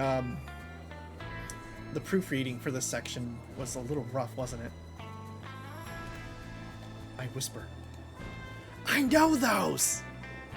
This'll make it easy then. He unfolds a sheet of paper and smooths it out on the table. I stare down and look at this first row. Someone's already bid on it? Just a few minutes ago. Don't mean you can't, though. Wow, talk about good timing. It must be fate. I'll do it. $1 isn't a lot. I can outbid that, no sweat. She bid $1. That is some amazing gumption there. But how will we tell who's who? There's no name on it, just their bid. Don't you worry your pretty little ponytail, or whatever it is. They used a black pin, so you'll just use a purple one. Oh, that makes sense. Lots of sisterly love, that. He slides a purple ballpoint out of his sleeve like some kind of crazy magic trick and tosses it over. Whoa, Mr. Bender is really slick. I get it. An extra silent auction. That's right. I put the tip of the pen on the paper and write down my bid. 3 United States dollaroos. Sorry, whoever you are, but there's a sad little girl who needs this a lot more than you. Hey, all is fair in love and bidding wars. Battle ain't over yet, though. He sets the timer right side up. There's a little under an hour left in the auction. When this thing rings, it's all over. I read the timer and give him a quick nod. Okie dokie. I'll make sure to check in before that. See you soon. I try not to smile too much as I walk away. Tess is gonna love this. Can't get too excited yet, though. It's still an auction after all. You never know what could happen in 50 minutes. We're so fucked. Hey, freak! What the hell is this? Oh no. Mariah glared at the second row on the paper. Shh. Mariah slapped his finger away from his hushed lips. Give it a rest! I asked you a question! Don't know what to tell ya. Answer's right there on the page. Yeah, but there can actually be other weirdos on this rock who collect these things. They're scrap! One man's trash. Is another's pain in the ass. God, what a pain in the ass. It's just $3. Not hard to beat, right? Yeah. Do I look like I fell off the money tree to you, pal? I mean, you know, if you really want a license plate, $5 isn't that big of a deal. She brought herself to look at the new bid again. It was written purple. What a stupid color. An ugly color. In fact, it was the worst color, Mariah decided. The handwriting, too. She wanted to spit on it. It was so nice and pretty and neat. Disgusting! It's the kind of handwriting you'd only see from a teacher's pen. A real slouch. But the thing about the slouches of this world, they can't stand straight. They're close to the ground, easier to knock down. Someone with handwriting this compact, who twirls their threes in the middle, they must be unique. It's overcompensation, something Mariah was quite familiar with. It wouldn't be hard to intimidate them. Get back at them, to get them to back down here and now. She took the black pen, began smashing it into the paper. 40 minutes remained. Ah, jeez, this is a little intense. I can only wince. Every row from the third to the fifth has been overtaken by violet, scratchy lettering. All just one number. 10!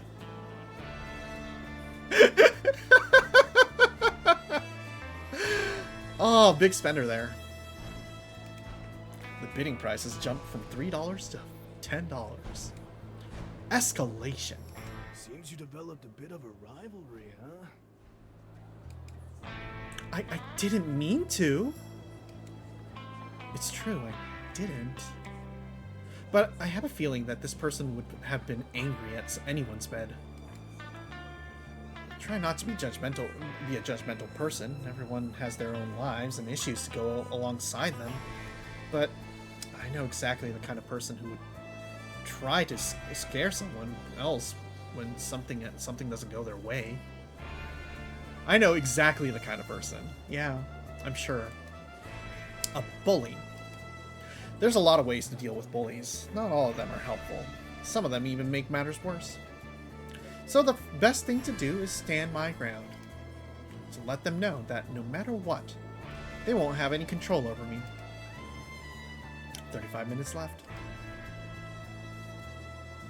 You know, instead of the trio, it should just be like... Oh, they're mocking me! Mariah's.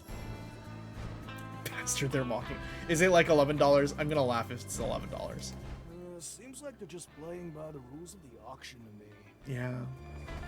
You must be as blind as you are sleazy! Yes! I love the fact there's a little tiny smiley face. There's a little tiny smiley face. It's just like, hello. Hello. I am here to outbid you. Here's $11. Dollar-a-dues. Have fun. You want this? You can get 11 whole dollar-a-dues. 11 whole United States of dollar-a-dues. What's that look like to you? The written form of $11. Yeah? Ugh, that's part of it, but look closer. That is a smiley face! A smiley face! Can you believe that crap? Whoever did this didn't just bid one more dollar to flex. They wanted to teach me a lesson. Yeah, it means they got some balls, you know? So what are you gonna do?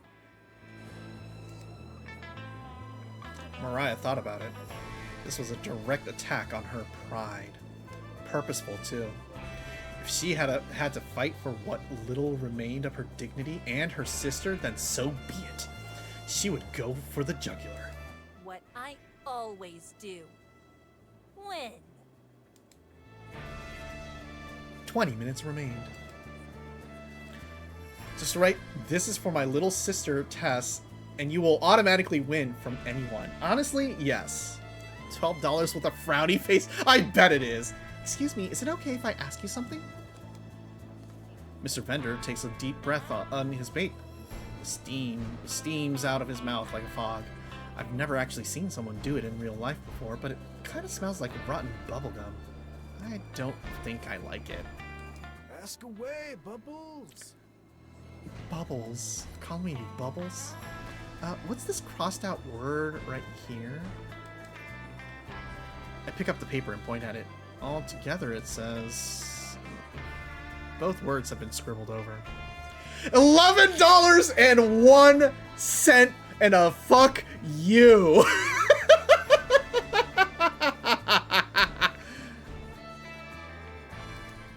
Ah.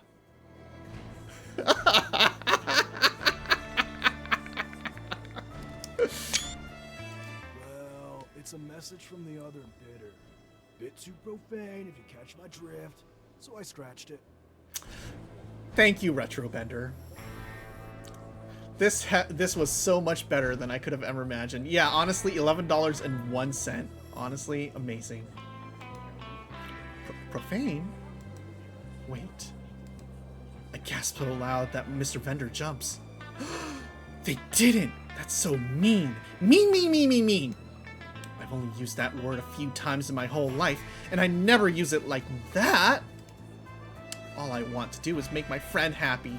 She's been so sad lately, but when you're little like that, no one ever really cares if you are. But this person is just being a giant jerk about it, Mr. Vendor. Now that I cannot deny, but they did raise the bet. By 1 cent. Is that even allowed? Only if it makes things interesting, and it seems like that. He's right, though. It's not. It's not, though. It's just stressful. We're not even betting that much money, so why is this person taking it so seriously? Unless they don't have a lot of money. I mean...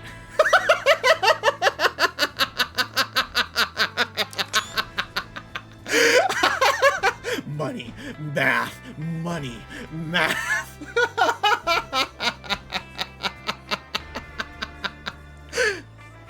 What does triangles even have to do with any of this? I mean, they did start the bet at $1. That's not a lot. If they were a collector, they'd probably bet a way higher price to make sure no one else took it. I can't believe they stole my intro. $11.01? Math? 2 pi r? It's like they're almost scared to go over 20. If Amber were here, she'd probably try to end this by throwing down $100. It would be extreme, but we have the money for it. But if I did, she would probably just tell me that it was irresponsible. It's so easy for her to nitpick me, but not herself. Actually, you know what? This isn't about Amber. It's about Tess.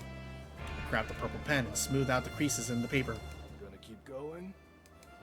Until the end. I finish writing my new bid and look at the timer. You're a big girl, Marina. You can handle this and get Tess her present, and you can show Amber you're more than capable. I'll be right back, Mr. Bender. I just gotta take one last stroll around. If I make sure not to go very far, I can catch this bully in the act. There's only 10 minutes left! Mariah could no longer contain the seething, whirling rage within her. She felt it from the soles of her feet and to the tips of her split ends. Oh. So they want to die.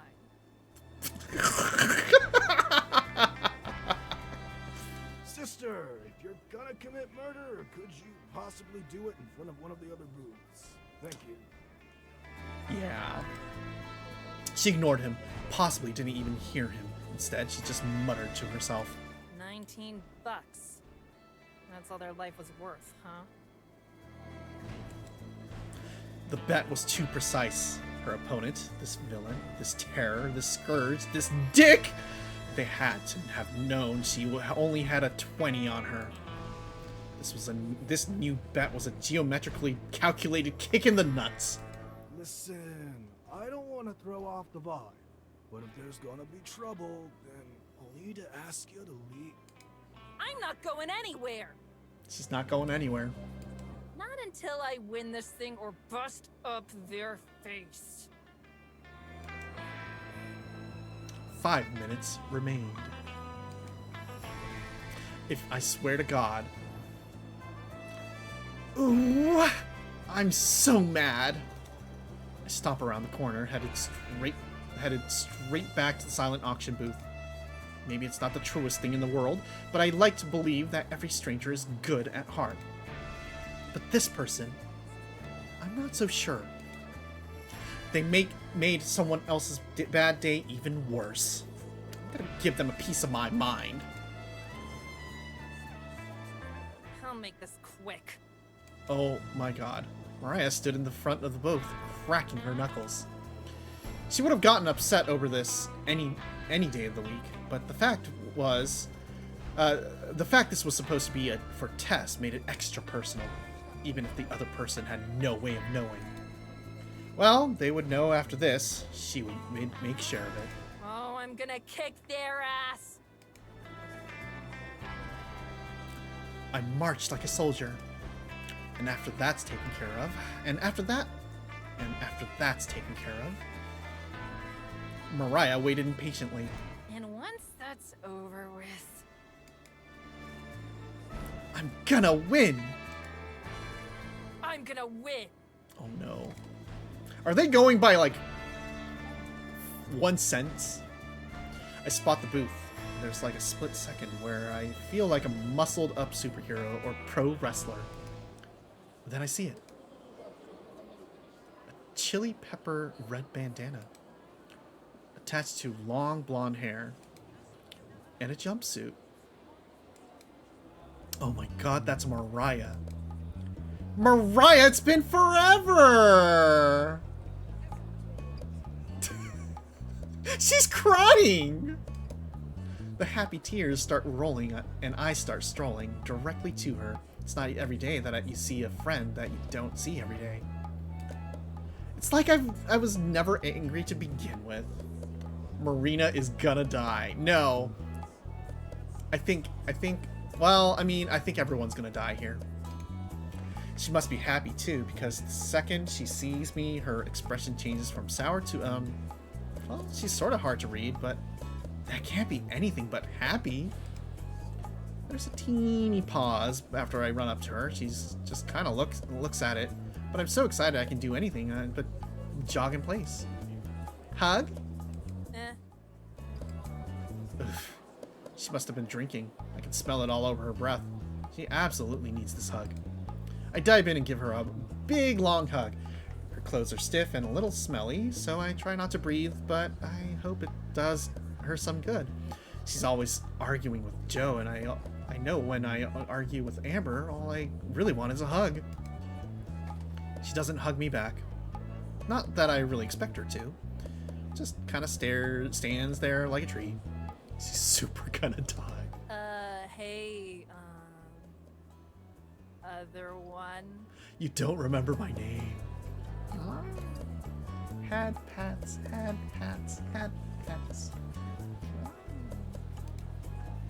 It's Marina.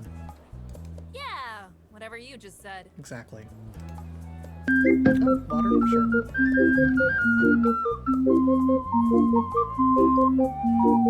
Water. Onion.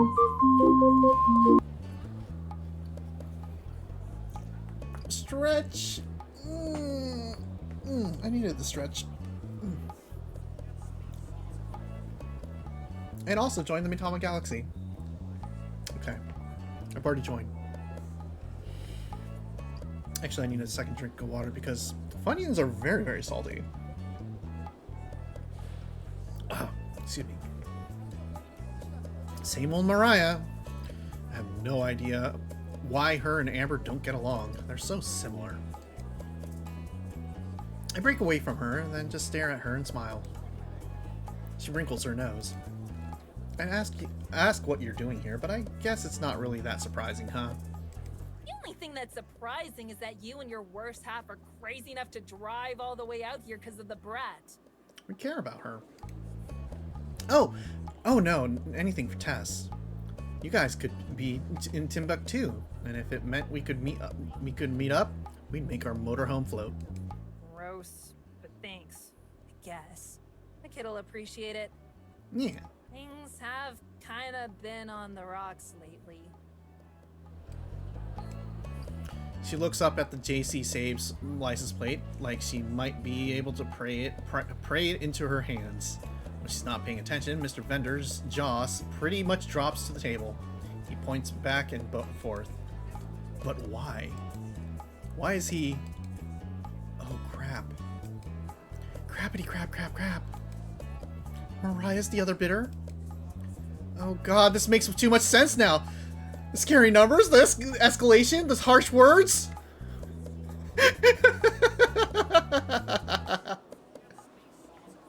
Oh, that's beautiful. This is good work that they've done here. Got a problem? No, of course not. Stop being silly, Mariah. Well, I got a problem. Why? Oh no, does she know I was the other bidder? If she finds out, she'll totally kill me. She'll use my bones as toothpicks, my scrunchie for floss. Really? All I can do is smile. Maybe if I smile, she won't catch on, but Mariah's sharp, like a rusty nail. She'll absolutely see right through me, just like when we played poker. Sure do. I'm not so sure those were words. They came out more like a growl. And it's with the no good. Here it comes. Lousy. Oh, please don't eat me, Mariah. Yellow-bellied. I hope Amber finds my remains one day. Slouch, who's trying to outbid me for that crusty old license plate I'm nabbing for my sister. She thrusts her arm out and points a single claw at the license plate. Her cheeks puff out in frustration for the first time. Mariah doesn't seem so scary. And for the first time, Mariah doesn't seem so scary. Does she really not know it was me? Amber always said that Mariah was as dumb as the sludge she was birthed from, but I don't think that's true. Maybe she's just not that perceptive is all. Well, let's not look a gift horse in the mouth, shall we? It's a good gift for her. We both turn and look up at it together. Do you think it'll make her happy? Sure, it's her birthday and she would reserve a gift regardless, but I think it's more important than usual that she gets something that makes her happy. That's the whole reason I've been so intense about getting her something. Nope. Huh? Then why are you... Because there's a difference between being happy and getting someone to smile, you ditz. Mariah, you are once again making a little bit too much sense. Ah, crap. I said the quiet part out loud again. It's fine. The quiet part doesn't even bother me. Every single one of my brothers and sisters have called me something worse, even the 5-year-old. So, are you going for the smile then? Hey, look at you with the brain cells and junk. Yeah, I have brain cells. She sighs and hides it with a yawn, then sighs again. You're right, but please work on messaging. Aw, she really is like Amber. She has trouble expressing herself and everything, though it's cuter when you don't have to date that person. But yeah, I am. I don't got what it takes to make her happy, and if I'm being real, I don't think anyone does.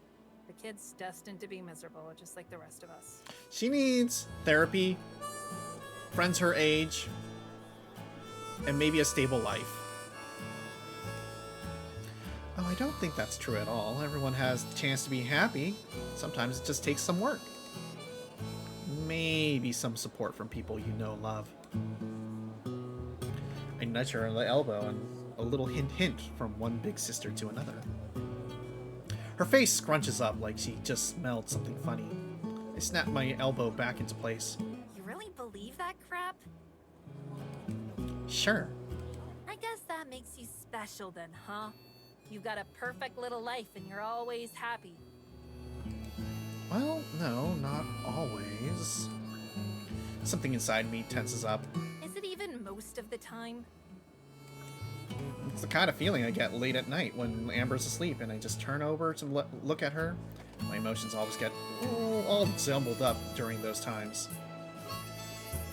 Not lately.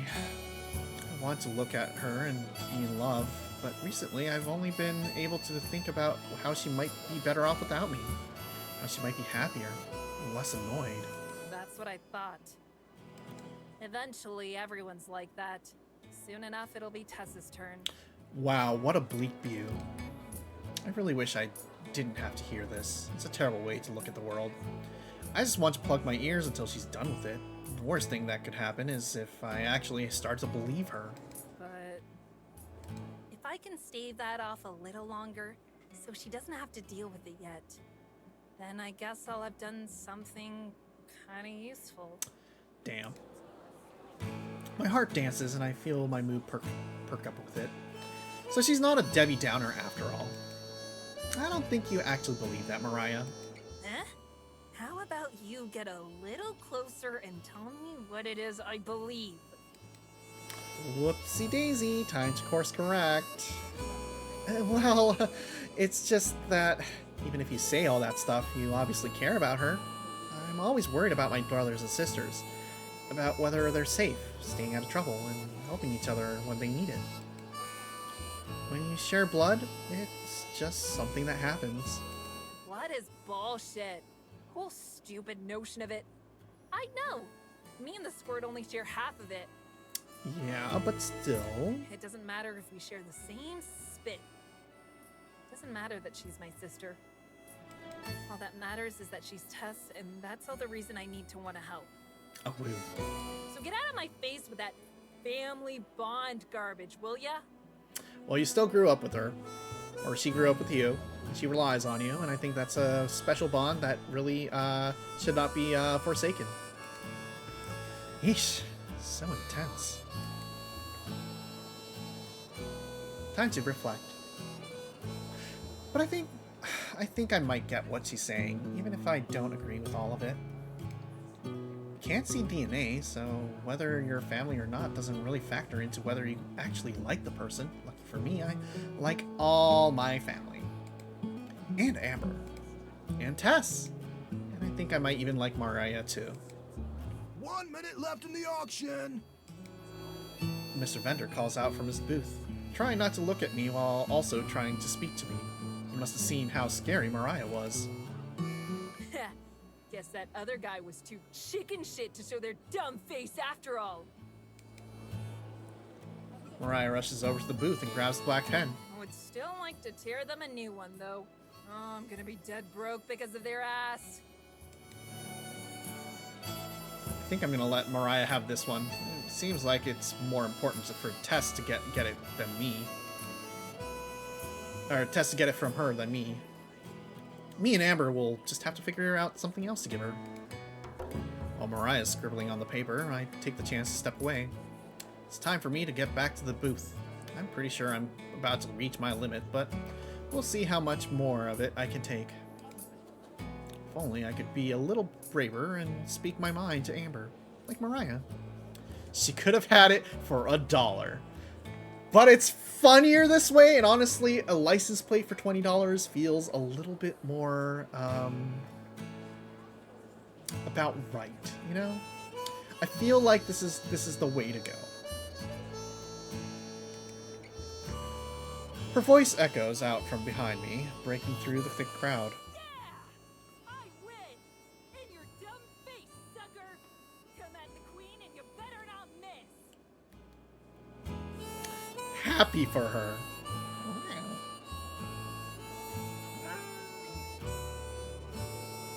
So many head pats from me today. Thank you. Well, maybe not too much like Mariah. Time to go back to Amber. Doop-a-doop-a-doop.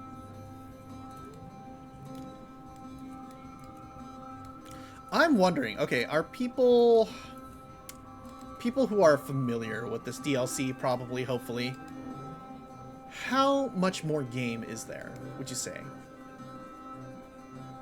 Do you know? Because I'm hitting the 5-hour mark-ish, and I'm not sure if I want to keep going or what, because it is getting a little late.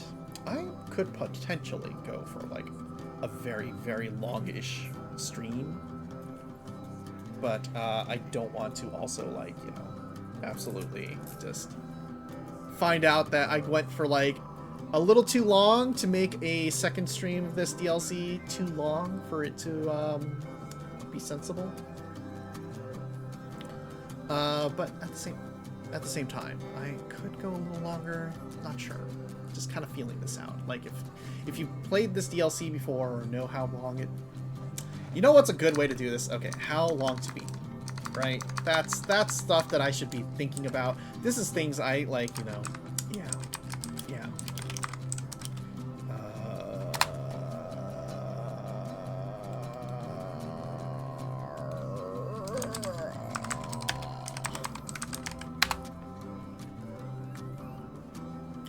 4 hours. So, like, okay, 4 hours. We're at 5 hours at this point. So I guess we're about done. You know what? I'm just gonna keep going. Just gonna keep going. It's fine. Hours later, there's a huge crowd out around our table. When Marina came back empty-handed from shopping for Tess, she was met with dozens of hungry customers.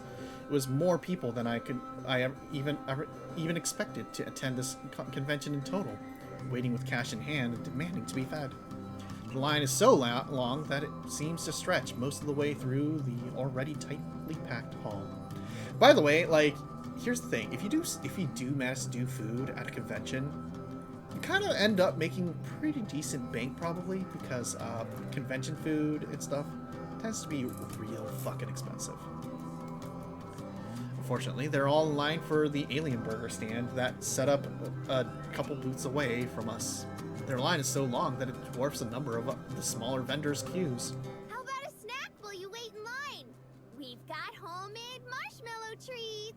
I will. Oh, no thanks. I'm trying to eat healthier. A future burger eater saying, I do not want to eat marshmallow treats. There's more to life than burgers. Like dessert. Who doesn't love sweets?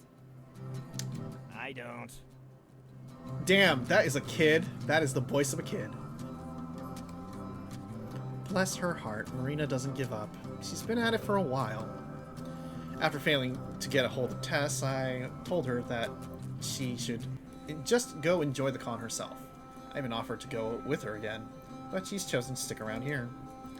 We've had a handful of customers, but the total sales so far wouldn't even buy the three of us lunch. Oh, that's rough, baby.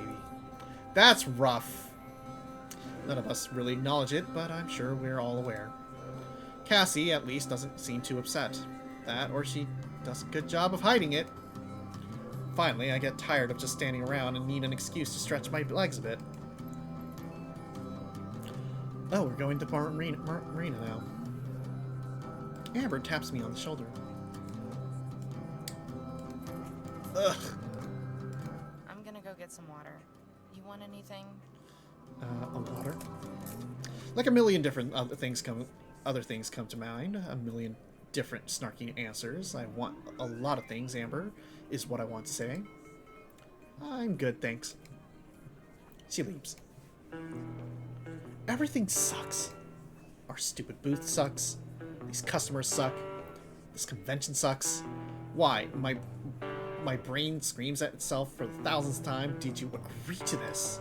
Because I answer, it's not like Amber will. Because I answer, it's not like Amber will listen. I guess it's not like I could have known that Amber would remember the super hot girl who she ran into exactly one time in her life. And even less likely that she'd be the only other person in the world who Amber actually likes. But of course, against all odds, that's what happened. Congratulations, Marina. You finally got your big Las Vegas jackpot. I think I've done an okay job at keeping my cool. I'm pretty sure Amber doesn't even realize I'm upset. That's part of the problem, too. The one time that there's something I want to do, and of course Amber can't help but remind me at every turn that she doesn't want to be here. Hey. Oh no. Please, don't try to talk to me. Not alone. I should have gone with Amber. I look back, hoping she's talking to a customer or someone else. But no, she's looking straight at me. Do you want to sit down? Chair's open. Oh, sure. Sitting down, comfort right. Comfort right. Those things exist. I try to come up with a good reason to say no, even as I'm nodding and walking behind the booth. I sit down. I smooth my skirt. I crack my knuckles. I look at the floor. Everyone do the dinosaur. I look at the shoes. I look at everything except Cassie because I know she's looking at me and I don't want to make eye contact. So, thanks for all your help. Don't mention it. Literally, please don't. Those were legitimately the best marshmallow treats I've ever had, too. If I ever make them again, I'm going to use your trick. Thanks. That actually makes me pretty happy to hear. Not that I'm gonna tell her that. Yours were pretty good too. I'm not lying, they were fine. They just weren't as good as mine. They were better than Amber's. Thanks. I've had a bit of practice. Not as much as you, though, it sounds like. You an only child? Nah, I've got a little brother back home. Just the one, though. He's 14. What's he like? He's a real shithead. Beautiful. I love him, though. Wonderful. Apparently, he's really good at football, so that's what he's focusing on. Football. One of my brothers plays football too. Although between us, all I think we have like every major sport covered. You play any? Nope, I'm not really good at stuff. Athletic, I guess. Yeah, me neither. Huh. So, what is your thing then? Huh? What thing? Like, what are you into? Not sports, apparently. Oh, I like traveling and camping, outdoorsy stuff. That's how you and Amber ended up together then? Yeah, something like that. It bothers me, but the answer that I gave doesn't feel right. Doesn't really feel right. I don't really love those things, do I? They're fun, sure, but they're still Amber's hobbies. I'm just along for the ride. When I think that, I get a funny feeling in my stomach, like a pit just opened up and I'm falling inside of it. This is pretty much the worst place in the world to have a panic attack, so I distract myself with the first thing that comes to mind. What about you? I have no idea what it's like living in a city where stuff like happens. It's not all it's cracked up to be out here, that's for sure. I moved out here a couple years ago because I thought the same thing, but turns out that the idea of living in Las Vegas is way different than the real thing. Yeah. Where do you move from? Cassie smirks. New Mexico. Albuquerque, specifically. Albuquerque? So you can relate then. Totally. I didn't really have anything going for me here, but I didn't have anything going for me there either. So I figured, what the hell? I may as well make a change and do something with my life. So you came out here. Yeah. Dumb, right? Nothing really changed, though. Guess I brought my problems with me. I don't think that's dumb. I'm here for practically the same reason. Just took the first chance to get the heck out of where I was. And that was Amber? I want to say no, that I just happened to meet Amber along the way, but pretty much I didn't get very far. If my dad had come to get me or something, then I'd probably still be there right now. Seems like you two take good care of each other. Me and my dad? No, you and Amber.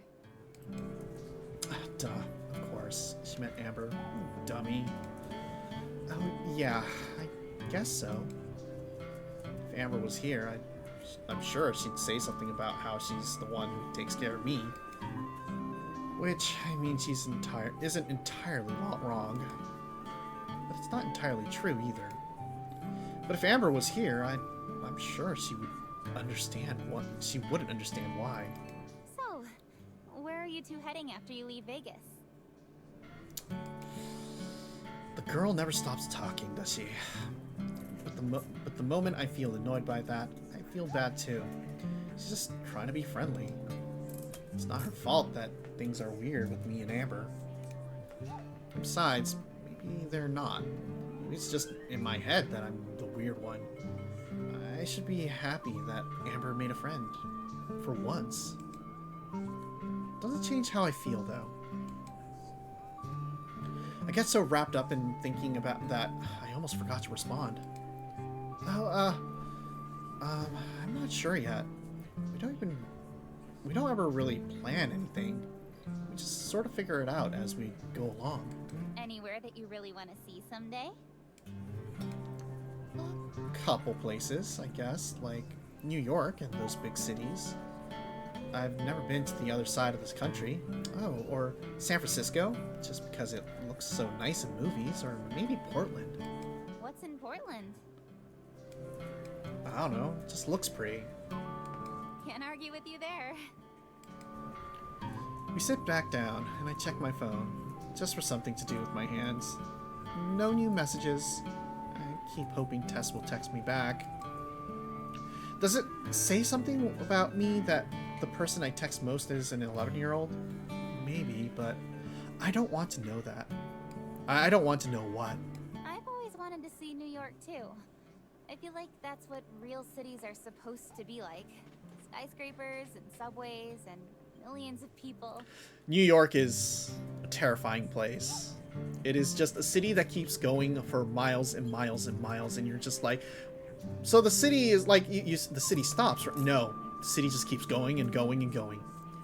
She knows she lives in a fake city. Right? Honestly, that's what I thought Las Vegas would be like. Disappointed with the reality? Only a little. Well, that makes two of us again. Why not ask Amber to go check out one of those places? If you two don't ever have a destination in mind. Maybe. She sure does bring up Amber a lot. Speaking of, I wonder where she is. The vending machine isn't that far away. Who knows? I don't mean to be snappy with her, but it comes out that way. I hope that maybe my tone went unnoticed, but I can tell the way Cassie raises her eyebrows that it didn't. New York is the city equivalent of the big fat rat who eats other smaller rats. You're right, though. Kinda. Nice going, Marina. You're on a roll today. Still, seconds after saying her name, Amber appears from around the corner. A different corner than the one she went down. Why does that make me so nervous?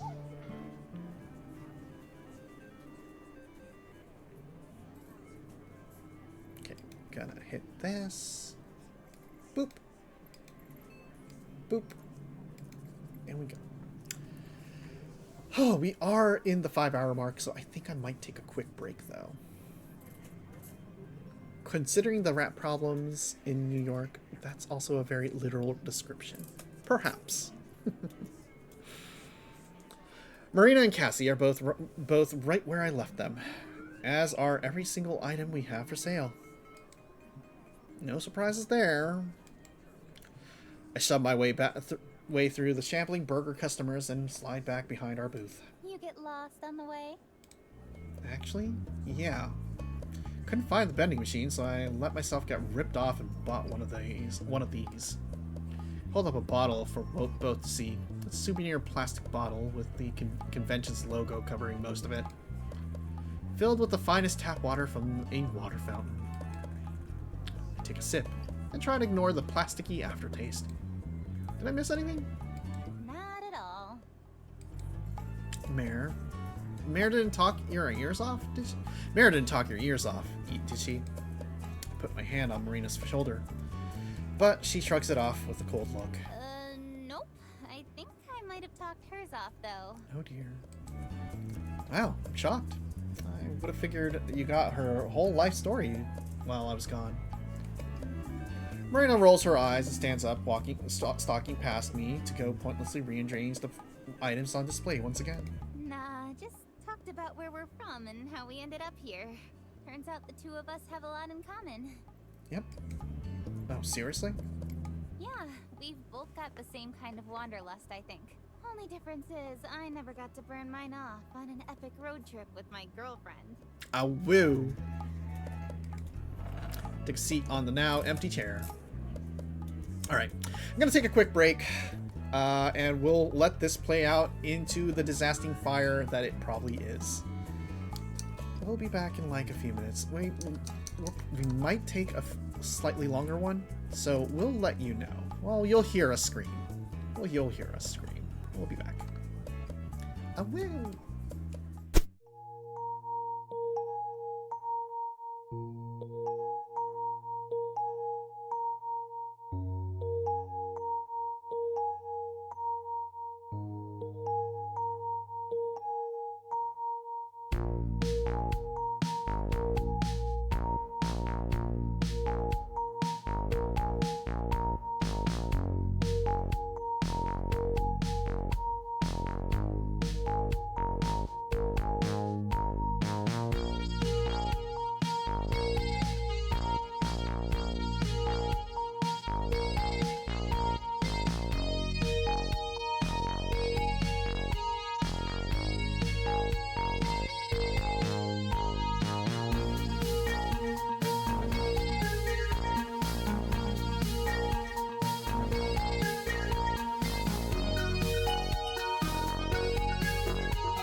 And we're back.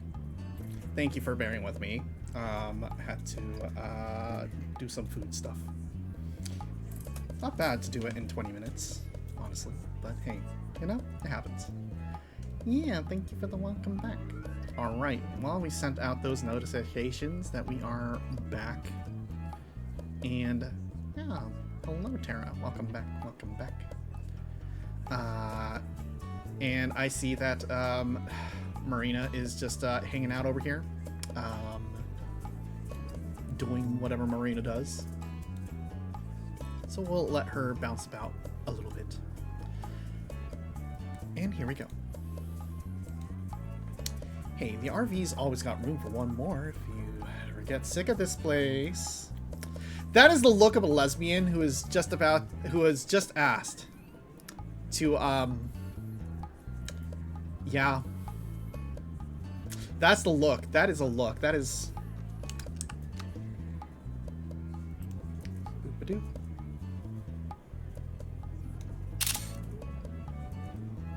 Is that... Did that register correctly? I feel like it didn't register correctly. Hold on a sec.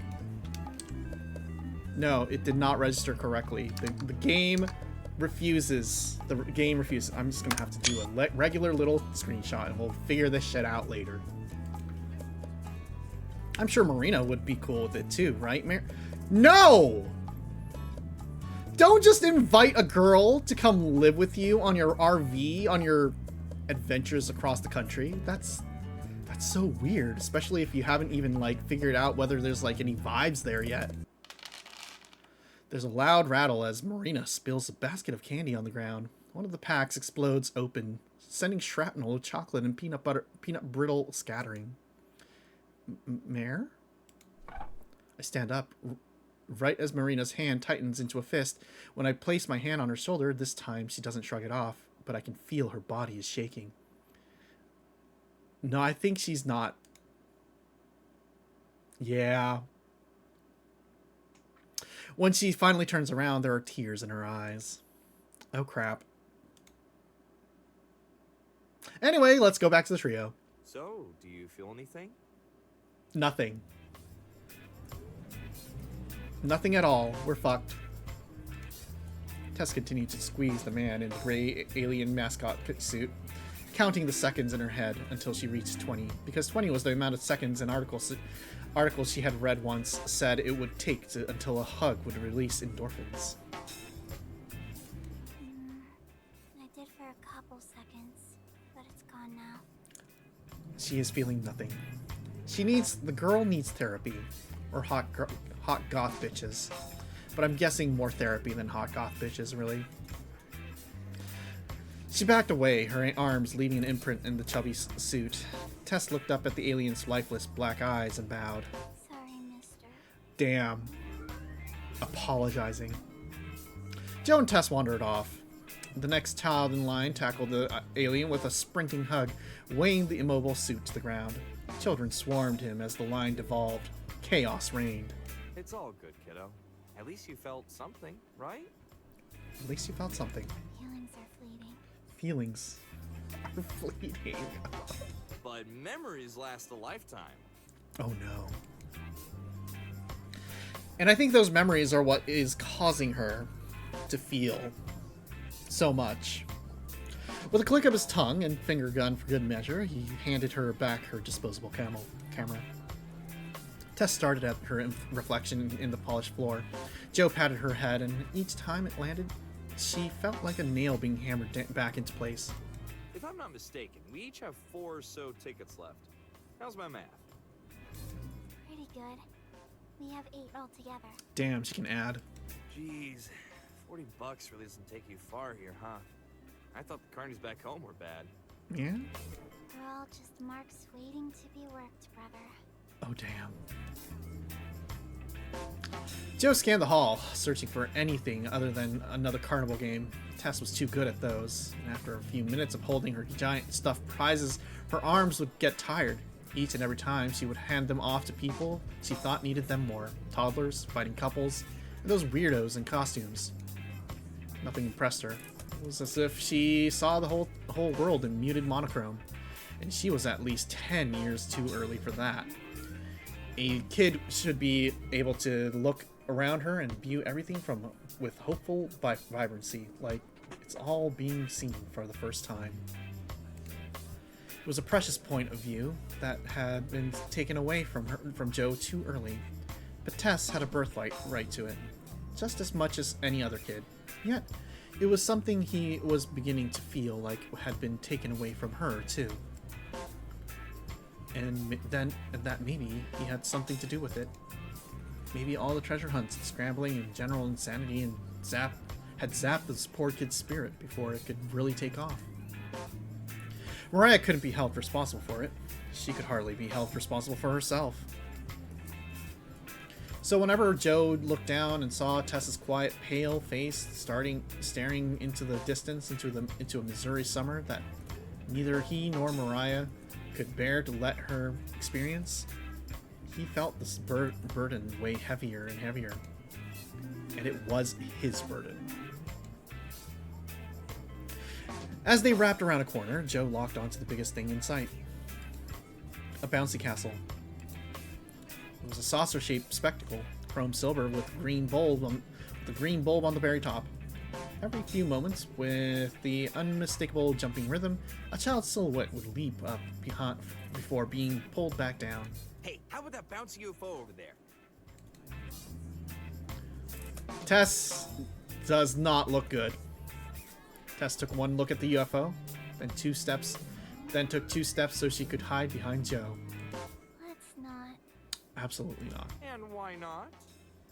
Because she's not in the mood for this. Sign says it costs 8 tickets. Only one of us could go in. I don't think Joe wants to go in there. She glanced over at it. The kid tumbled out of the entrance with a somersault, stood up, shook it off, and then dove back in. It should be you. Why Joe?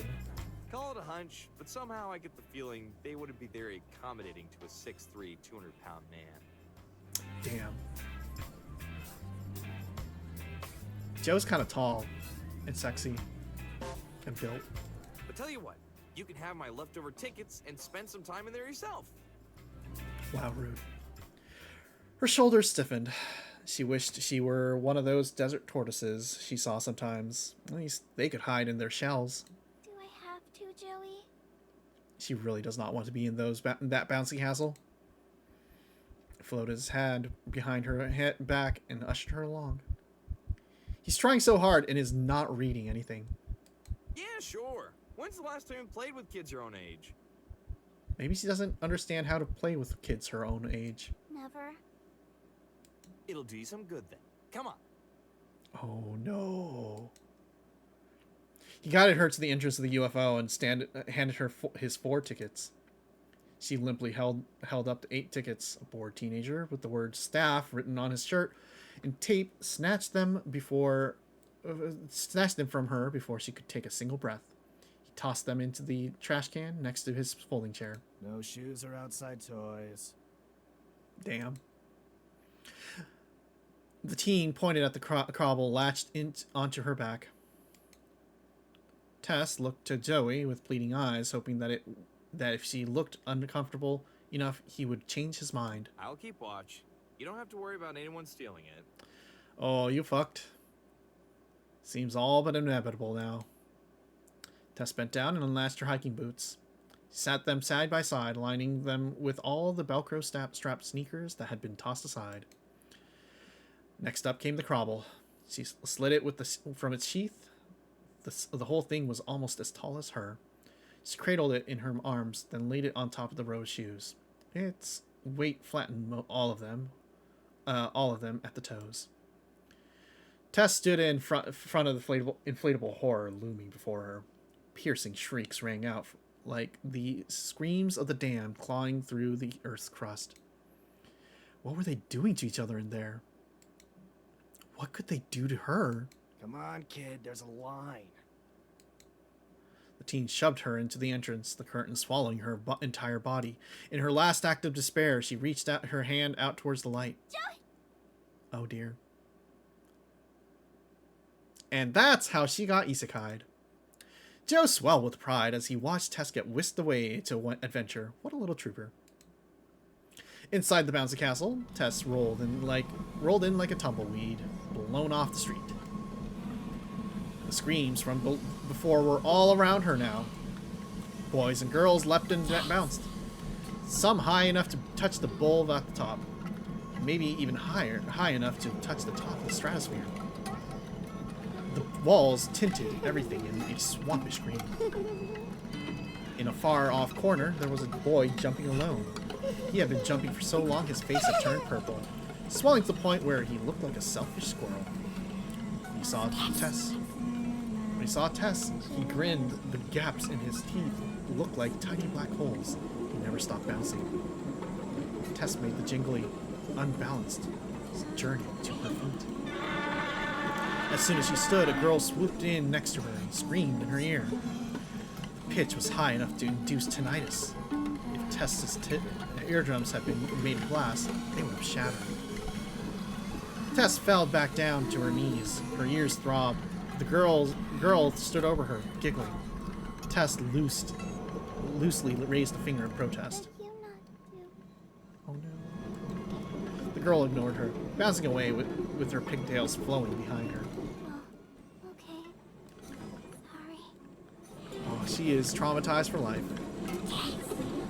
Gradually, Tess's hearing faded back to her. A buzz now ringing in the depths of her ears. All she could do was to keep herself from dwelling on it was to focus on the electrical hum of the air being pumped into the UFO. If she listened close enough, it sounded like chanting. I'm a little lucky because I'm practicing a song for karaoke, but also no Tess. Yeah. Tess trembled in her feet, her head swinging back and forth to make sure she wasn't snuck up on again. The place stunk of sweat and socks, a pungent smell that didn't so much as attack you but seep into you, just as it seeped into the rubber walls. She tried to put on a brave face, tried to be courageous. Joey had told her to play with kids her own age. If it had been her sister, she would have already pieced out. But this was Joey. He actually cared. He wanted her to be okay. But if this was what being okay meant, then she needed to try. Because if she didn't, maybe he wouldn't be okay. It was probably already the reason why Marina hadn't texted her once this entire time. She must have finally realized Tess was a freak. A freckled ginger boy bounced past her. She raised her hand. Excuse? He leaped on past her. Another girl. This one had a tight ponytail and a sweatshirt with a horse on it. She was doing cartwheels. Pardon. Ignored. From across the castle, a tank of a boy stomped over. With every step he took, one of the children sprawled out on the floor would be launched several inches in the air. It was as if the rules of gravity bent themselves to this child's whim. He stopped in front of Tess. His breathing was heavy and fierce, like a caribou in the winter tundra. He glared at her, scrunched up eyes looking like they might sink into his wrinkled nose. The longer he stared, the smaller Tess felt. And the smaller Tess felt, the larger he looked. But this wasn't the time to feel small. This was the time to feel brave. She extended her hand, poised for the heartiest handshake for her thin fingers could be able to squeeze out. Play? His gaze shifted down to her hand, then shifted back to her. Okay, I am traumatized. His mouth opened like a drawbridge to a castle. He unleashed a mighty roar from the depth of his chest. It wasn't enough to send Tess flying back, but the pizza beneath breath might have been. I see it's a wild creature, yes. I am King Jeremy! Duel me! Okay. King Jeremy stomped both feet and took his battle stance. The same one he had seen a sumo wrestler do on TV. But it wouldn't be Tess that took up the challenge. A boy with wireframe glasses stepped forward. No! you with my holy grail powers. Okay. Yeah. Sounds like a child. You're cheating! Liberty Man doesn't have holy grail powers. Probably. Nuh-uh. Cause I'm also a knight. This is why I don't play with children. Another boy shouted. I wanted to be a knight. Just take an arrow to the knee. And another. Ninja. Absolutely. And another. Pirate. Yeah. And another. Astronaut. Astronauts don't fight, honey. From there, it descended into a debate of professions ranging from the mundane to the magical. Tess could only watch in stuttering horror as the battle lines were drawn around her, until finally, sides had been taken, and she was left in the middle. So, what are you? She looks like a hobo. Oh no, that's rude. Why would you call a child a hobo? No. But it was too late. Just like a plague, every child picked up on it. The very essence of hobo had been carved into the bouncy castle lore. I want to be a hobo. No, you don't, kid. You might end up one. Please. Don't. This is how you get trauma. She's already the hobo. This is absolutely how you get trauma. I'm not a hobo. I'm not. It occurs to Tess that just how hot the inside of the bouncy castle was. The air was stale and hovered over her like a humid day at the river. Her breathing was short, shallow, impossible to control. Her chest heaved in and out, taking in oxygen by the shovelful. I knight you as Sir Hobo. Man, at least gender her correctly. Fucking King Jeremy. Fuck you and your monarchic shit. No longer children, but shadows, they circled around her. The mutterings of hobo forming into an amorphous suggestion of the word. Even when they weren't saying hobo, they were saying hobo. Why was she a hobo? Did she smell? Maybe they just didn't like her. Was this rejection? If it was, would they push her, scream in her other ear, yell at her? You made yourself an alcoholic beverage. Please give one to Tess right now, because she could really use fun. Even if she's only 11. 12. She's now 12. She's 12, she's old enough to drink. Don't, for the purposes of, the purposes of TOS, that was a joke. A complete joke. Hi, Stout Lover.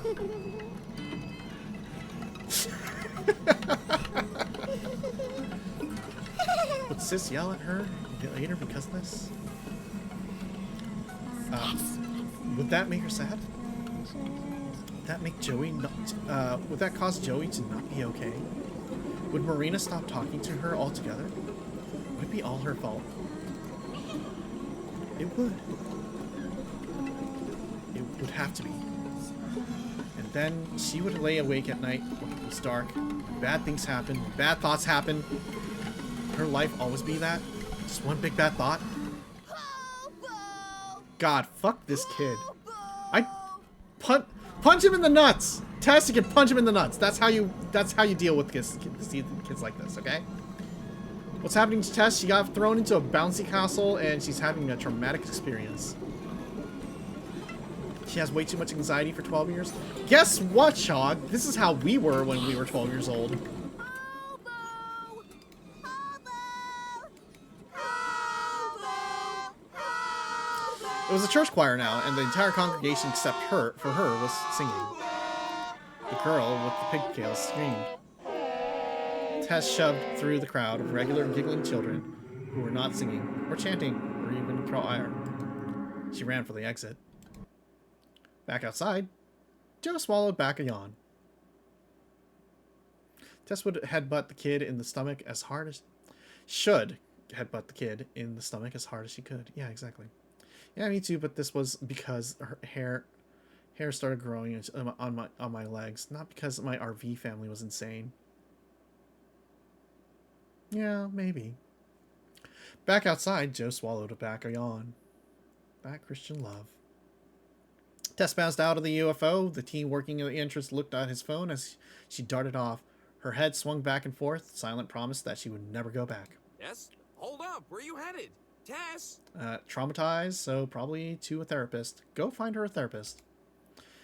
He watched as the top of Tess's bandana disappeared into the sea of attendees. Some made space for her, most didn't. Crap. He rushed over to grab Tess's belongings. Wait, you can't just leave your things here. Tess! He sprinted out of the play area, her shoes and crobble swinging back from his hands.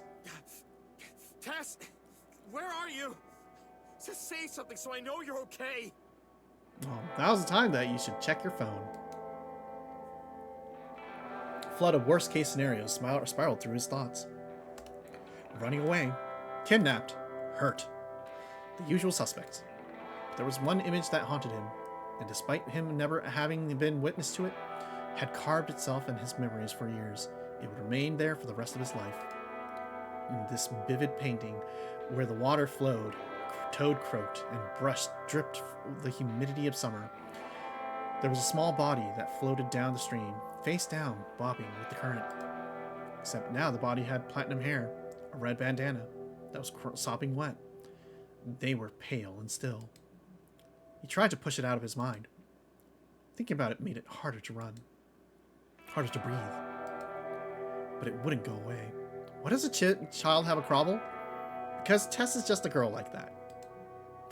Not really. His burdens bear. Finally, there was some respite. Assurance that it was okay. That Tess was okay. Far from the activities where the crowds had thinned and the decorations were sparse, Tess sat against the wall. There was one drinking fountain on the wall, and she sat directly under it, curled into a ball with her knees drawn into her chest. She rocked back and forth, her bandana shadowing her face. Joe breathed a sigh of relief. On the off chance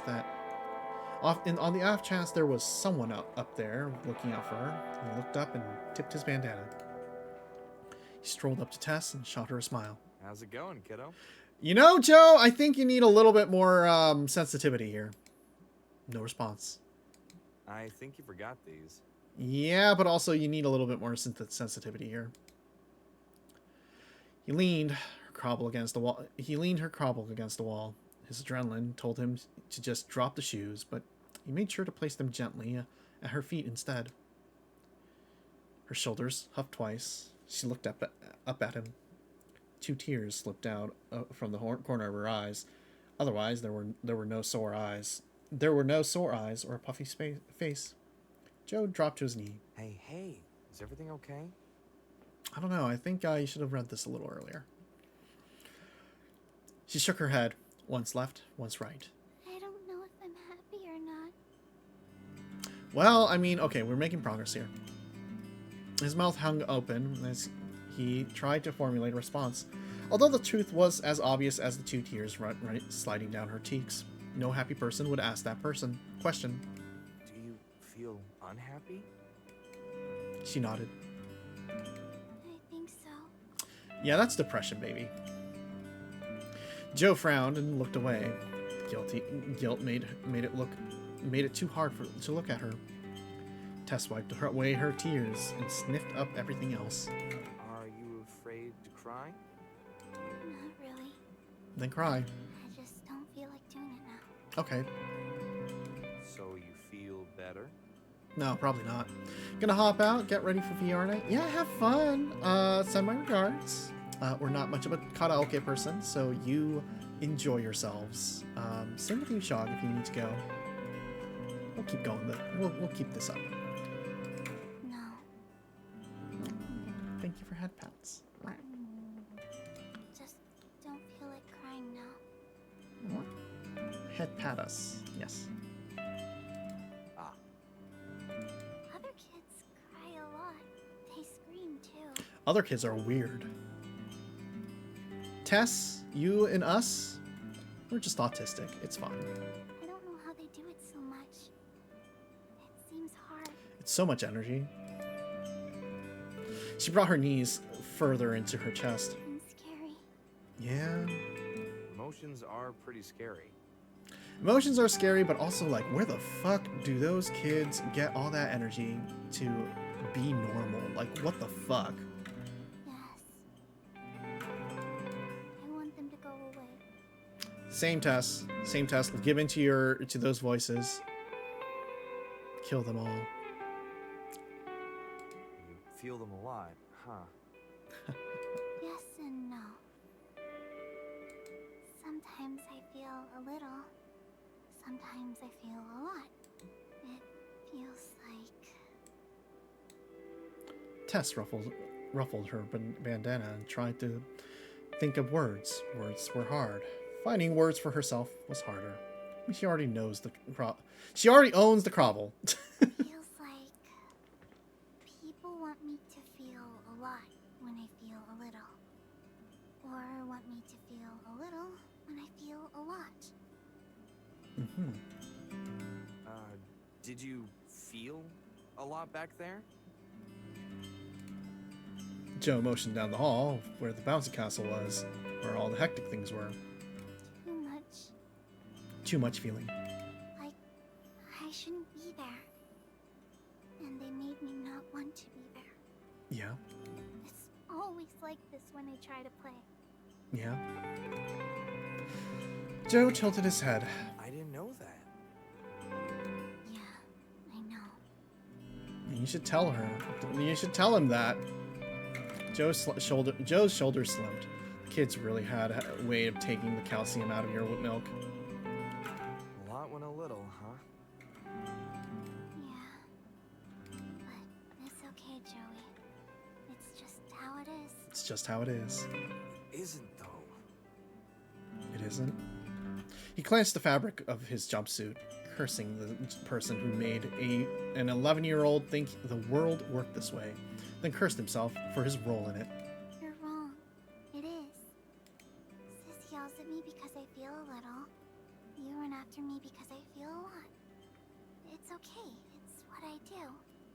And it's what grown-ups do. Damn. A single dimple formed on Tessa's cheek. Except Marina. I like her. She's nice and talks to me about fun things. Sis says it's because she's special. I think she's right. Marina is very special. Marina is like a gold mine. Do not ever lose her. Joe decided he'd swap Mariah over the head later for that one. But I think I scared her away. Too freaky. Because I'm me. Oh no. That one was the hardest for Tess to say. She wished she hadn't, because the second she said it, it felt true. I just Her bottom lip quivered. wish I wasn't me. And that not me was like everyone else. Oh. And I wish I was okay. Oh, I want to give her a hug. I want to just squish her in my arms and just be like, it's okay. The heartbreak that had been collapsing in on Joe fell down then and there. No one looked at Tess like a person, let alone child. Not even Tess. Not even him. She was just an enigma, an icy set piece that existed to make everything else feel whole, but not herself. He had enabled that, the narrative that small people only felt simple things. It had all come full circle. Joe clutched the plastic dog tag strung around his neck. Either through inspiration or determination, a small fire sparked inside of him. She had tried to explain herself to him as well as she could, so it was only fair to do the same. Alrighty, let's give this a shot. You know, I used to not be okay.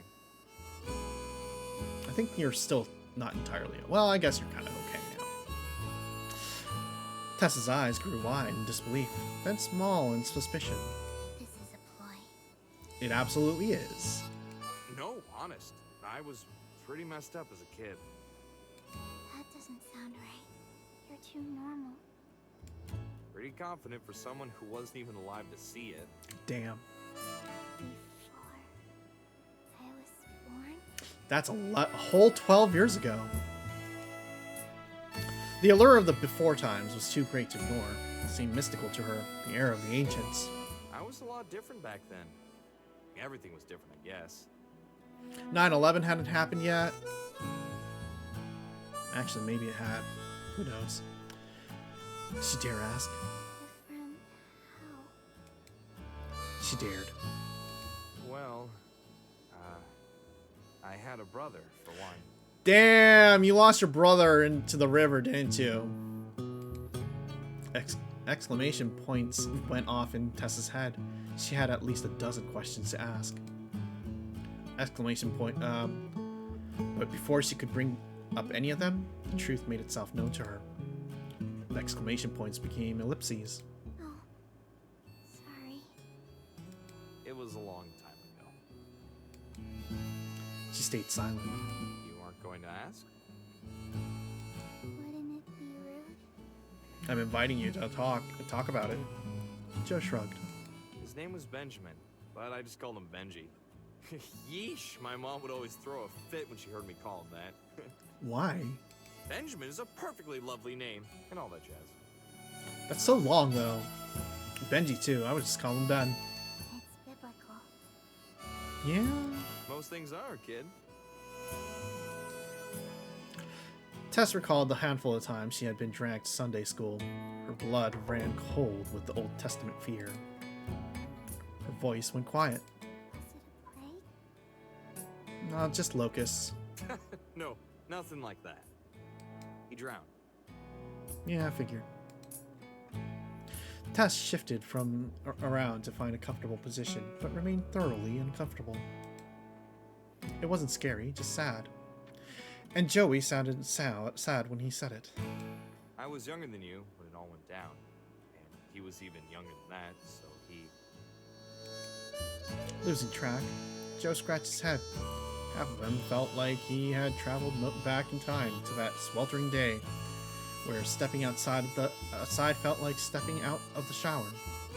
The other half of him felt like it didn't exist. Yeah, couldn't swim. I told him I would teach him how, but there was an auto show at the pharmacy. The Pops shop was sponsoring. You've met my Pops, right? Very big. Very scary. Nah, he just doesn't talk much. Kinda like you. I wish he did, though. Why are you trying to delay this? I thought. Saying it changes nothing. Anyway, I said that he should go to the river and that I'd catch up. They found him a few days later. Saying it out loud changed everything. Tess thought about how many times she had swam in that river, and how she might never want to again. She thought about how Joey looked like a new Joey. Tess reached over to touch his leg, not knowing anything else to do except placing her hand on it. Are you okay now? Oh, usually. It comes and goes. Comes when I worry about folks, goes when I know they're okay. But back then, well, I guess no one would be okay after that. And I wasn't. Yeah. Did you feel a lot? He stared down at her and grinned, but Tess knew it was just for the pretend. Too much. Too sad, too guilty, too angry. Mom was hysterical through all of it, and I can't really blame her. Pops never talked about it throughout most of Benji's things within a week. Can't really blame him either.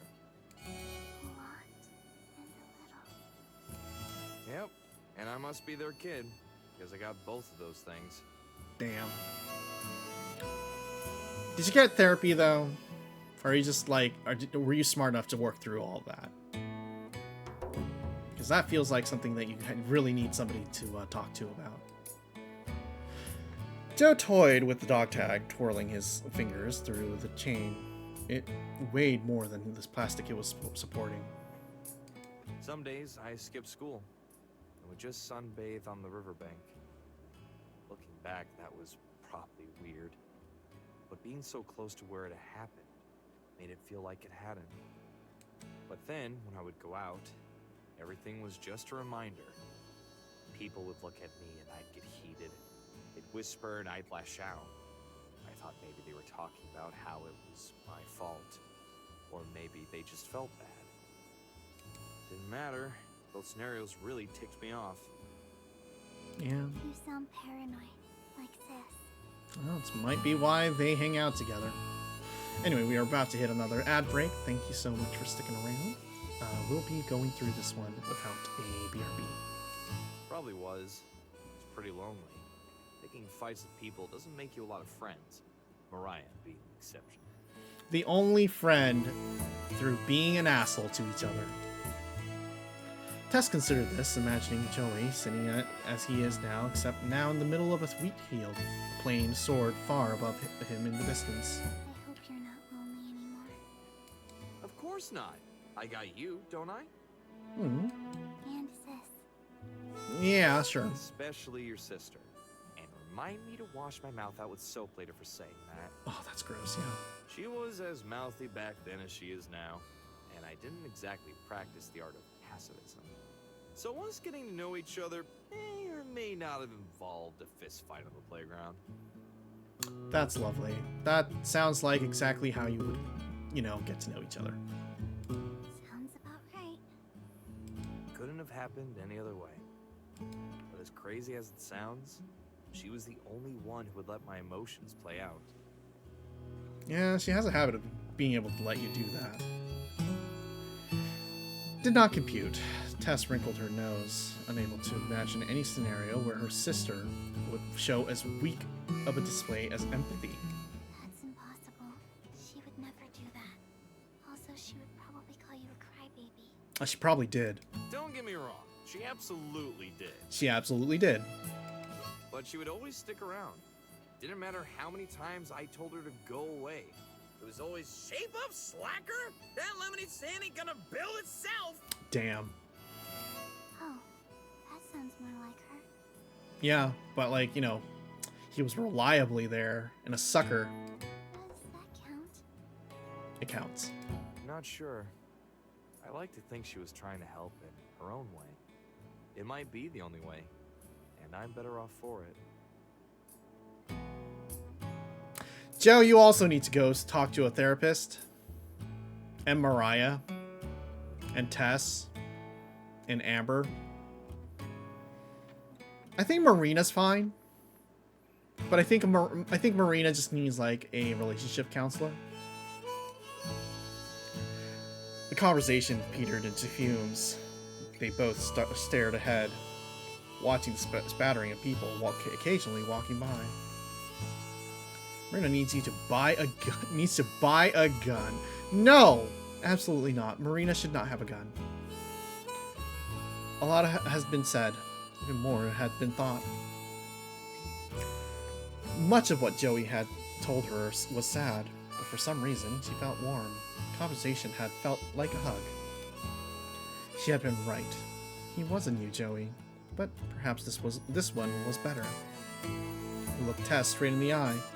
As much as he could under the water fountain, Joe had no illusion that he understood everything, or that any of the things he had said would make her feel better. But doing this was at least something. Things are different for each of us, Tess. I'm not going to sit here and lie to you. It's not always going to be okay. You won't always be okay. Oh. And there are going to be times you might not even know why. A hollow space drilled itself into Tess's chest. It dug its way down to her gut.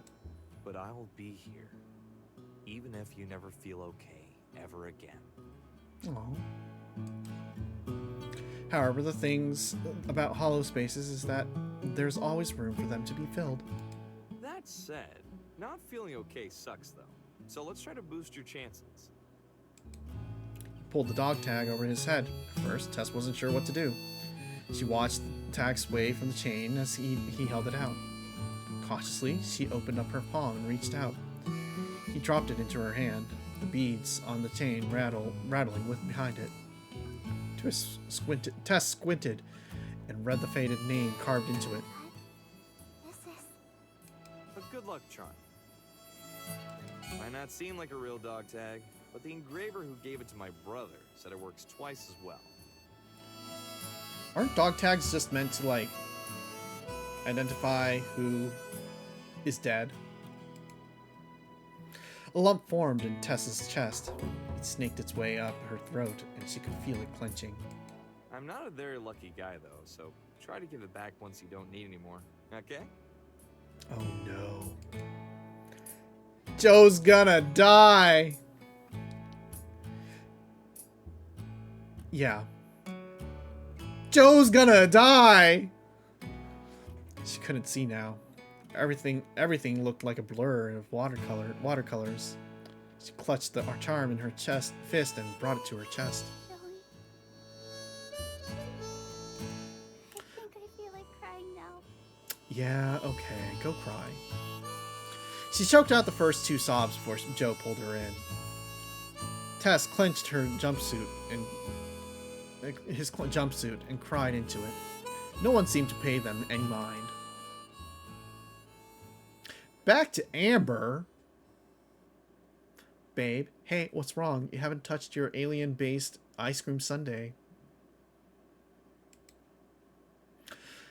I duck and swoop and try to talk to her face to face, but Marina keeps moving around so that her back is to me.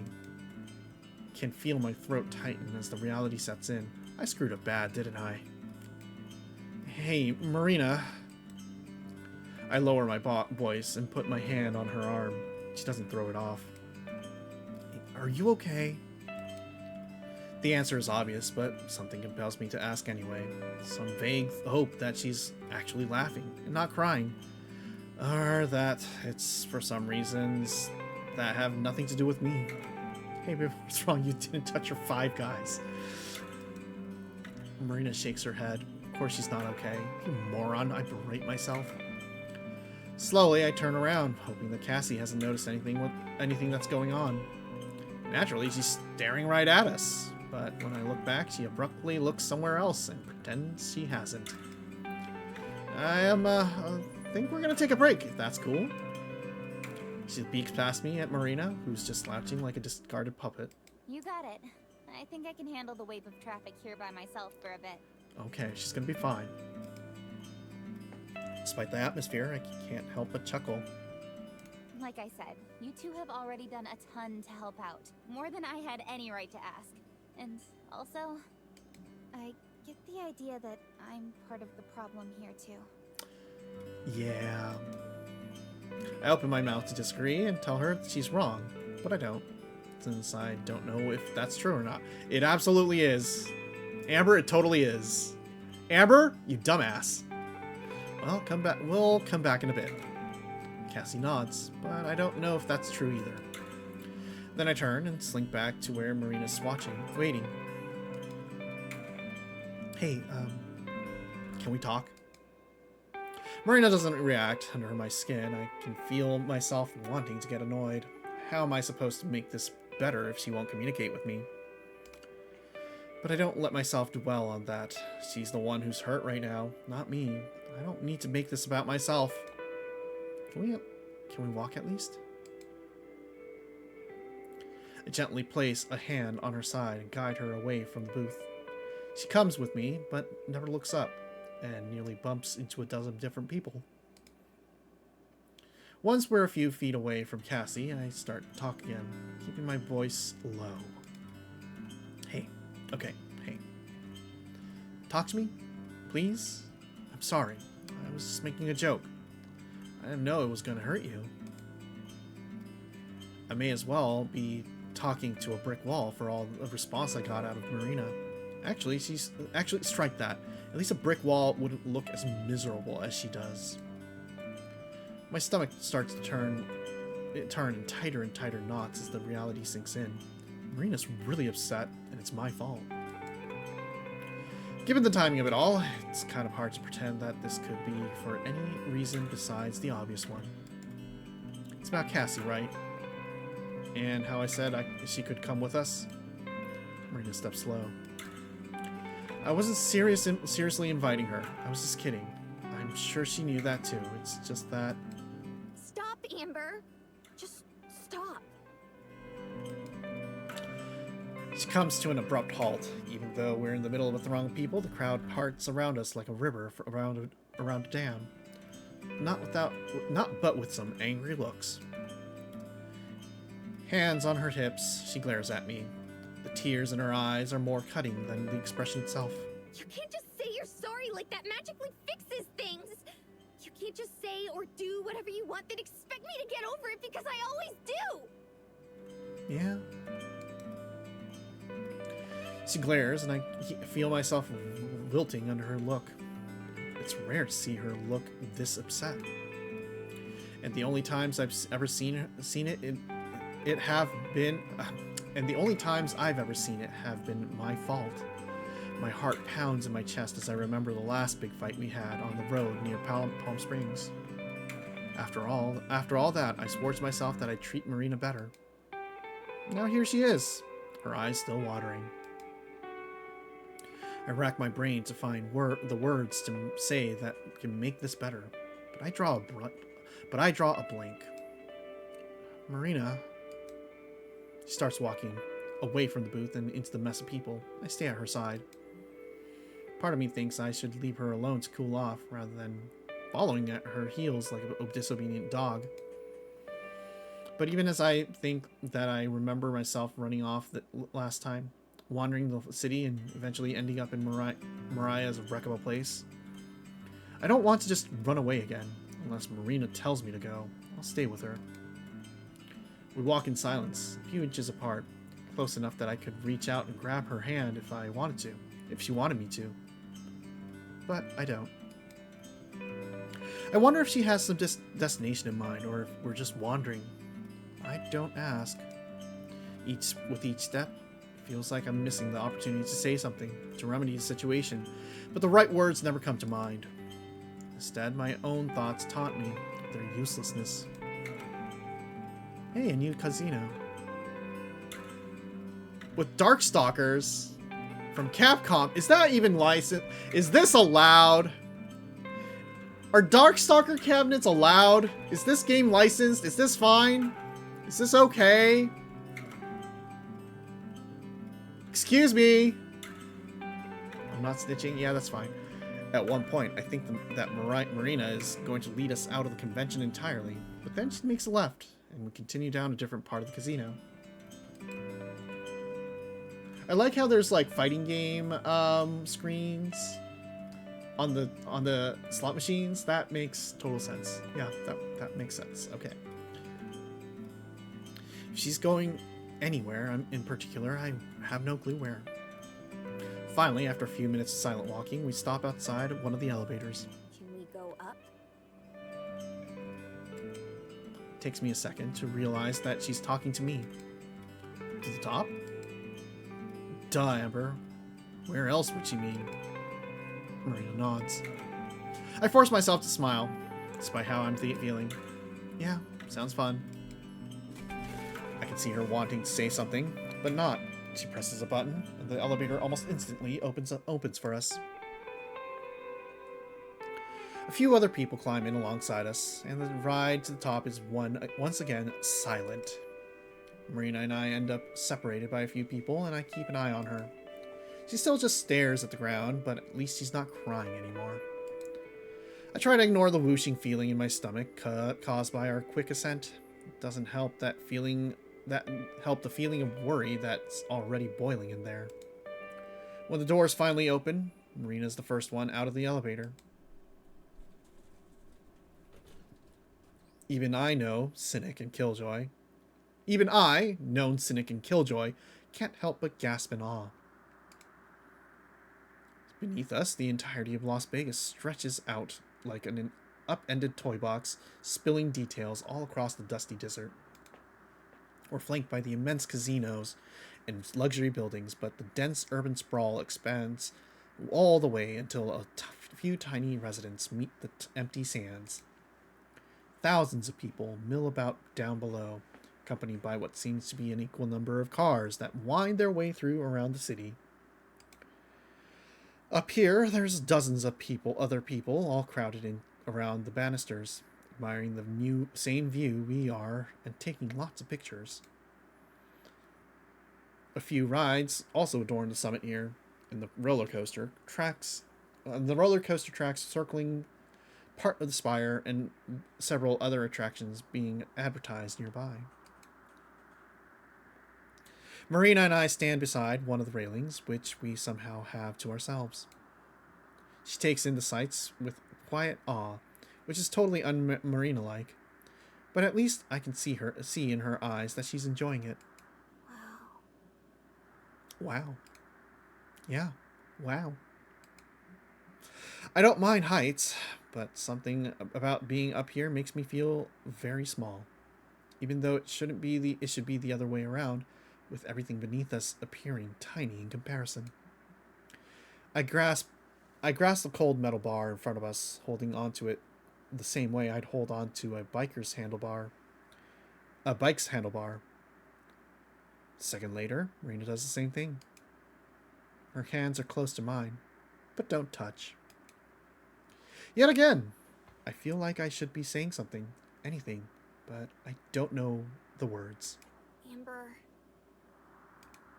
Marina beats me to it. Yeah? The wind, the sounds of the people and rides, all the ambient noises of the city fade away from my notice as I focus solely on Marina. It's not about Cassie. It's about you. Everything's always about you. What you want to do, what you want to see. Even this dumb convention that I wanted to go to. We ended up staying with Cassie the whole time. You didn't have to stick around. She and I could have... But I want to spend time with you, Amber. Oh, woo. I can hear her voice crack, and I can feel my throat get tight, too. I want to do fun things with you and make memories with you. Not just wander around some stupid casino on my own. You know that's true, though? It's fucking boring just wandering around a casino. I really love you, Amber. Like a lot. A lot. But sometimes it's really hard to like you. Yeah? And I know that most of the time you don't mean it. I try to just ignore it when you tease me or get annoyed or don't care about the same things I do. I know that's just how you are, and so I try not to let it bother me. Her hands slide off the middle, and for the first time she faces me. But it's hard, Amber. It's so hard when you treat me like your stupid sidekick instead of your girlfriend. You don't ever have any faith in me. It's like you think I don't know anything. Like I'm a little kid. And it's hard for me to speak up because I worry that you're gonna get sick of me and want to go back to being alone. And I don't want that. So I just keep it all inside, but this isn't even the first time we've had a fight like this. So when we meet some stranger who's like the first person we've ever met who you actually like, and she's pretty and funny and has a lot in common with you, and you even volunteer to do all this stuff with her that if I had asked, I know you'd tease me for it. Oh my god. Maybe you'd do it, but you'd still tease me for it. And so I try not to let it get to me because I'm also happy that you're making a friend, but it still does. It still gets to me that you can't just treat me the same way. Like an equal. So it's not about Cassie. Not really. I knew you weren't actually inviting her. But hearing you say it just felt like what we have is nothing special to you. Like anyone can just come join us. Yeah, no, that was pretty shitty. Like anyone could replace me. Yeah, that was really, really fucking shitty, honestly. So I just don't want that anymore. I don't want you to keep thinking I'm childish or immature. Just because I want to take cute pictures together or watch cheesy movies and eat ice cream or cuddle on the couch instead of going out and doing stuff. Oh. Counterpoint, Cassie is hot and she likes you too. Honestly, Marina and Cassie would get along wonderfully if it weren't a fact that, you know, she is kind of the third wheel that Marina has wedged on to this bicycle. Just because I don't hate the world like you and Cassie do, or just because I don't hate the world like you and Cassie do, Or act like a tough guy and like I don't care about anything. And I don't want you to stop being that way either. I don't want you to stop being Amber. I love all those things about you because they're what make you you. Mm-hmm. I guess I just want to feel like you love me for who I am too. 1, yes. Absolutely love you for who you are. 2, we probably need to work on ourselves. And 3, there's, you know, is there room for the polycule? You're always just passing through places, Amber. I don't want you to just pass through my life. Damn! Oof, that is a cutting line. And so... Whatever it is she's about to say never makes it out of her mouth. Instead, she hiccups, and her breath comes out as a sob, and then she's crying again. This is when you buy the ring. Just put a ring on it. Mare... I stumble forward and put my arms around her, feeling like I'm in a daze. Every single word she says plunges into like a dagger into my heart, not because I think she's got it wrong, but because I know she's right. It's hard to think of a time when I've done the things that she's upset about, even earlier today. And it isn't hard to think of a lot of those other times either. God, I'm an idiot sometimes. I hug Marina tightly. She doesn't hug me back, but she doesn't push me away either. I'm so sorry. I mean it too. I know that it's not adequate on its own, but I mean it. It's not hard to remember the last time we fought, where she yelled at me and to stop treating her like a child. And now I've managed to do it again. Keep doing it, really. I can feel tears pushing down their way to my eyes. Tears of regret and of anger with myself. How could I let this happen again? And again, and again, and again. I'm sorry.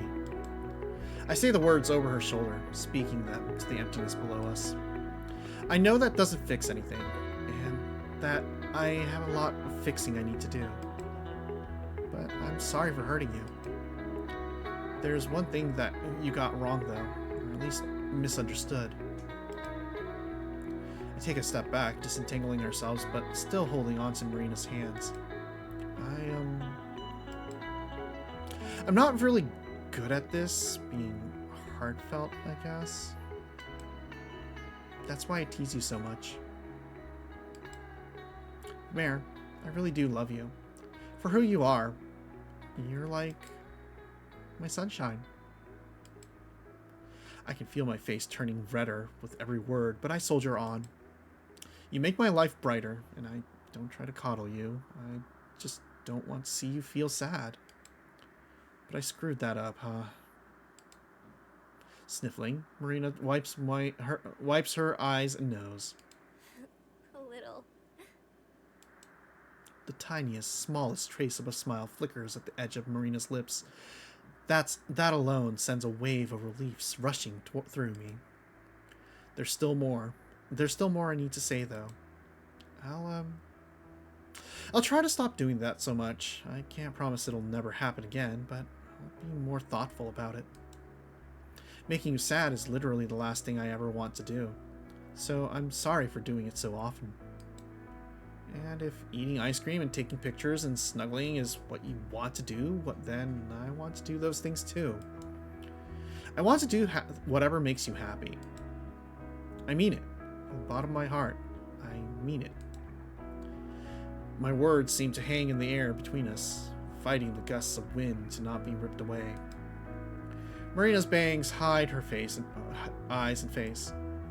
The silence stretches on, and pulsing anxiety returns with it. What if she doesn't accept my apology? After all, this was clearly something she'd been holding in for quite a long time. I know what that an apology is just the beginning of making things better, but not the end of it. What matters is how I act from here on out. But what if she's not willing to take that chance? Could I really say that I don't deserve it? Marina? I'm afraid of what she might say. But then she laughs. I was waiting to see if you had any other embarrassing stuff to say. I wet my bed until I was 5 years old. I laugh, sigh, and if I'm honest, sob all at once. You're such a dork. She pokes me on the nose. But you love me. I do. I poke her back and then put my arms around her again. Wet my bed like 2 years ago? Okay, that happens. Was it for like a kinky thing or was that like an accident? Yeah, I do. A lot. And hey, I really meant everything that I said. I'm sorry, and I'll do better. For real this time. Good. Because I love you too. Side effect of kidney stones. Exactly. There you go. I'm sorry if you had kidney stones, though. For the first time all day, Marina leans forward and kisses me. Then she pulls back and smirks. Seeing you cry too made it a little better. Wow, you wanted to see me cry? She nuzzles into me, and for a moment, it may as well be only us up here. It's starting to get late, and the sun is setting behind the Black Mountains. You know, there's not long until the convention closes. Is there anything else you want to do? I know what she wants to do. Distant, excited screams reach us as the roller coaster nearby plunges around a corner. Maybe there's one thing. She points to one of the rides close by that isn't the coaster. A sign advertises it as the Big Shot. It's where you get strapped into a seat and then free fall really fast. Let's go on the Big Shot.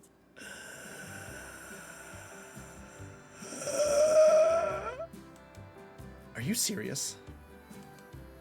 After all that, the first thing she can think of is a theme park ride. You know this is Yuri and not real life because not a single senior citizen yelled at two girls for kissing. Yeah, you're right though. I catch myself before I can go down that rabbit hole. If it makes her happy, then it makes her happy. That's all that matters. I've always wanted to ride one, but no one will ever go with me. And there's no way I'm doing it alone. Oh no. But I'm sure my girlfriend, who loves me a lot, would want to join me, right? Oh no. Time to barf. I'm sure she would. I let Marina pull me over to the short line to get on. There's a few people ahead of us, but the ride is short, so we move up at a pretty fast pace. We watch as the current batch of riders get dropped, their screams being quickly sucked away by the wind as they fall. It's a good thing I haven't eaten much today. Are you sure about this? Was you mad or Amber? Scared? Yes. I'm not scared, I just don't get what's so exciting about these things. I might be a little scared. Well, you're gonna find out. They cut off the line just before we can get on, so we'll be the first riders in the next batch. Marina watches eagerly as the attendant straps everyone in and makes sure they're secure. When it drops, you gotta cheer with me. Why? Haven't you ever been to an amusement park before? No. Because it's way more fun that way. Besides, it doesn't count if you don't. Damn, it just reads out. That doesn't count for what? For you making it up to me like you promised. Oh my god. Oh, so that's how this works, huh? That's right. Okay. She says it so sweetly that she knows I can't resist. Guess I have no choice then. The ride comes back to the starting point, and the woozy passengers start to stumble off. Once it's empty, the attendant lifts the gate and lets us onto the ride. The harness fits over us like a giant belt buckle. I tighten mine until it's digging into my chest. Then I hold on to the reins for dear life. Next to me, Marina is wiggling with anticipation. I take a deep breath and look down at the city below, and instantly wish I didn't. It's dizzyingly far away. The platform beneath our feet suddenly feels a lot smaller. The people far beneath us are like individual pixels on a screen, too small to really notice. Nearby, the guy running the ride is arguing with a mom and her small kid, so we're left sitting for longer than most. I wish we could just get this over with. I look over at Marina, just to avoid staring at the ground, and I'm shocked to see tears rolling down her face. Mare? Alarm bells ring in my head again. Once again, I have no idea what's wrong. But Marina sniffles and shakes her head, wiping her face from the back of her hand. Sorry, I'm fine. Are you afraid of heights? She says, even though she's half sobbing. Did you change your mind? Do you want to get off? She shakes her head again. Really, I'm fine. I think it's gonna take a bit, but I'm okay. Do you want to get off later? In bed? I stay quiet, not really sure what to say. It's just after keeping all that inside for so long, you know? It's good to just stream it out then. Thanks, Shog. Yeah, I can't really fix everything in just a couple minutes. But I'm glad we talked about it. I want to keep working at this. She nods. I'm glad too. Thinking about how much I have to make up to Marina is like the drop below me right now. A little scary when I think about it. But it's literally the least I can do. And it's what I already should have done. It probably shouldn't have taken me 2 tries to get the same lesson. When I think about how close we came to breaking up before, back in Palm Springs. We didn't though, and we're still here, together. That's what's important. Finally, the guy running the ride gets the annoying lady settled in, and he heads back to the control panel. Marina manages to smile. Ready? No. As I'll ever be. Remember, you've got to cheer.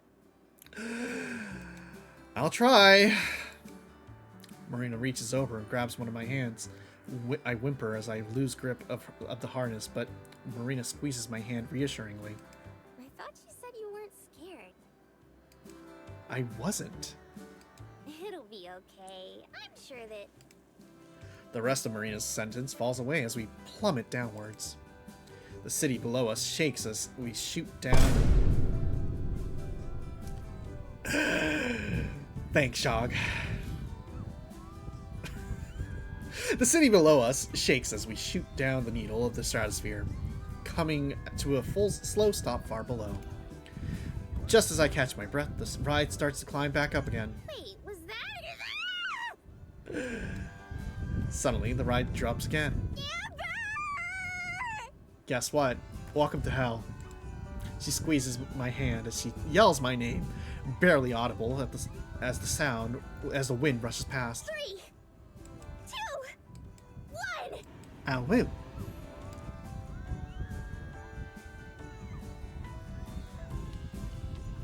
What? What? Fuck you. I'm clipping that. I'm clipping that myself.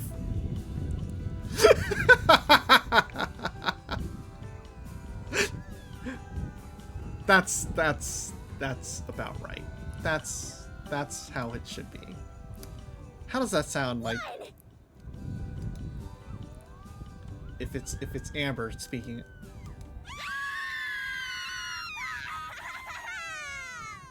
Okay, that's a good scream. That's a good scream. Good job, y'all. Feels weird to scream my lungs out. I can't remember the last time I did it. Maybe never. But look at that gayness right there with the hands and everything. They're gay. Harold, they're gay. Harold, they're lesbians. But it's kind of cathartic too. I try to put all the stress and worry from the past few days into my voice and get it out of me. Marina cheers along with me. Seconds later, the ride slows down and then starts to ascend again. When I look over, Marina's laughing. That was so much fun! Yeah. Yeah, it was. More than I expected, even. As the ride comes to a final stop, I wish it would keep going. Thanks for coming with me. I'll come with you anytime. And I'm glad you made me do it. Does this mean you'll try out new things with me more often? Maybe not roller coasters, though. Yeah, I'd like that. As we exit the ride, my legs still shaking. We take one last look at the view. I try to see how Marina does. Full of fun and potential. I remember feeling that way before, when I was younger. It's how I knew Marina would like the lights the first time we came through the city. So, when did I stop feeling that? I didn't know the answer, but being up here with Marina now makes me feel like that's okay. Things can change for the better. If I let them, I can change for the better too. It's the least that Marina deserves, really. I wrap my arm around her, appreciating for the first time in a while just how much she likes to cuddle. Ready to keep going? Always. Okay. We head back down and return to the booth just as it's time for the vendors to start packing up. Cassie's already halfway through pulling down the decorations. Looks like she sold a few things, but most of the goods are still on the table. Despite that, she smiles when she sees us approaching. Hey, everything okay? Yeah, we're better now. All good. Want to join our polycule? How's it been there? Not great, if I'm being honest. Yeah.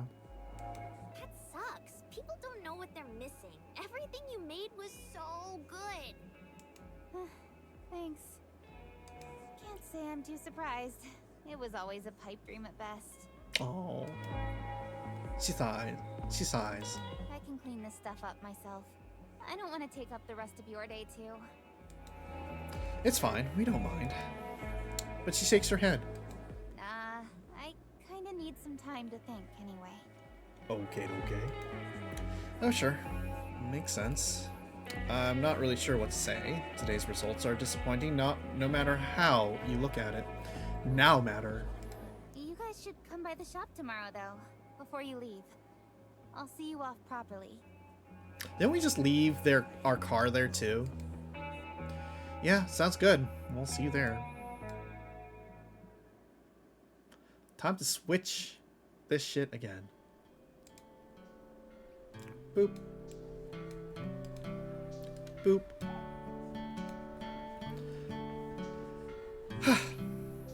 I squeeze Amber's hand tight and scoot in close. For some reason, she's always cool to the touch, even in a place as hot as Vegas.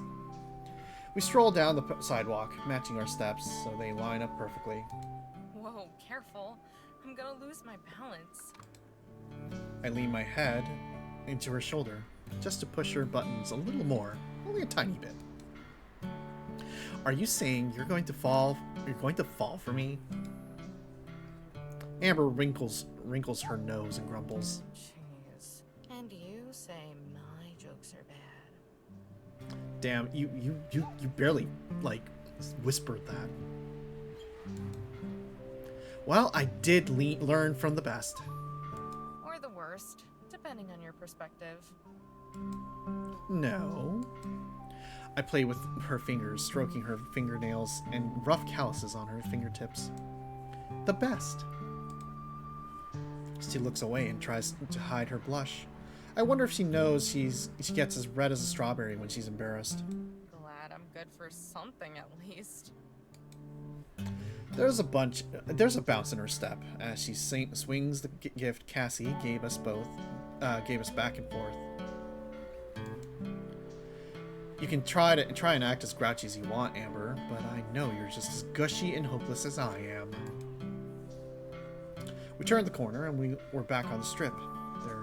This is my second time here, and it's still totally overwhelming. New York on one side of the street, Paris on the other. It's enough to make anyone's head explode. But when I first met Amber, it felt like my head was always exploding. Because of the treasure hunt, there were always so many people around it. It was intimidating. It still is, honestly, but only a little. Part of me likes it, because every single person brings a spark of life to wherever they're at. Even the tipsy people going in and out of the casinos. It doesn't make them special. It makes them whatever they're at special too. That's especially true for Amber. Being with her makes everything special. Even if we visit 1,000 times, just like me, she's always changing, and with each step she does, I find more reason to love her. In front of us, a dad is carrying his young daughter. Her chin is resting on his shoulder as her springy alien antenna headbands wiggles back and forth. It was so adorable. Hello. I twinkle my fingers and give her a tiny wave. After a yawn, she smiles. A lot more kids at the convention than I would have thought. I mean, it's the alien convention. We would take your kids to the alien convention. Now, if it was the hooker convention. I'm sorry, the adult visual entertainment industry awards, then it would be a lot less kids there. Yeah. Well, duh, kids love aliens. I love aliens. You sure it's not just the weird kids? I think all kids like aliens. Even I liked aliens. Sounds like someone is a former weird kid. Something a former weird kid would say. Hey, aside from the obvious, I wasn't that weird. Nowhere near the weirdness levels of a kid like Tess. Damn. Take that back. Tess is a sweetheart! It hits me. Like how my brother used to hit me in the face during pillow fights. All I can do is scream. I messed up so bad. You good, or should I just ignore this? We can't ignore this problem anymore. I turn to Amber, then grab her, then shake her. I forgot about Tess! Amber wobbles with my shaking. I can't stop. Shaking her is all I can do. There was a bad signal earlier, and then it's just slipped my mind. I can't believe I did this to her after we came all this way too. She must be so sad. Amazing animation. And thinking about how sad Tess might be just makes me sad. Even if I was busy with drama, I can't believe I just abandoned her like that. Will you just relax? No! Okay. But just so you know, they're probably still in town. As long as you text her, it's not the end of the world. It's gonna be the end of the world. Text! I let go of Amber and stick my hand in her pocket.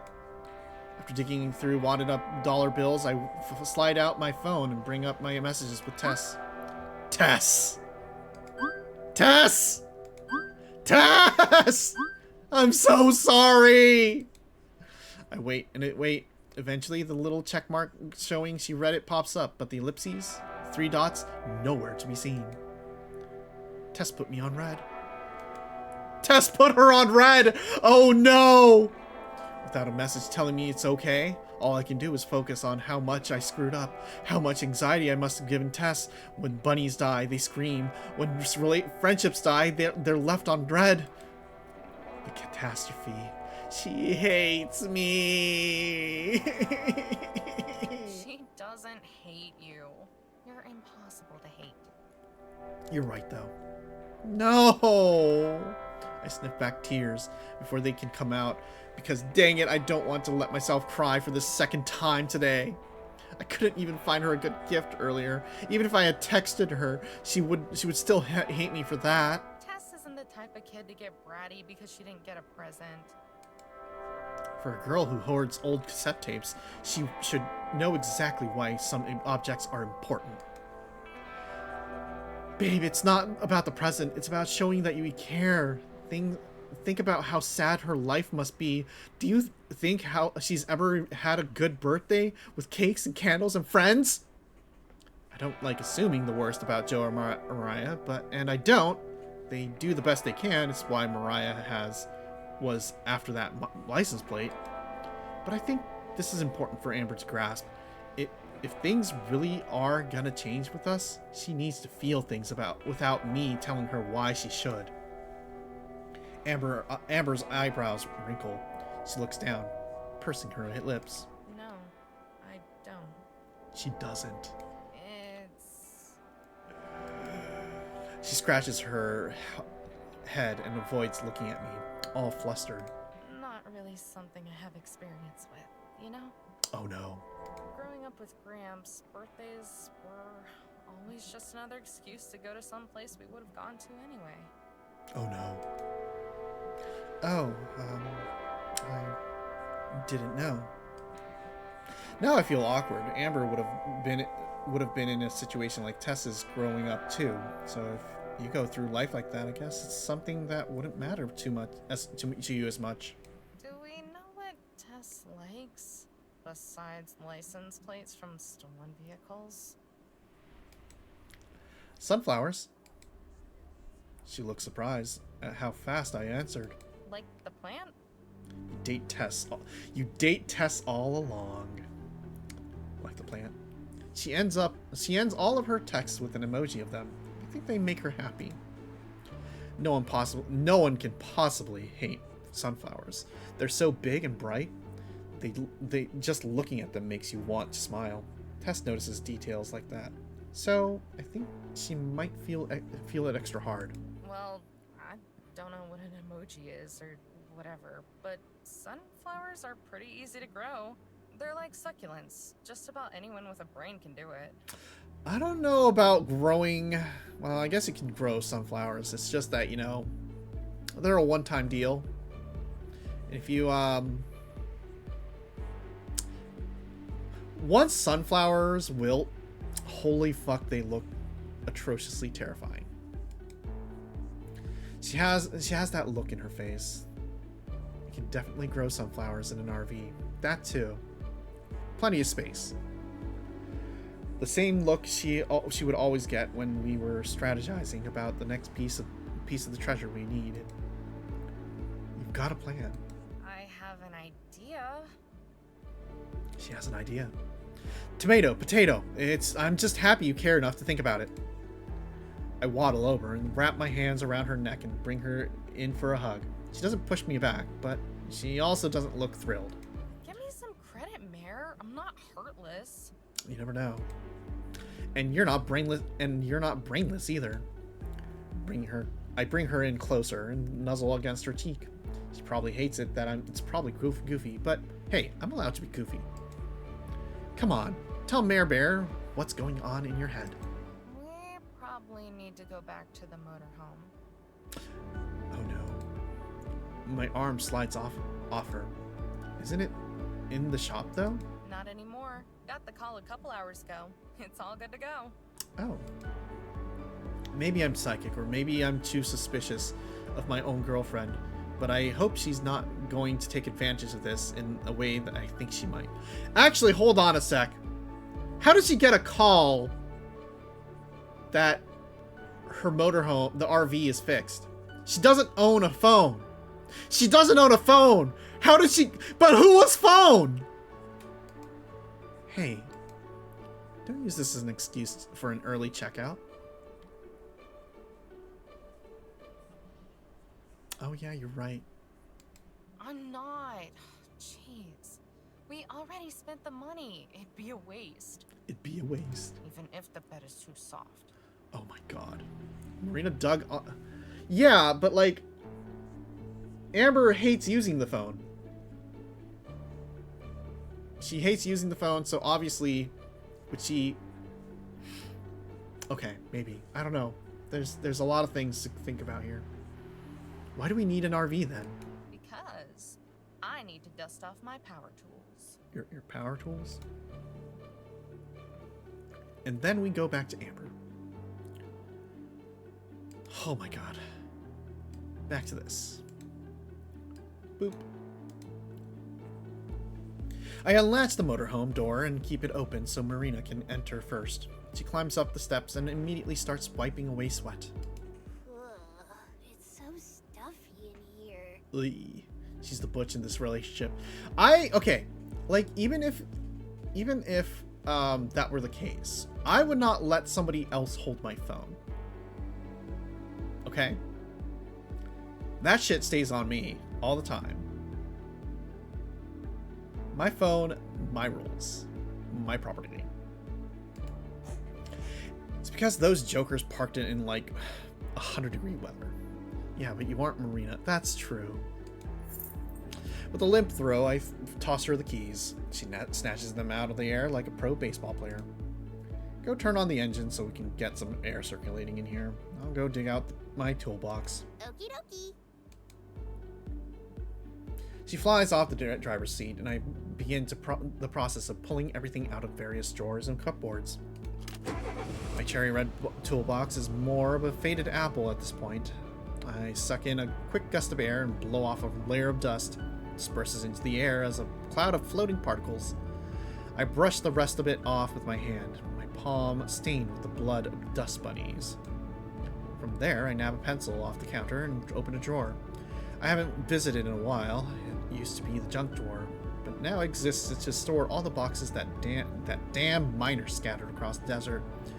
We snatched the gold out of them almost as soon as they were opened, but the boxes still remained. I take one out at random, then balance everything in my arms and drop them all on the table.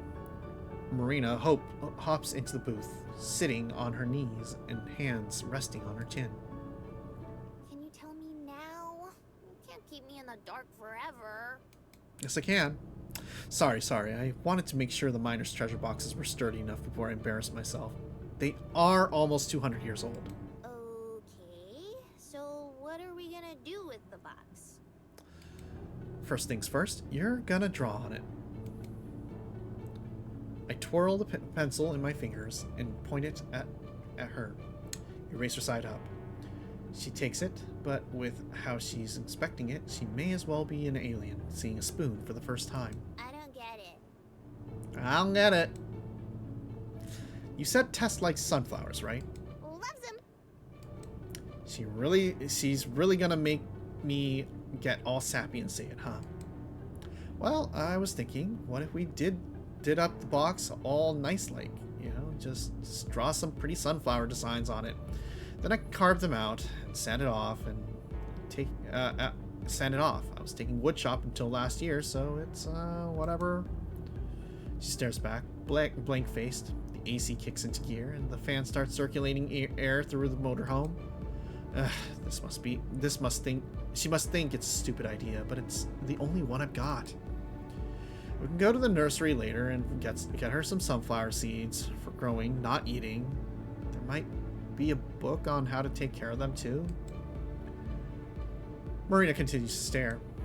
She can use the box as a pot to grow it in, or not. It'll be up to her. Okay, the box is not going to be big enough for a pot, okay? I just thought it might mean more to her since they were after the treasure too. And stuff. I can feel the blood starting to reach my ears while the rest of my face heats up. She's still staring, still hasn't said anything. It's making me extra anxious. Can you just say something? I'm going out on a really embarrassing limb here. Sorry. I'm just surprised, I guess. Her gaze drifts down to the box and frowns. It's really thoughtful. She can say that, but after everything that's happened today, I have a hard time believing there's no underlying meaning. It is a thoughtful gift. Maybe that's where the shock comes from. Did you not think I had it in me? I know you do, but sometimes I just need reminders. Damn. I pull a dull pang of guilt scrapes the inside of my chest. It hurts, it really does. I didn't even know I had hurt her enough to wound her trust in me so severely. Part of me is frustrated, maybe even a little resentful. I know I mess up here and there, but I didn't know I was actively doing it. I wish we would have talked earlier. That the universe would have given me some sort of sign that I wasn't being the best girl I could. But crying and running into each other's arms is all just talk. It's going to take action to set things right. A lot of it. I'll be better. I promise. She rests her hand on top of the dirty one. Her smile isn't bright or cheerful or the manifestation of sunshine I always thought it was a month ago. But it's real. And it has room to grow bigger. That green top is cute? Yeah, it is. You already are. Aww. While Marina makes plans for tomorrow with Tess in a texting frenzy, I'm grateful for another second chance. And we switch over again. Oh my god, we switch over again. Boop. Boop. Savvy. Yes. These are called third chances. Yeah.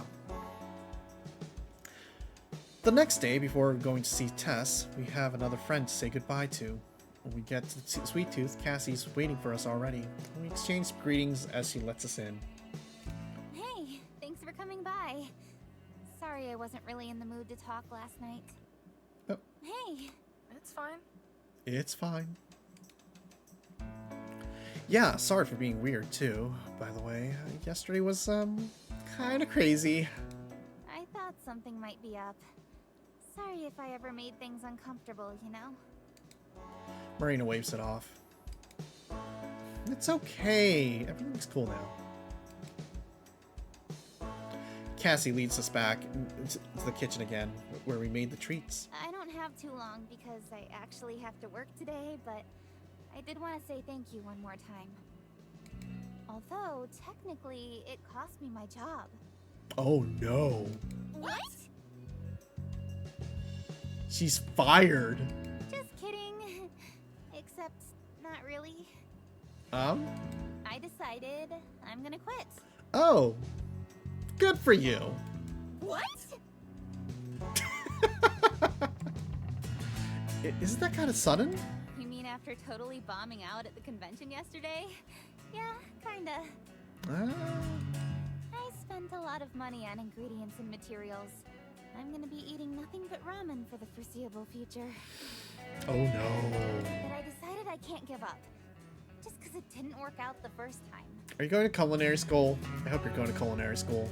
That's what I've always done. If I'm not good at something right away, I just quit. It's okay, Cassie. You're a gifted child, just like me. For real, for real. That lifestyle hasn't exactly worked out for me so far, though.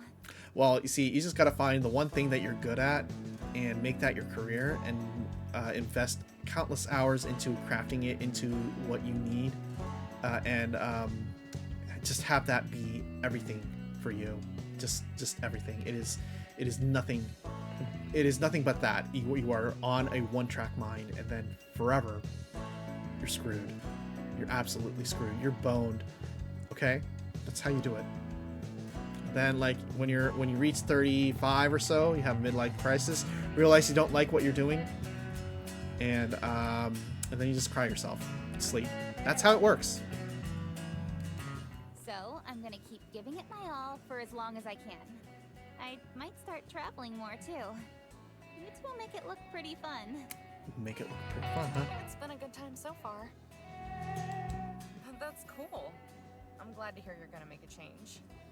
They're gonna miss you around here, though. For sure. Yeah. Oh, totally. Honestly, they'll probably be out of business in a week without me. Oh no. But staying here would only prolong the inevitable. No sense staying on a sinking ship when there's a lifeboat, you know? Uh-huh. But you could make some money here before you go. Also, we're about to hit that ad break, so I think we will take that break for this one. I'll give them my 2 weeks, but then after that... After that, she makes a zoomy motion with her arm. I'm out of here. Zoom. She's out of there. Maybe I'll run into you two on the road out there. Damn. I hope so. We can meet up and swap road stories and share pictures. Yeah, I'd like that. Clear my throat. Actually, this is absolutely. And with that, I think I'm gonna, Ordinary Clover? Is this slice of life or horror? This is a romance. Anime games can be misleading. This is a romance game, and we're about wrapping up. But before I do that, I am about to go into a quick break, so I will be right back, okay? Yeah, romance.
And we're back.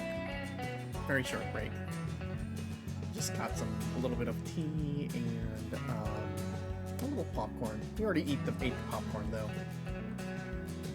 And here we go. I clear my throat. Speaking of the road, thank you.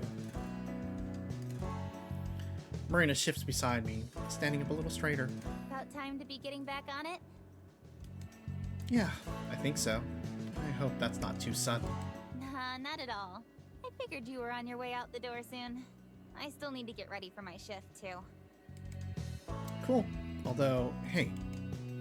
I glance at Marina, who peeks back at me curiously. You should let us have your number. I've been thinking about maybe getting a phone. Holy shit! Holy shit, she's getting a phone! With explosive speed, Marina goes from leaning against me into a full-on hug. With that trademark intensity that I love so much about her. Cassie smirks, but to her credit doesn't make the obvious joke about asking her for her number. Sure thing. I'd love to stay in touch. Enjoying the polycule? She and Marina quickly trade numbers, and I promise to send messages once I have a phone of my own set up. The three of us headed for the front door when suddenly Cassie jolts to a halt. Oh, I almost forgot. Forgot what? Give me like 2 seconds. She hurries back to the kitchen, leaving Marina and I alone. A few seconds of silence pass before we both look at each other and laugh. Well... Okay then. Marina browses through the shelves while we wait. She snoops around through the mixed chocolates and inspects the jelly bean flavors. She spots the basket that was the scorpion-bedded candies in them and peers over the edge curiously, using her phone as a flashlight. Its beams hit the contents. Yee. Seconds later, she scrambles away like one of them was going to sting her. Oh my god, gross. I start to laugh. But then, when she stands up, my breath is stolen. The overhead lights are off, although a decent amount of lights are still streamed through the candy-painted windows. The sunlight hits Marina's hair at the right angle to make it sparkle, and when she catches me looking. The sunlight hits Marina's hair at just the right angle to make it sparkle, and when she catches me looking, she just smiles, her whole face lighting up too. At last the last time we left Las Vegas, it was the lights from the city illuminating Marina's face that I remember. I know that this time, in the future, it'll be the other way around. What are you looking at, punk? Oh, woo. You cutie.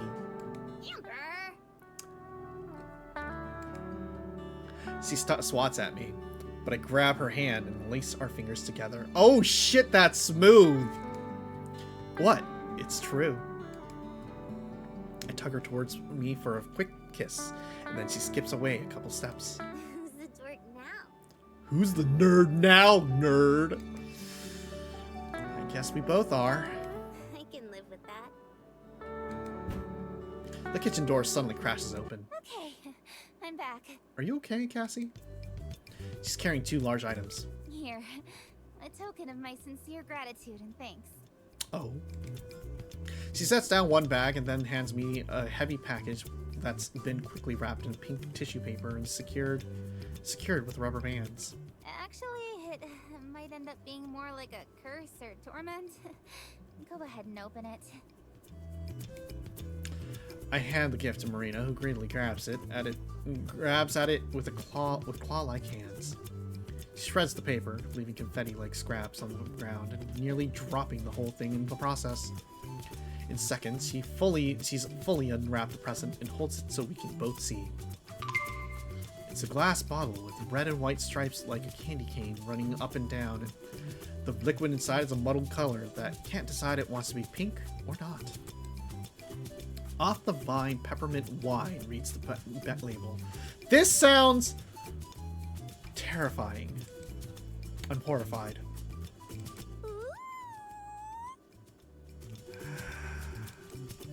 But to Marina, it looks like Cassie may as well have offered her another piece of gold. This is for us? Yep, a farewell gift. Oh fair warning, it's been sitting in the back for God knows how long. Boss brought it in for some promo event forever ago. Oh no. But anyway, it's wine, so isn't it supposed to get better with age? Oh no. Something like that. I'm dubious of wine to begin with, and the idea of adding peppermint just makes it sound even worse. But Marina is clearly dying to try it, so I'm sure I'll end up drinking some later tonight. First of all, you're both 18 and 19. Here, this will make it a bit less obvious. Bit less obvious. She hands Marina a Sweet Tooth branded shopping bag made of heavy paper and with a handle. Also this. The second bag she passes Marina is a plastic sack, absolutely full of gummy peach rings. Yes, this is in America. You're a saint, Cassie. Oh no. I don't know about that, but you're welcome. Oh no. Marina places both of her new treasures in the bag that Cassie gave her. Thanks for everything. Pleasure's all mine, believe me. You two have given me a lot to think about. About pursuing other women, traveling the world. We step out the front door in the sunlight, Cassie following behind Marina and I. She locks the door behind us. Finally, we've reached the hardest part.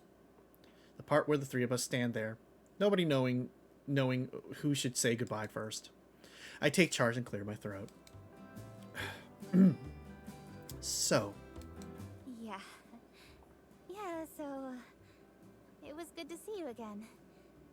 And it was really nice to meet you, Marina. They're in Las Vegas, so yes. It was nice meeting you too. Sorry, I was such a downer at first. Oh. It's fine. No hard feelings, right? I mean, you know, Cassie, you were trying to kind of hit on her girlfriend, so yeah. Definitely not. It's fine. Cool. A second passes, and then Marina darts forward to give Cassie a quick hug. Cassie, momentarily is stunned, but then she smiles and hugs Marina back. Sorry, I should have asked if you're the hugging type first. It's cool. I am. Oh, woo. They separate, and then Cassie faces me. I'm not the hugging type. I instead offer my hand, which Cassie takes with a grin. I figured. Yeah? It was good to see you. It was good to see you too. I hope we'll run into each other again sometime. Yeah, I've got a feeling that we will. A road trip does sound kind of nice. Oh, damn. Well, until then. Take care. See you guys later.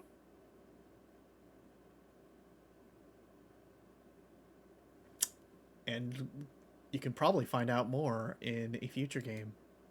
Cassie waves and as we start to walk away, and she keeps waving.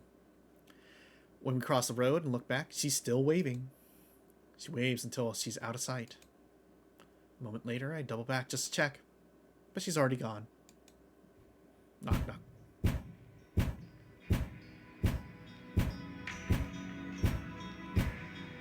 Keep knocking. I ain't answering. And you're very, very consistent with this. Okay, I'll answer. I'm okay. Tess, I'm so sorry, Tess. Shog, I'm so sorry, Shog. Okay. Amber shuffles around behind me. Her voice is like a whisper. I think she's trying to make up for all of my crying. Babe, you're making a scene. Did Tess message you last night and say it was okay to drop by? Yeah, but that doesn't make forgetting about her right. No. Same bag Cassie gave us the wine in swings from my other hand, except now it's stuffed with confetti paper and has Tess's present in it. I think she'll understand. Now you can lower the volume. You're gonna wake up the other weirdos who sleep in casino parking lots. Tap, tap, tap. I soften my knock a little. Their RV is just as big of a monster as it was a month ago, but being surrounded by other big rigs in an even bigger parking lot makes it not as scary. The only thing that's scary now is how I must have disappointed her. With a click, the door unlocks. The stepping stool slides up with a hum. Amber steps away. Way away. Also, I think it is hers? Okay, here we go. Tess cracks open the door, poking half of her big old head out. Marina? Yeah. I swing the door the rest of the way open, climb up the steps, and lock her into a hug. Happy birthday, Tess! As I squeeze her, I lift her off the ground and twirl her around. She can't weigh more than a cat. I could do this for hours. It's great! While spinning, I catch a glimpse of Joe raising an eyebrow. By the time I spin around again, he's grinning. I'm so sorry! I forgot to meet up with you. Can you forgive me? You mean you really didn't forget on purpose? Huh? Why would I do that? Why would I ever do that? That'd be such a mean thing for you to do on your birthday. I plop her back down on the ground. She looks away as she comes up with words to say. The animation in the DLC is great. Yeah, it is amazing. I'm freaky. Maybe I scared you. I mean, no. What? Who made you think that? I will kick their butt up and down the strip. You're way too nice, sweetie. But I wanted to make sure I saw you at least once. Tess has never really been very expressive, and that's okay because we're all different. But her eyes look like they're shining as she stares up at me. She rushes back in for another hug. No one. No one? Good. Thanks for coming. Of course. Usually she's pale, but right now her face looks pink, a little puffy. It's new, just like the dog tag necklace she's wearing. Kids really do grow up fast and go to war too. What's that? She breaks away and points at the bag in my hand.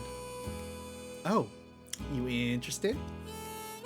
I dangle it over her and tease. No kids can resist presents, not even Tess. It might be a little something for you. Might. Damn, she's the new Gundam protagonist. Oh no! That's okay. You don't have to lie. Wait, no, they're actually your presents. I mean it.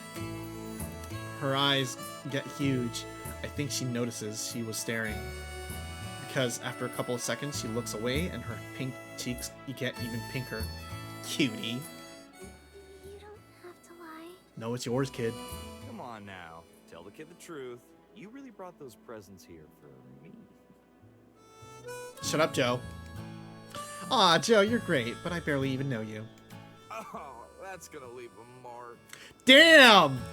Eviscerated. Please don't get in the robot test. You don't need more trauma. Yeah. Though, you know, I think this trauma is just the right amount of trauma to put you in an EVA. I smile at him, just a little teasing. Sometimes you can tell someone is a good person just by looking at them, like with Amber. And I think Joe is the same way. He gets brownie points for looking at Tess, at least. We both lean in for a quick hug. You can tell he's trying not to squeeze me too hard, but his muscles still somehow squeeze me through his baggy jumpsuit. It's good to see you, Joe. And I see you're still wearing your dog tags. Nice to see you too, Marina. It's been a minute. Yeah. Amber not with you? I point my thumb at the door. Oh, she's just outside. I whisper. Don't want her hearing me. Just a little nervous, you know? I'm not. Oh. Amber yells from outside. Oops, guess I wasn't quiet enough. Ah, I think I understand the situation. Yeah. Joe walks over and sticks his head out the window. Relax, it's safe. Mariah's AWOL right now. She never came back last night. Oh no! Is she dead? Is she arrested? Oh, thank God. Aren't you worried about her, Joe? She's like a cat. She'll come back when she's hungry. Yeah, probably. Amber stomps up the steps and gives a relieved sigh. Hey, you guys. I hope we aren't interrupting anything. She drops my heels at my feet and puts her arms around me. Dang, she's smooth. Nah, you're fine. We're just winding down after the convention. You ladies win, right? Sure did. Got to smell every type of nerd under the sun. Damn. Amber's hand drops down to wrap under mine. It was a good Around mine. experience, though. A good experience to get to know nerds. Especially this nerd. We both smile, and if it wasn't for the fact that it'd be really awkward for the other two, I'd just keep staring into her eyes. Speaking of the other two, Tess is just standing here now. She always gets left behind in these conversations. I hope she doesn't feel left out. Nudging Amber, I glance at her, then Tess, her, Tess, her, Tess. Get the picture, Amber. She finally gets the idea and looks down at her. Amber isn't even that much taller than me, but when Tess looks up at her, it reminds me of Jack and the Beanstalk. The silence is almost awkward as they are. So, Yes? what did you do What did you do? Where? at the convention? Get traumatized. I cried. Nice. Oh. Lovely. Happy birthday. Happy birthday!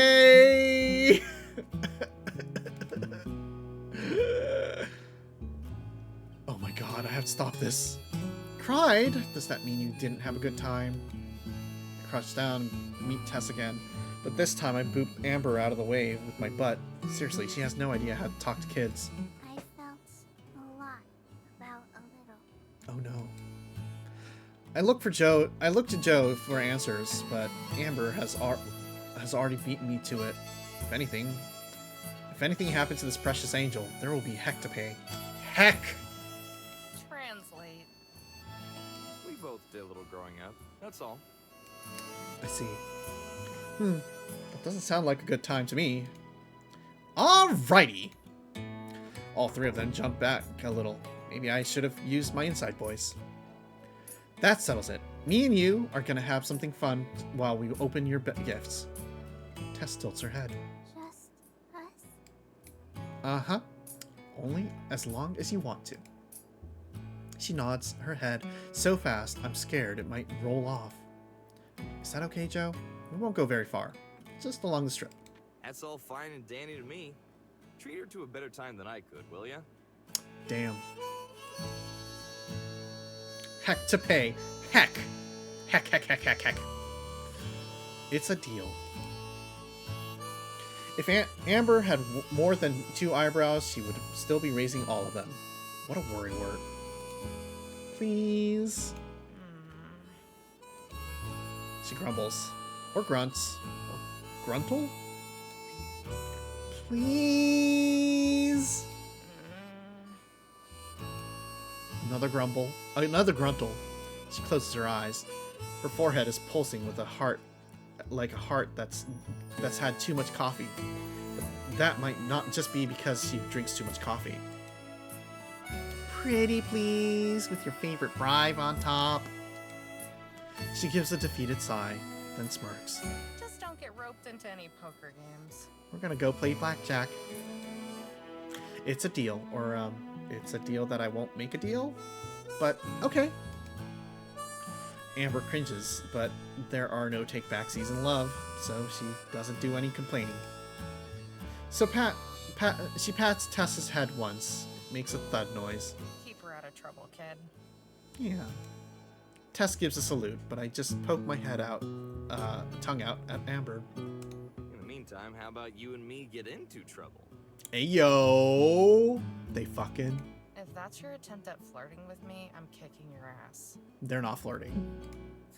I'll let you think whatever you want. But I was talking about Mariah's beer stash. Since she's not here, we have it all to ourselves. Oh shit. Oh, hell yeah. Let's drink all our imports. Hell yeah. I knew we had a connection. I hope she doesn't have too much fun. I still want to try Cassie's peppermint wine. Those two get along well. You know, Amber might, you know, remind Joe of somebody else in his life. Tess watches them as they scramble to the fridge. God, even she's just looking at something. Even when she's just looking at something, she's cute. I need my Tess fix, so I bring in close for another squeeze. Not as long as us, not as well as us though. You ready to see the sights? She wedges her arm out of my Cobra hug and pumps her fist in the air. Oh. Ho! Ho!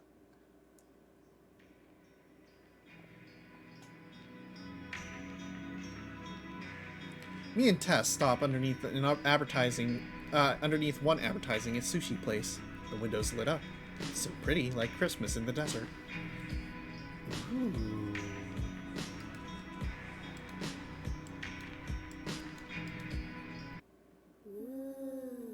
Ooh.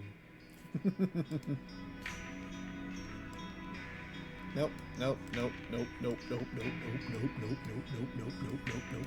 There we go.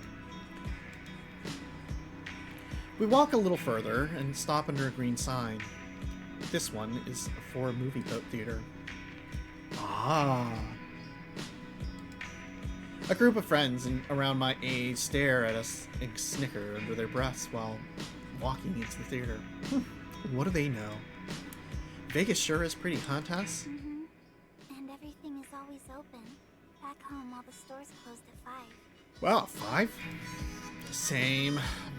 Not that there was anything to do except go to the youth group and pretend to have fun. Youth group? Is that a game? Yeah, we got into fistfights all the time. It's just not possible. No one can be this adorable. For what I'm pretty sure is the millionth and second time today I dragged Tess into a hug. She's nothing but skin and bone, but she's still somehow soft? It's such a mystery. God, you are impossibly cute. How do you resist? I don't know. No one knows. It's a very existential question. You're right, though. Also, okay, you know what I'm gonna do? I'm gonna turn down that music.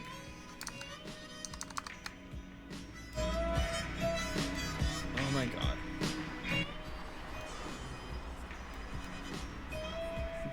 Maybe that, yeah. Damn, that music is like loud in this game, you know? Just loud. But an honest one. Oh, you're so cute. I could just eat you up. That's cannibalism. Yes, it is. Tess is so quiet, it's hard to get her on, like, the correct range, you know? Even if it is, she keeps letting me hold her, only blinking while I continue to squeeze, twirl, and hug. So, Tess. So, Marina. Where do you want to eat? Why? Because it's your birthday, duh. You need to be treated. I see. Tess puts a finger on her chin like a wise sage. Sis showed me some buffets we can sneak into. How about we get food through not scary legal ways, okay? What are you teaching this child, Mariah? Why do you corrupt her fragile mind like this? No money. No money. Yeah, that's true. Girl, I got you. My treat. Thank you for your pity. It's not pity, it's friendship. It's not pity, silly. I'm doing this for the same reason we got you a gift. You're my friend, and I care about you. Friends. Yeah, we're friends. She says it like the word is new to her, and for her sake, I hope it's not. That's right, there are tons of places to eat around here. Do you see anything you might like? Tess spins around in a circle, stopping right where she began. Option. Paralysis. Oh no, she's a robot! Want me to choose? She nods. Okie dokie, let's see. I scan the perimeter like a spy, or just a very hungry girl. Tess is right, though. There are so many places to eat. You could be here for a whole year and not get through everything. Guess there's only one way to handle this. Eeny, meeny, miny, mo. Catch a tiger by his... Ooh, that one! I grab Tess by the hand and pull her behind me. Her feet drag on the concrete as I rush down the sidewalk. Here. Tess looks up at the purple baby blue neon signs. It's of the abominable snowman, and his teeth are waffle cones instead of fangs. Yeti face. Yeti face. Yep, I forced Amber to take me to one of these in Tucson. You can only have so many diner shakes before craving something new, you know? She stares at the poster in the window. A puffy pink block sits in a paper bowl, green spoon sticking out of it. Ice cream? Kinda, sorta, not really. Snow cone? It's like the cousin of the snow cone. I don't get it. Neither do I, but once you try it, you'll wonder how you've ever lived without it. Tess gets quiet, real quiet. She looks at the ground and kicks an old wrapper drifting by. Do you think they have mint? They probably have lint, yes. Is it fully rendered? It's not. On your mark. We sit at the edge of the bench. Get set. Tess grips her spoon. I bring the bowl closer to her. It gives me a speed advantage. Go! We plunge our spoon into the flaky snow. Tess digs out about a teaspoon, but mine looks like it's holding as much as a shovel could. I open my mouth so wide a train could run through it, then chomp down on the spoon. Tess slips hers between her lips. The creamy strawberry flavor takes over my entire mouth. Oh, all I want to do is savor it. But there's a contest to win.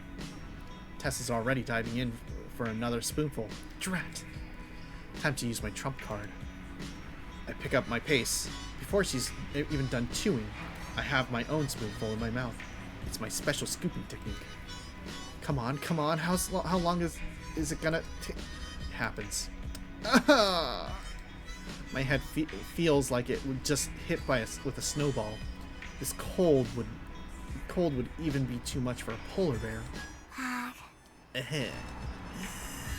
Tess winces and touches her head. That was close. It was almost a photo finish. I win. It's hard to celebrate when there's a blizzard in your skull, but I still pump my fist in victory. Aww. She sounds hurt. I can't tell if it's because of the pain in her head or the pain in her heart. That's okay. It just means that you have more brain to freeze than me. The size of Antarctica? Oh, blue. Think bigger, like Alaska. Whoa. Whoa.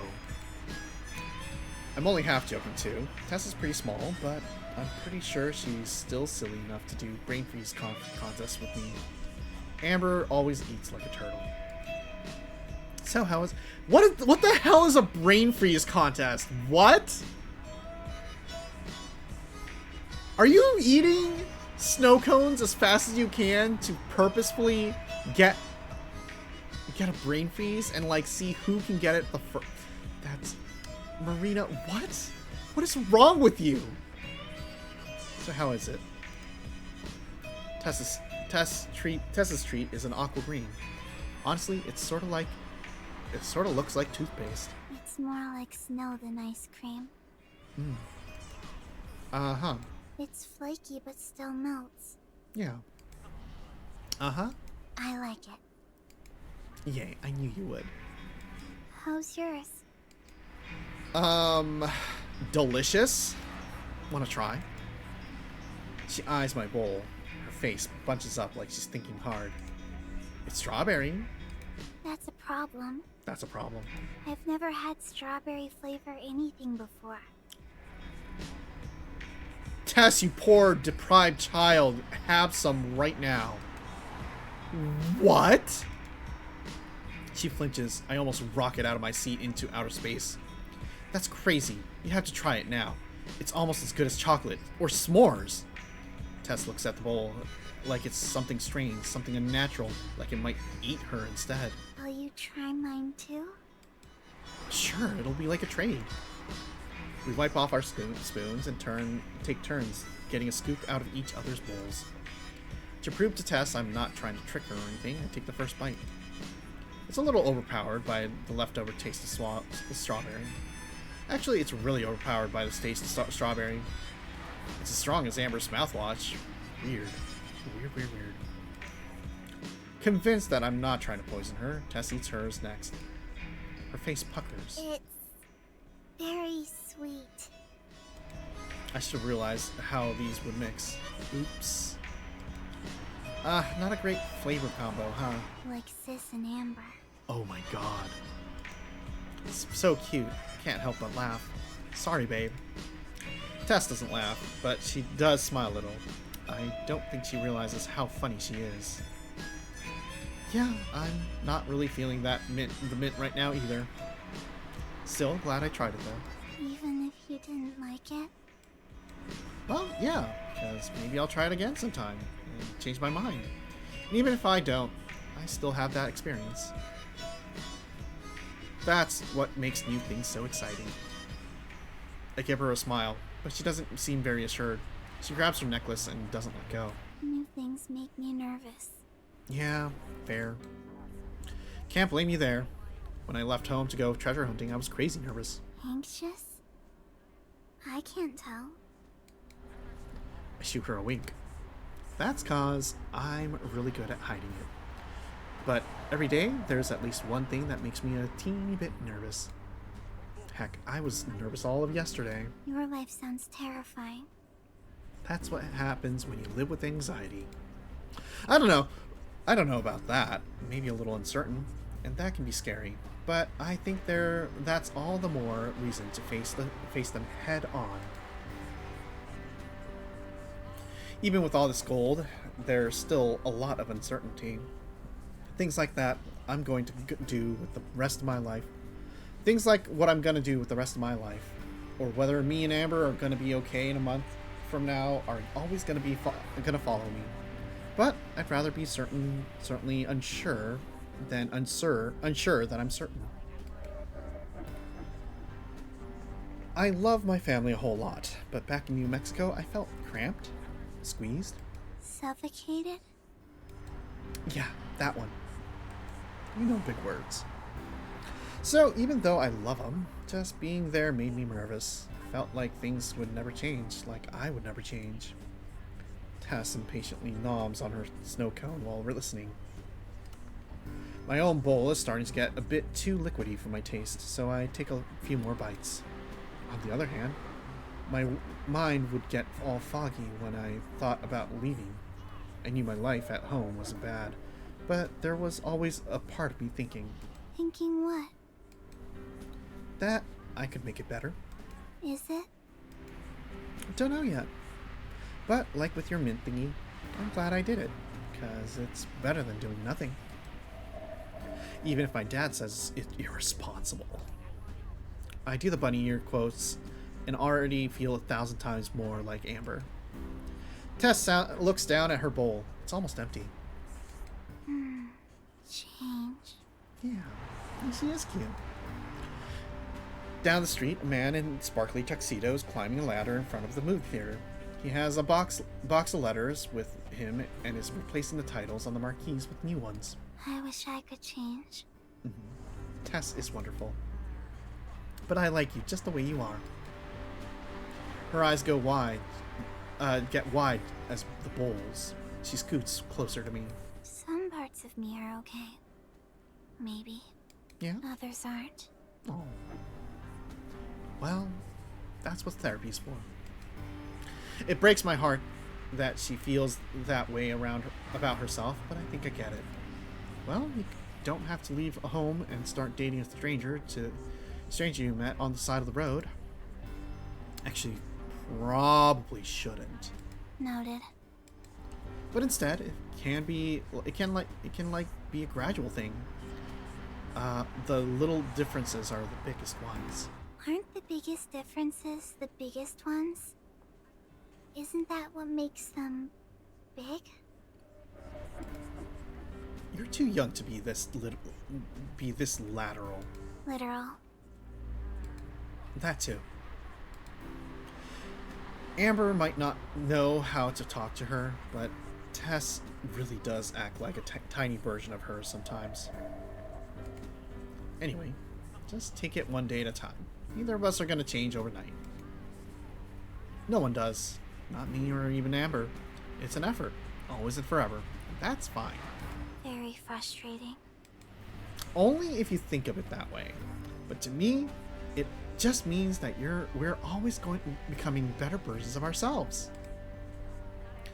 Tess goes quiet, and I hope that means my rambling made sense and I didn't just bore her.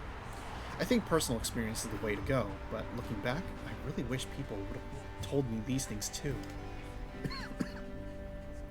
Still, I take that as a sign that it's time for us to move this conversation along. I hoist up the bags with her gifts in it and set it on my lap.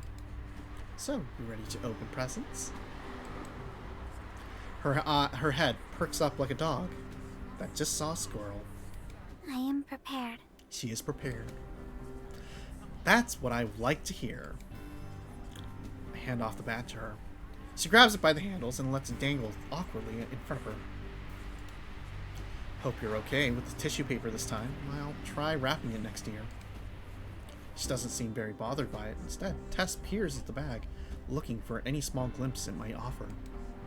Go on. Open it. I smile to reassure her that she's not going to get into trouble, and that there's no wrong way to open a present. With great caution, she takes one sheet of the paper out at a time and sets them on the bench. A couple end up blowing down the sidewalk. She finally gives me what I've been waiting. She finally gives me what I've been waiting for since we finished the last night, and reaches her short arms all the way in. Oh, first, since we finished last. Okay, yeah. Then lifts the box out. Etched into the lid, and sides are the sunflower. Oh, etched into the lid are okay. Etched into the lid and sides are the sunflowers that I drew and Amber carved out.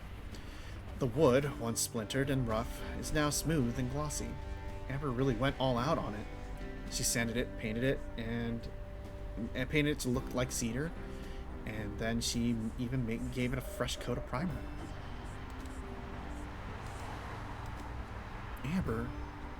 Amber, who knew? Where did you get this? Tess brushes her fingers over the sunflowers, then moves them to her name.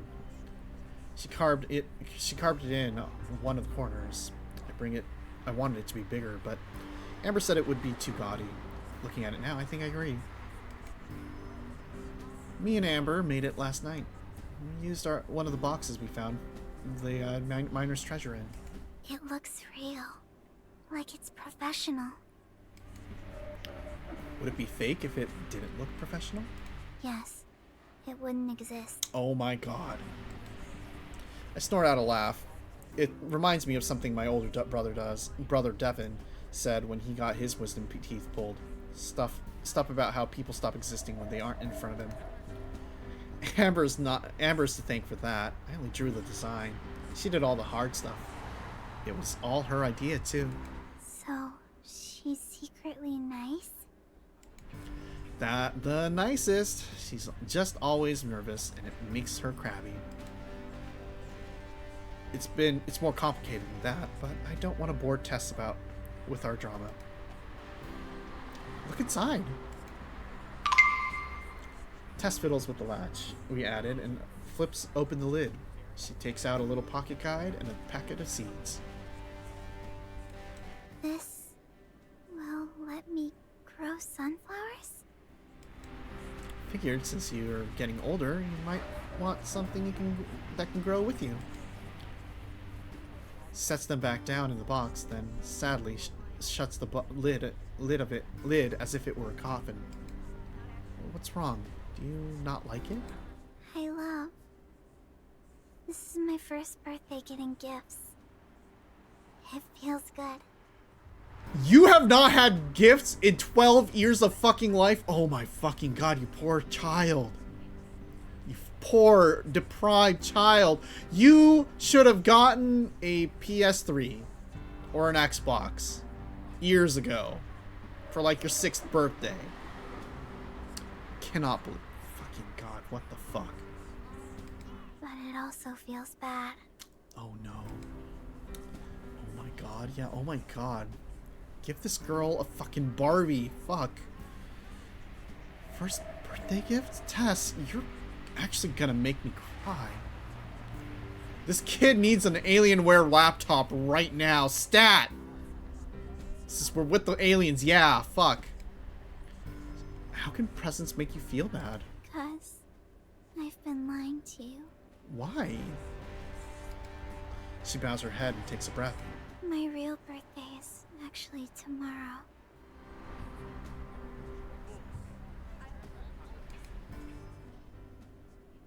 It's fine. It was peaceful within the trio's RV. Not a creature was stirring, not even a louse. Joe rested in his favorite spot on the couch, the cushion arranged just how he liked them. Not far away, Tess sat with a small smile as she read through Marina's most recent texts. Serenity and quiet were rarely found in a place like this. Was Mariah finally arrested, and are they now on their own? That silence was about to be shattered. Wake up, you slackers! You've got work to do! The door hadn't even finished being kicked open before Mariah started shouting. She strolled in with the self-confidence that only alcohol can bring. From one hand dangled 2/3 of a six-pack. From the other, a bag full of junk. Both rattled as she slammed them onto the table. Where have you been? It's been an entire day. His goggles were pulled down over his eyes, blocking sunlight and the rest of the world from his vision. As long as he didn't remove them, he could pretend that Mariah was just a disemboweled voice and not really there. Tracking down all the spots in Vegas that give out free booze. Goddamn. Where the heck did you sleep? Probably on the street. Dunno. Woke up in a bathroom at the Bellagio. Damn! She is a fucking mess. And that's amazing. Ugh, you're a real Renaissance woman, Mariah. At least it was at the Bellagio, and their bathrooms are pretty nice. I didn't know they sold beer at the swap meet. Damn. Don't gotta tell me twice. Here, I found this junk for the squirt. Sounds really sentimental. But he raised his goggles all the same and leaned in to see what Mariah had brought. Tess also watched, her curiosity piqued. Mariah tossed the junk unceremoniously. Tess barely caught it. She sat it down on her lap. It took a moment for her to register what she was looking at. A glistening strip of metal with its letters fresh and legible. The word Kansas was stamped on top of a pattern of sunflowers. Did you have that one yet? Nope. I've been looking. Huzzah!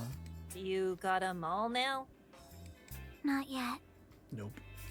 But this one's got a sunflower on it.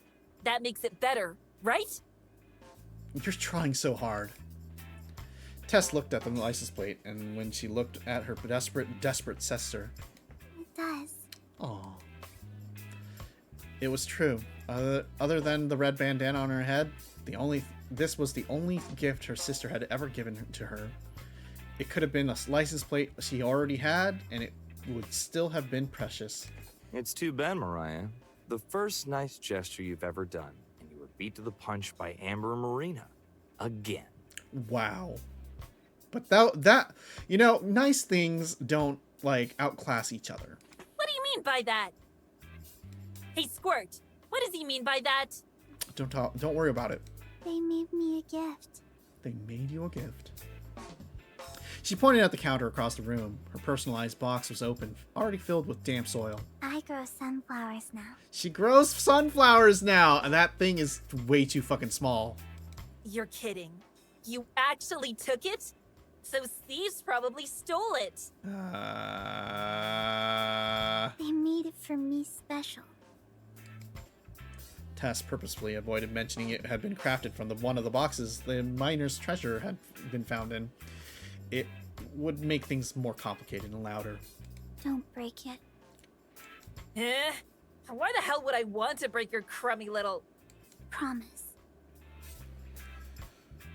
Oh. Don't break it. Mariah looked down at Tess. As she did with most people, her sister's usual blank eyes were firm and fixed on her. Heaving a heavy sigh, Mariah placed her hand over her chest. I, Mariah Pastorius, swear on my old hag mother's grave that I won't break your dumb box that's subjectively less cool than the license plate I got you.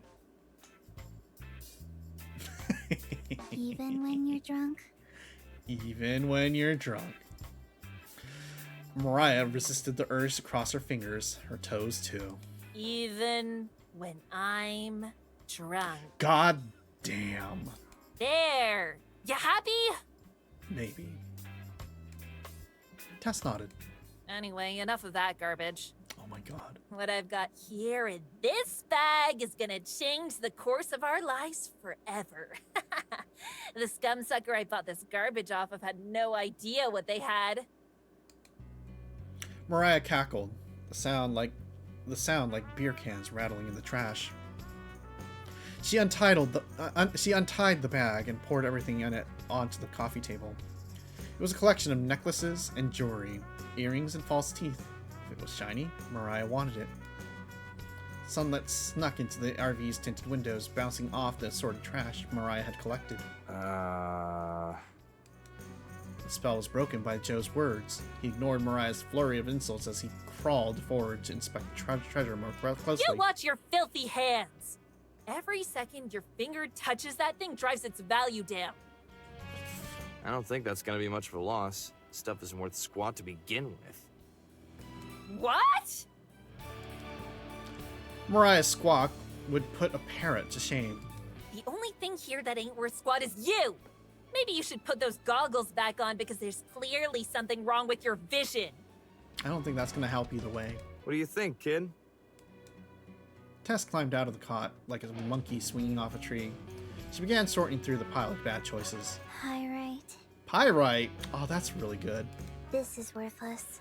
Yeah, it kind of is. And this. Oh no. Oh. This is pretty. But it's trash too. Oh no. Silence returned to the RV once more. This time it wasn't peaceful. Instead, it was a calm before a storm, which Tess thought would surely take the form of smoke from her sister's ears.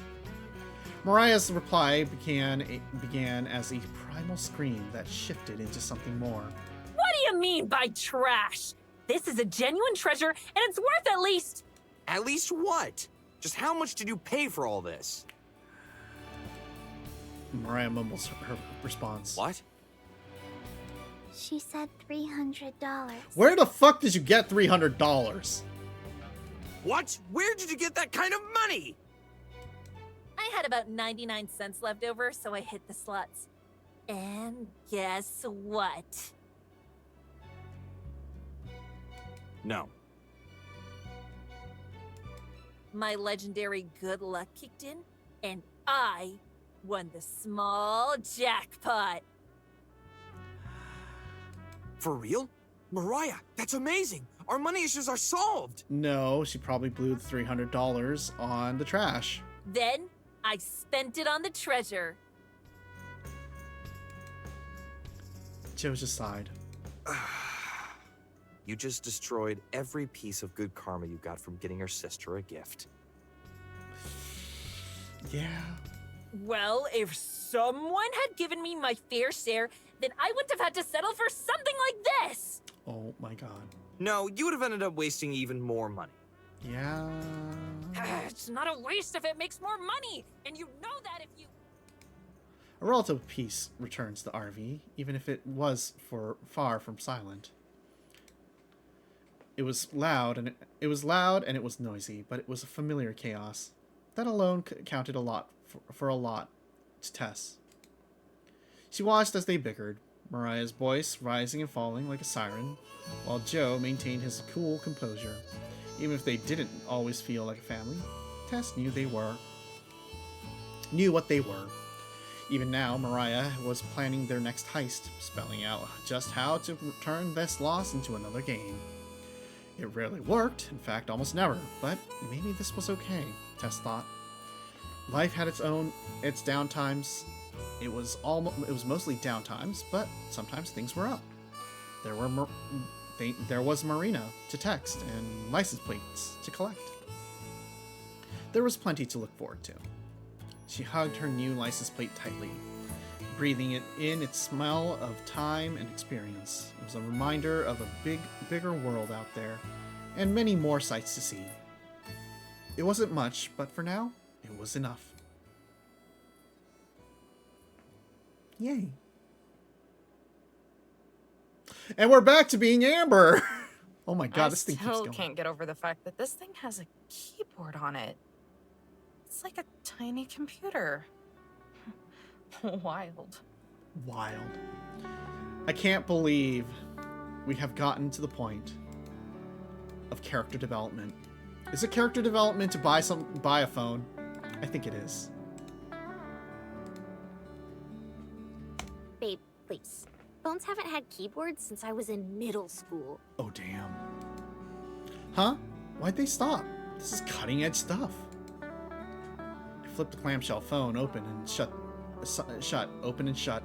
A number pad on the front and a keyboard on the inside, each with a corresponding screen. 2 screens! Oh my god, she got a fucking kickflip. Well, if you've been listening to cassette tapes all your life, I guess it would seem like it. Oh no, I'm getting teased. She gives me a smile that's brighter than any of the lights outside the hotel window. Combined with the rare sight of her hair completely down, it's like seeing a whole new Marina. I'm happy you like it. I slink back into my chair and pray that my face is only getting red because of how much of Cassie's terrible peppermint wine I've had. Between that and depleting Mariah's beer stock, I must be a bigger heavyweight than I thought. Yeah, well, it's about time I got one. Stubbornness for the sake of stubbornness just makes you lose track of the important things. Oh, so you admit you were being stubborn. Yeah. Marina's eyes bounce up and down. She wiggles closer to my chair, her glass of wine sloshing around in her hand. Don't give me that. I can fess up to my mistakes when I feel like it. She giggles, and it's genuine, and it's a relief. Speaking of mistakes. Oh no. But that genuine smile dissolves into genuine distress. Can we talk about how your phone looks like it was bedazzled by a homeschooled 12-year-old? Damn, she's fucking judging my phone? That's a mean thing to say about Tess. Oops, sorry, Tess. I meant homeschooled 10-year-old. Damn. Oh man, that's a nice fucking phone though. I wanted one of those. It's true though, craft jewelry and plastic gemstones have been glued to it with a paste mixture, and what I can only assume is pixie dust and glitter. But calling it that is a little harsh. It's barely noticeable. It's not that bad. Has character. Besides, your phone is all girly too. My phone is cute. This one just A grimace casts her face in the shadow.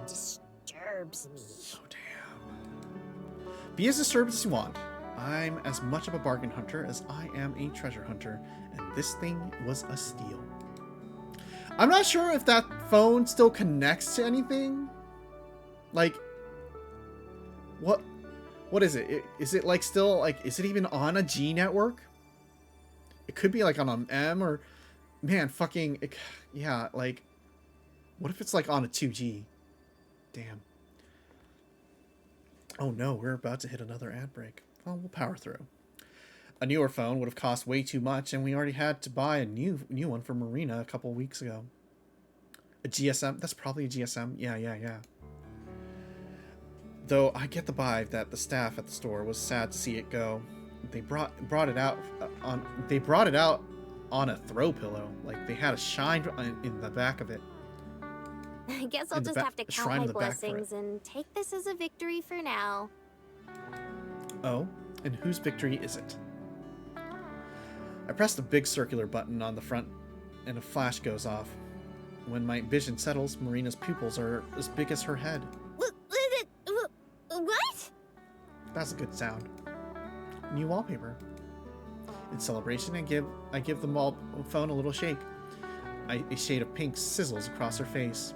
She lunges at my phone, but stops herself when she realizes her wine is starting to spill. No fair! You can't just do that, Amber. I'm in my jammies, not wallpaper material at all. That is absolutely wallpaper material. That's funny, because I seem to recall you doing the same thing. They're gonna fuck, yeah. Don't you even. They are so gonna fuck. Multiple times. Delete it! I will.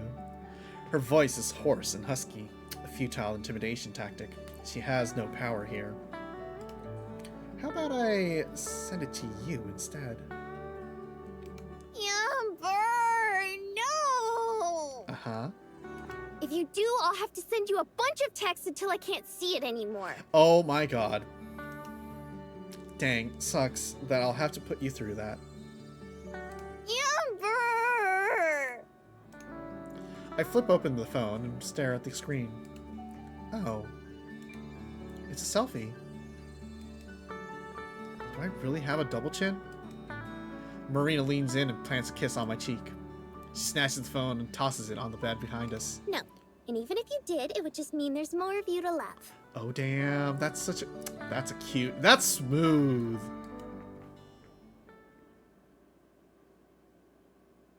Drinking the shittiest fucking wine. Oh man, I bet it tastes like Red Hots. She finishes her little gambit by sliding onto my lap. Something she tells me this was her plan all along. The chair is only for one person, but it's big and cushy enough to fit the two of us. Most of the furniture is in the room is. Marina's always heavier than I remember. The weight of her thigh alone is big enough to cut off this blood flow to my lower body. This is how you make babies, sweeties, with the worst alcohol available. Well, I'm glad we're not making babies ever. But I like it. She's like a warm pillow that I want to squeeze. I practically melt whenever she's close like this. Raising a glass, she smiles an expectant smirk. Ah, what the hell? This stuff is liquid trash fire, but I'm enjoying myself too much to kill the mood. I raise my glass too, and clink them both together. Cheers. Cheers! Ah, wow. She chuckles and takes a sip. I cringe and say a prayer for my health. Unlike Marina, I take a couple of big gulps. Not because I like it, but because I want to finish it and end my suffering. Seriously, this crap tastes like cleaning solution that was fermented with a rotting candy cane. Ooh, makes me feel all warm and fuzzy. Is all alcohol like this? No, usually alcohol is enjoyable. Varying degrees of terrible? Pretty much. Some of it is better than others. Actually, I kind of like it. Oh no. No! You're kidding me. I mean, sure. The first few sips are blah. Really blah. But then you're all relaxed and it starts tasting like Christmas. Man, what does Christmas taste like to you? I hope it's not trauma. I decide to just let her enjoy it and not tease her about it. The fact that she can actually enjoy it probably makes her more grown up than me. Anyway. In fact, Marina might be the more mature of us. Period. Every day she surprises me more and more. In a way, it's kind of sad. She's never going to be that same sheltered Marina that from when we first met. And when I look at her now, with her hair down and draped over her shoulders and holding that glass, well, I start to think that maybe she never really was. Maybe I'm finally starting to see the real Marina. Maybe I'm finally loving the real one too. When we're both a few years older, maybe we can start expanding our palettes. But for now, this is still a crime, and you're still a criminal. You know what that makes you then, right? Accomplice? What's that? My partner in crime. Damn! Make us sound cooler than we actually are. I can pretend to be a cynic, but that's not going to help me. That's not going to keep my heart from fluttering when she says stuff like that. Forget about Bonnie and Clyde. We're Bonnie and Bunny. Two star-crossed outlaws on the run. What? On the run, huh? The words slip out at me as I echo them back to her. We both stare out the window and into the glittering streets of Vegas. Neon floods the streets from every corner, but if you look beyond that into the dark, you can make out the glowing silhouettes of the desert and jagged mountains. What are we running to? Where are we running to next then? Marina looks down, considering this. I'm a little over too. It's strange, not having anything to run from, only towards. Finally, Marina wakes up. I don't think it matters. Okay. She nuzzles herself closer to me. She smiles, turning from the window to gaze at me instead. As long as I'm with you, I'm exactly where I want to be. Aww.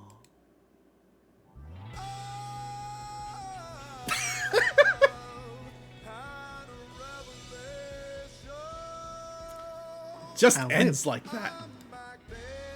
Cool.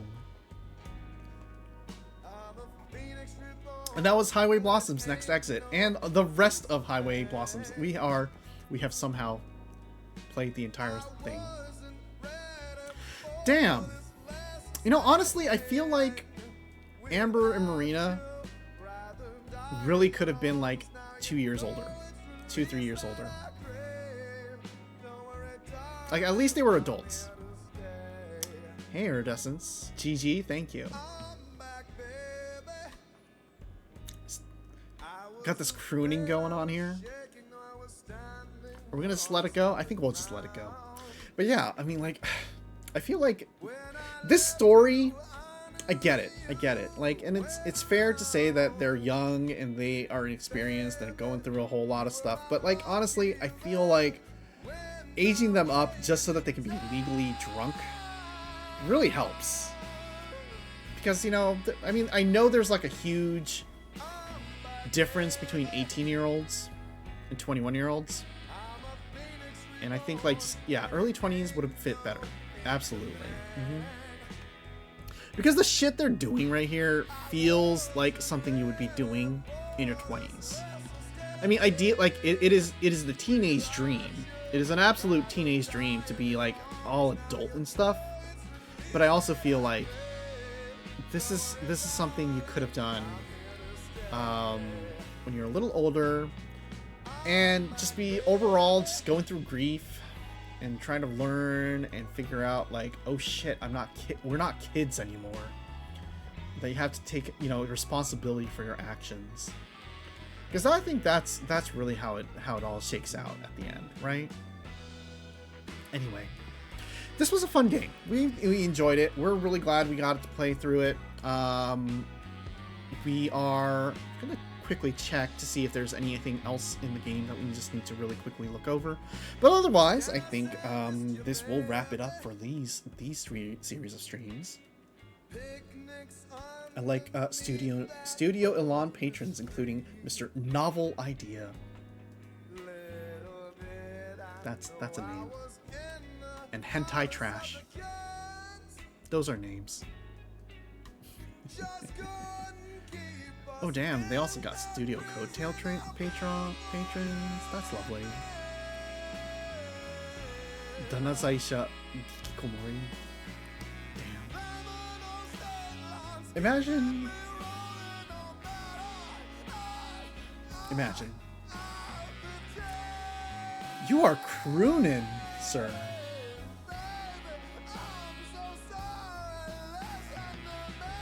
You are crying for, like, forgiveness.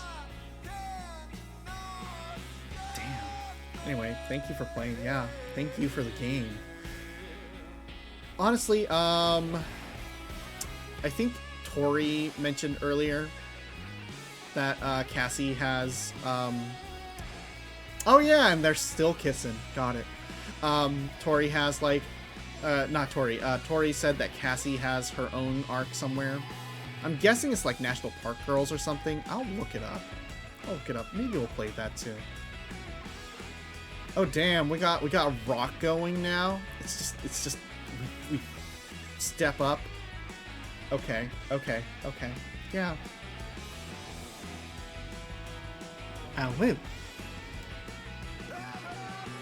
We got the coon shot. Thank you, dear. Okay. We're gonna cut that out. We're gonna cut that short. Okay, if we check the galleries, does it like... I bet... Fit image screen. Vegas. Okay, thank you.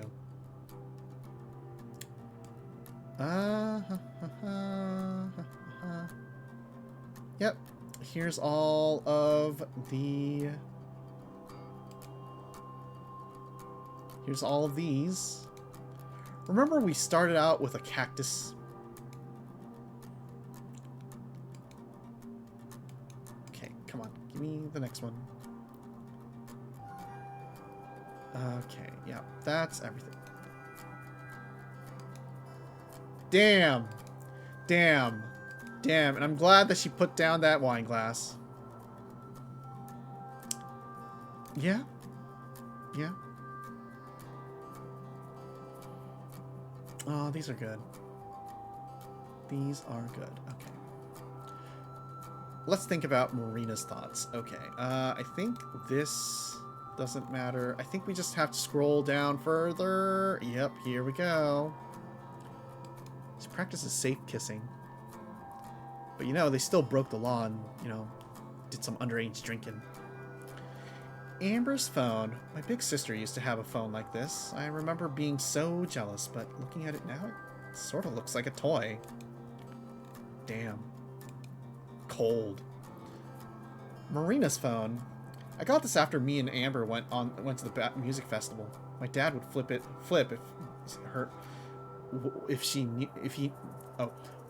if he knew this. But I'm kind of glad Mariah sold my old phone. I dropped it in the bathtub so many times. That is an Ericsson-ass phone, yeah. And I do recall this phone. It flips up to reveal a second screen on the bottom, and you can like you have like a little BlackBerry texting thing. It's really cool. I like it. $19. Somehow, I ended up losing another battle to Mariah in Las Vegas. At least this time, the real winner is Tess. I saw a Sony Ericsson Walkman that looked exactly like this. Yeah, that was a thing in the past. I wonder why Joan wears these all the time. He stopped wearing them recently, though. He gave them... And then Tess started wearing something very similar for some reason. Peppermint wine. Cursed? Do they have anything else like that? No, none of that happened. It's just cursed. Totally an acquired taste, but not as bad as it sounds. Hopefully next time we can share a glass with Cassie.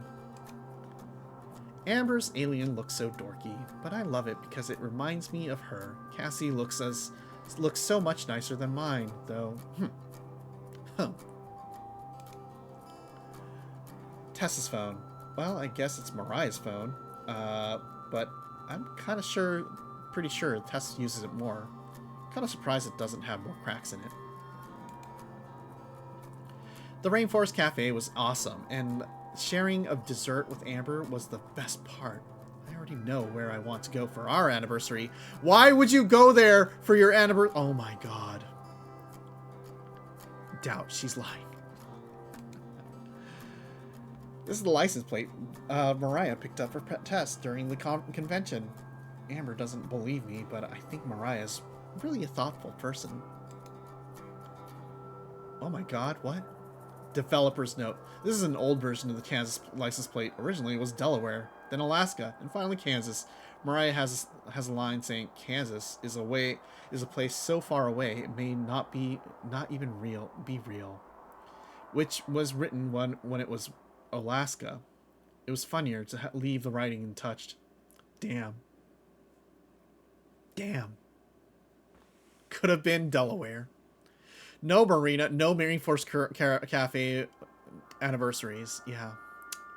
Alaska is an invention of colonialism. We'll be honest about that, right? Okay. Like Nebraska? Yeah, Nebraska. Okay, Nebraska is actually a fake state. It's not real. We all know this. We've all established this. I think that's everything. I think we've covered everything. I'm not sure if that actually unlocked any achievements. Actually, I turned off Steam overlay shit, so I might have unlocked everything, and I never know. Let's see. In any case, we have been streaming for 8 hours and 17 minutes. Holy shit, this was a long fucking stream. We didn't realize it was supposed to go this long. Oh boy. I don't think I've ever eaten at a Rainforest Cafe, and it doesn't sound like I'm missing much in doing so. Yeah, apparently it's not much of a big thing. In any case, let's go over here. And quit that game. Okay, we're good. All right. Whoa. Wow. I was thinking like, oh, we'll just do it maybe in 2 sittings, but I wasn't sure if it was going to be longer. And like the game estimate was like 4 hours. So I was like, oh, sure. Like 4 hours. That's totally fine. And it turns out to be 8 hours because, it takes twice as long for us to read and do everything and process everything and comment out and everything. So of course it's actually an 8-hour stream rather than a 4-hour stream. It just happens. Okay. Oh yeah, that was long. Look, good news is I'm not streaming anything tomorrow. My voice is starting to go a little bit cracked, so I'm gonna need to give it a rest, probably. Being hydrated though, however, is a very important thing to do to keep yourself lubricated and able to keep going. Yeah, go take a break. Yes, we will. So just pointing it out for the future. Next week, we have some things that we gotta do. So we're gonna keep it pretty short and casual, but we will be trying a new game. We bought ourselves the Japanese calligraphy, and that will be a fun little game that we might try. Maybe we'll even castle stream next week, because honestly, it might be a little something. Or we might play something else. I don't fucking know. I might save Japanese calligraphy for Chicken McNuggets. Which is probably happening. Well, Chicken McNuggets or 24-hour sleep stream, whichever it is, I'm probably going to do Japanese calligraphy then. So, you know what? Maybe I won't do Japanese calligraphy this coming week. That said, I might kind of figure out something else to do. Something more casual, something more fun. Maybe we'll just play Sternova next week. And that'll be fun. But, it'll only be for Thursday, probably, for the stream, because we'll have other things that we gotta really do Saturday, Sunday. And then we're gonna be under Death March conditions from the 16th through the 20th, 21st-ish, and then, yeah. Dumbassery Bonanza will be the 22nd on Sunday after that, so it'll be fun. In any case, let's see where we are at. Let's see.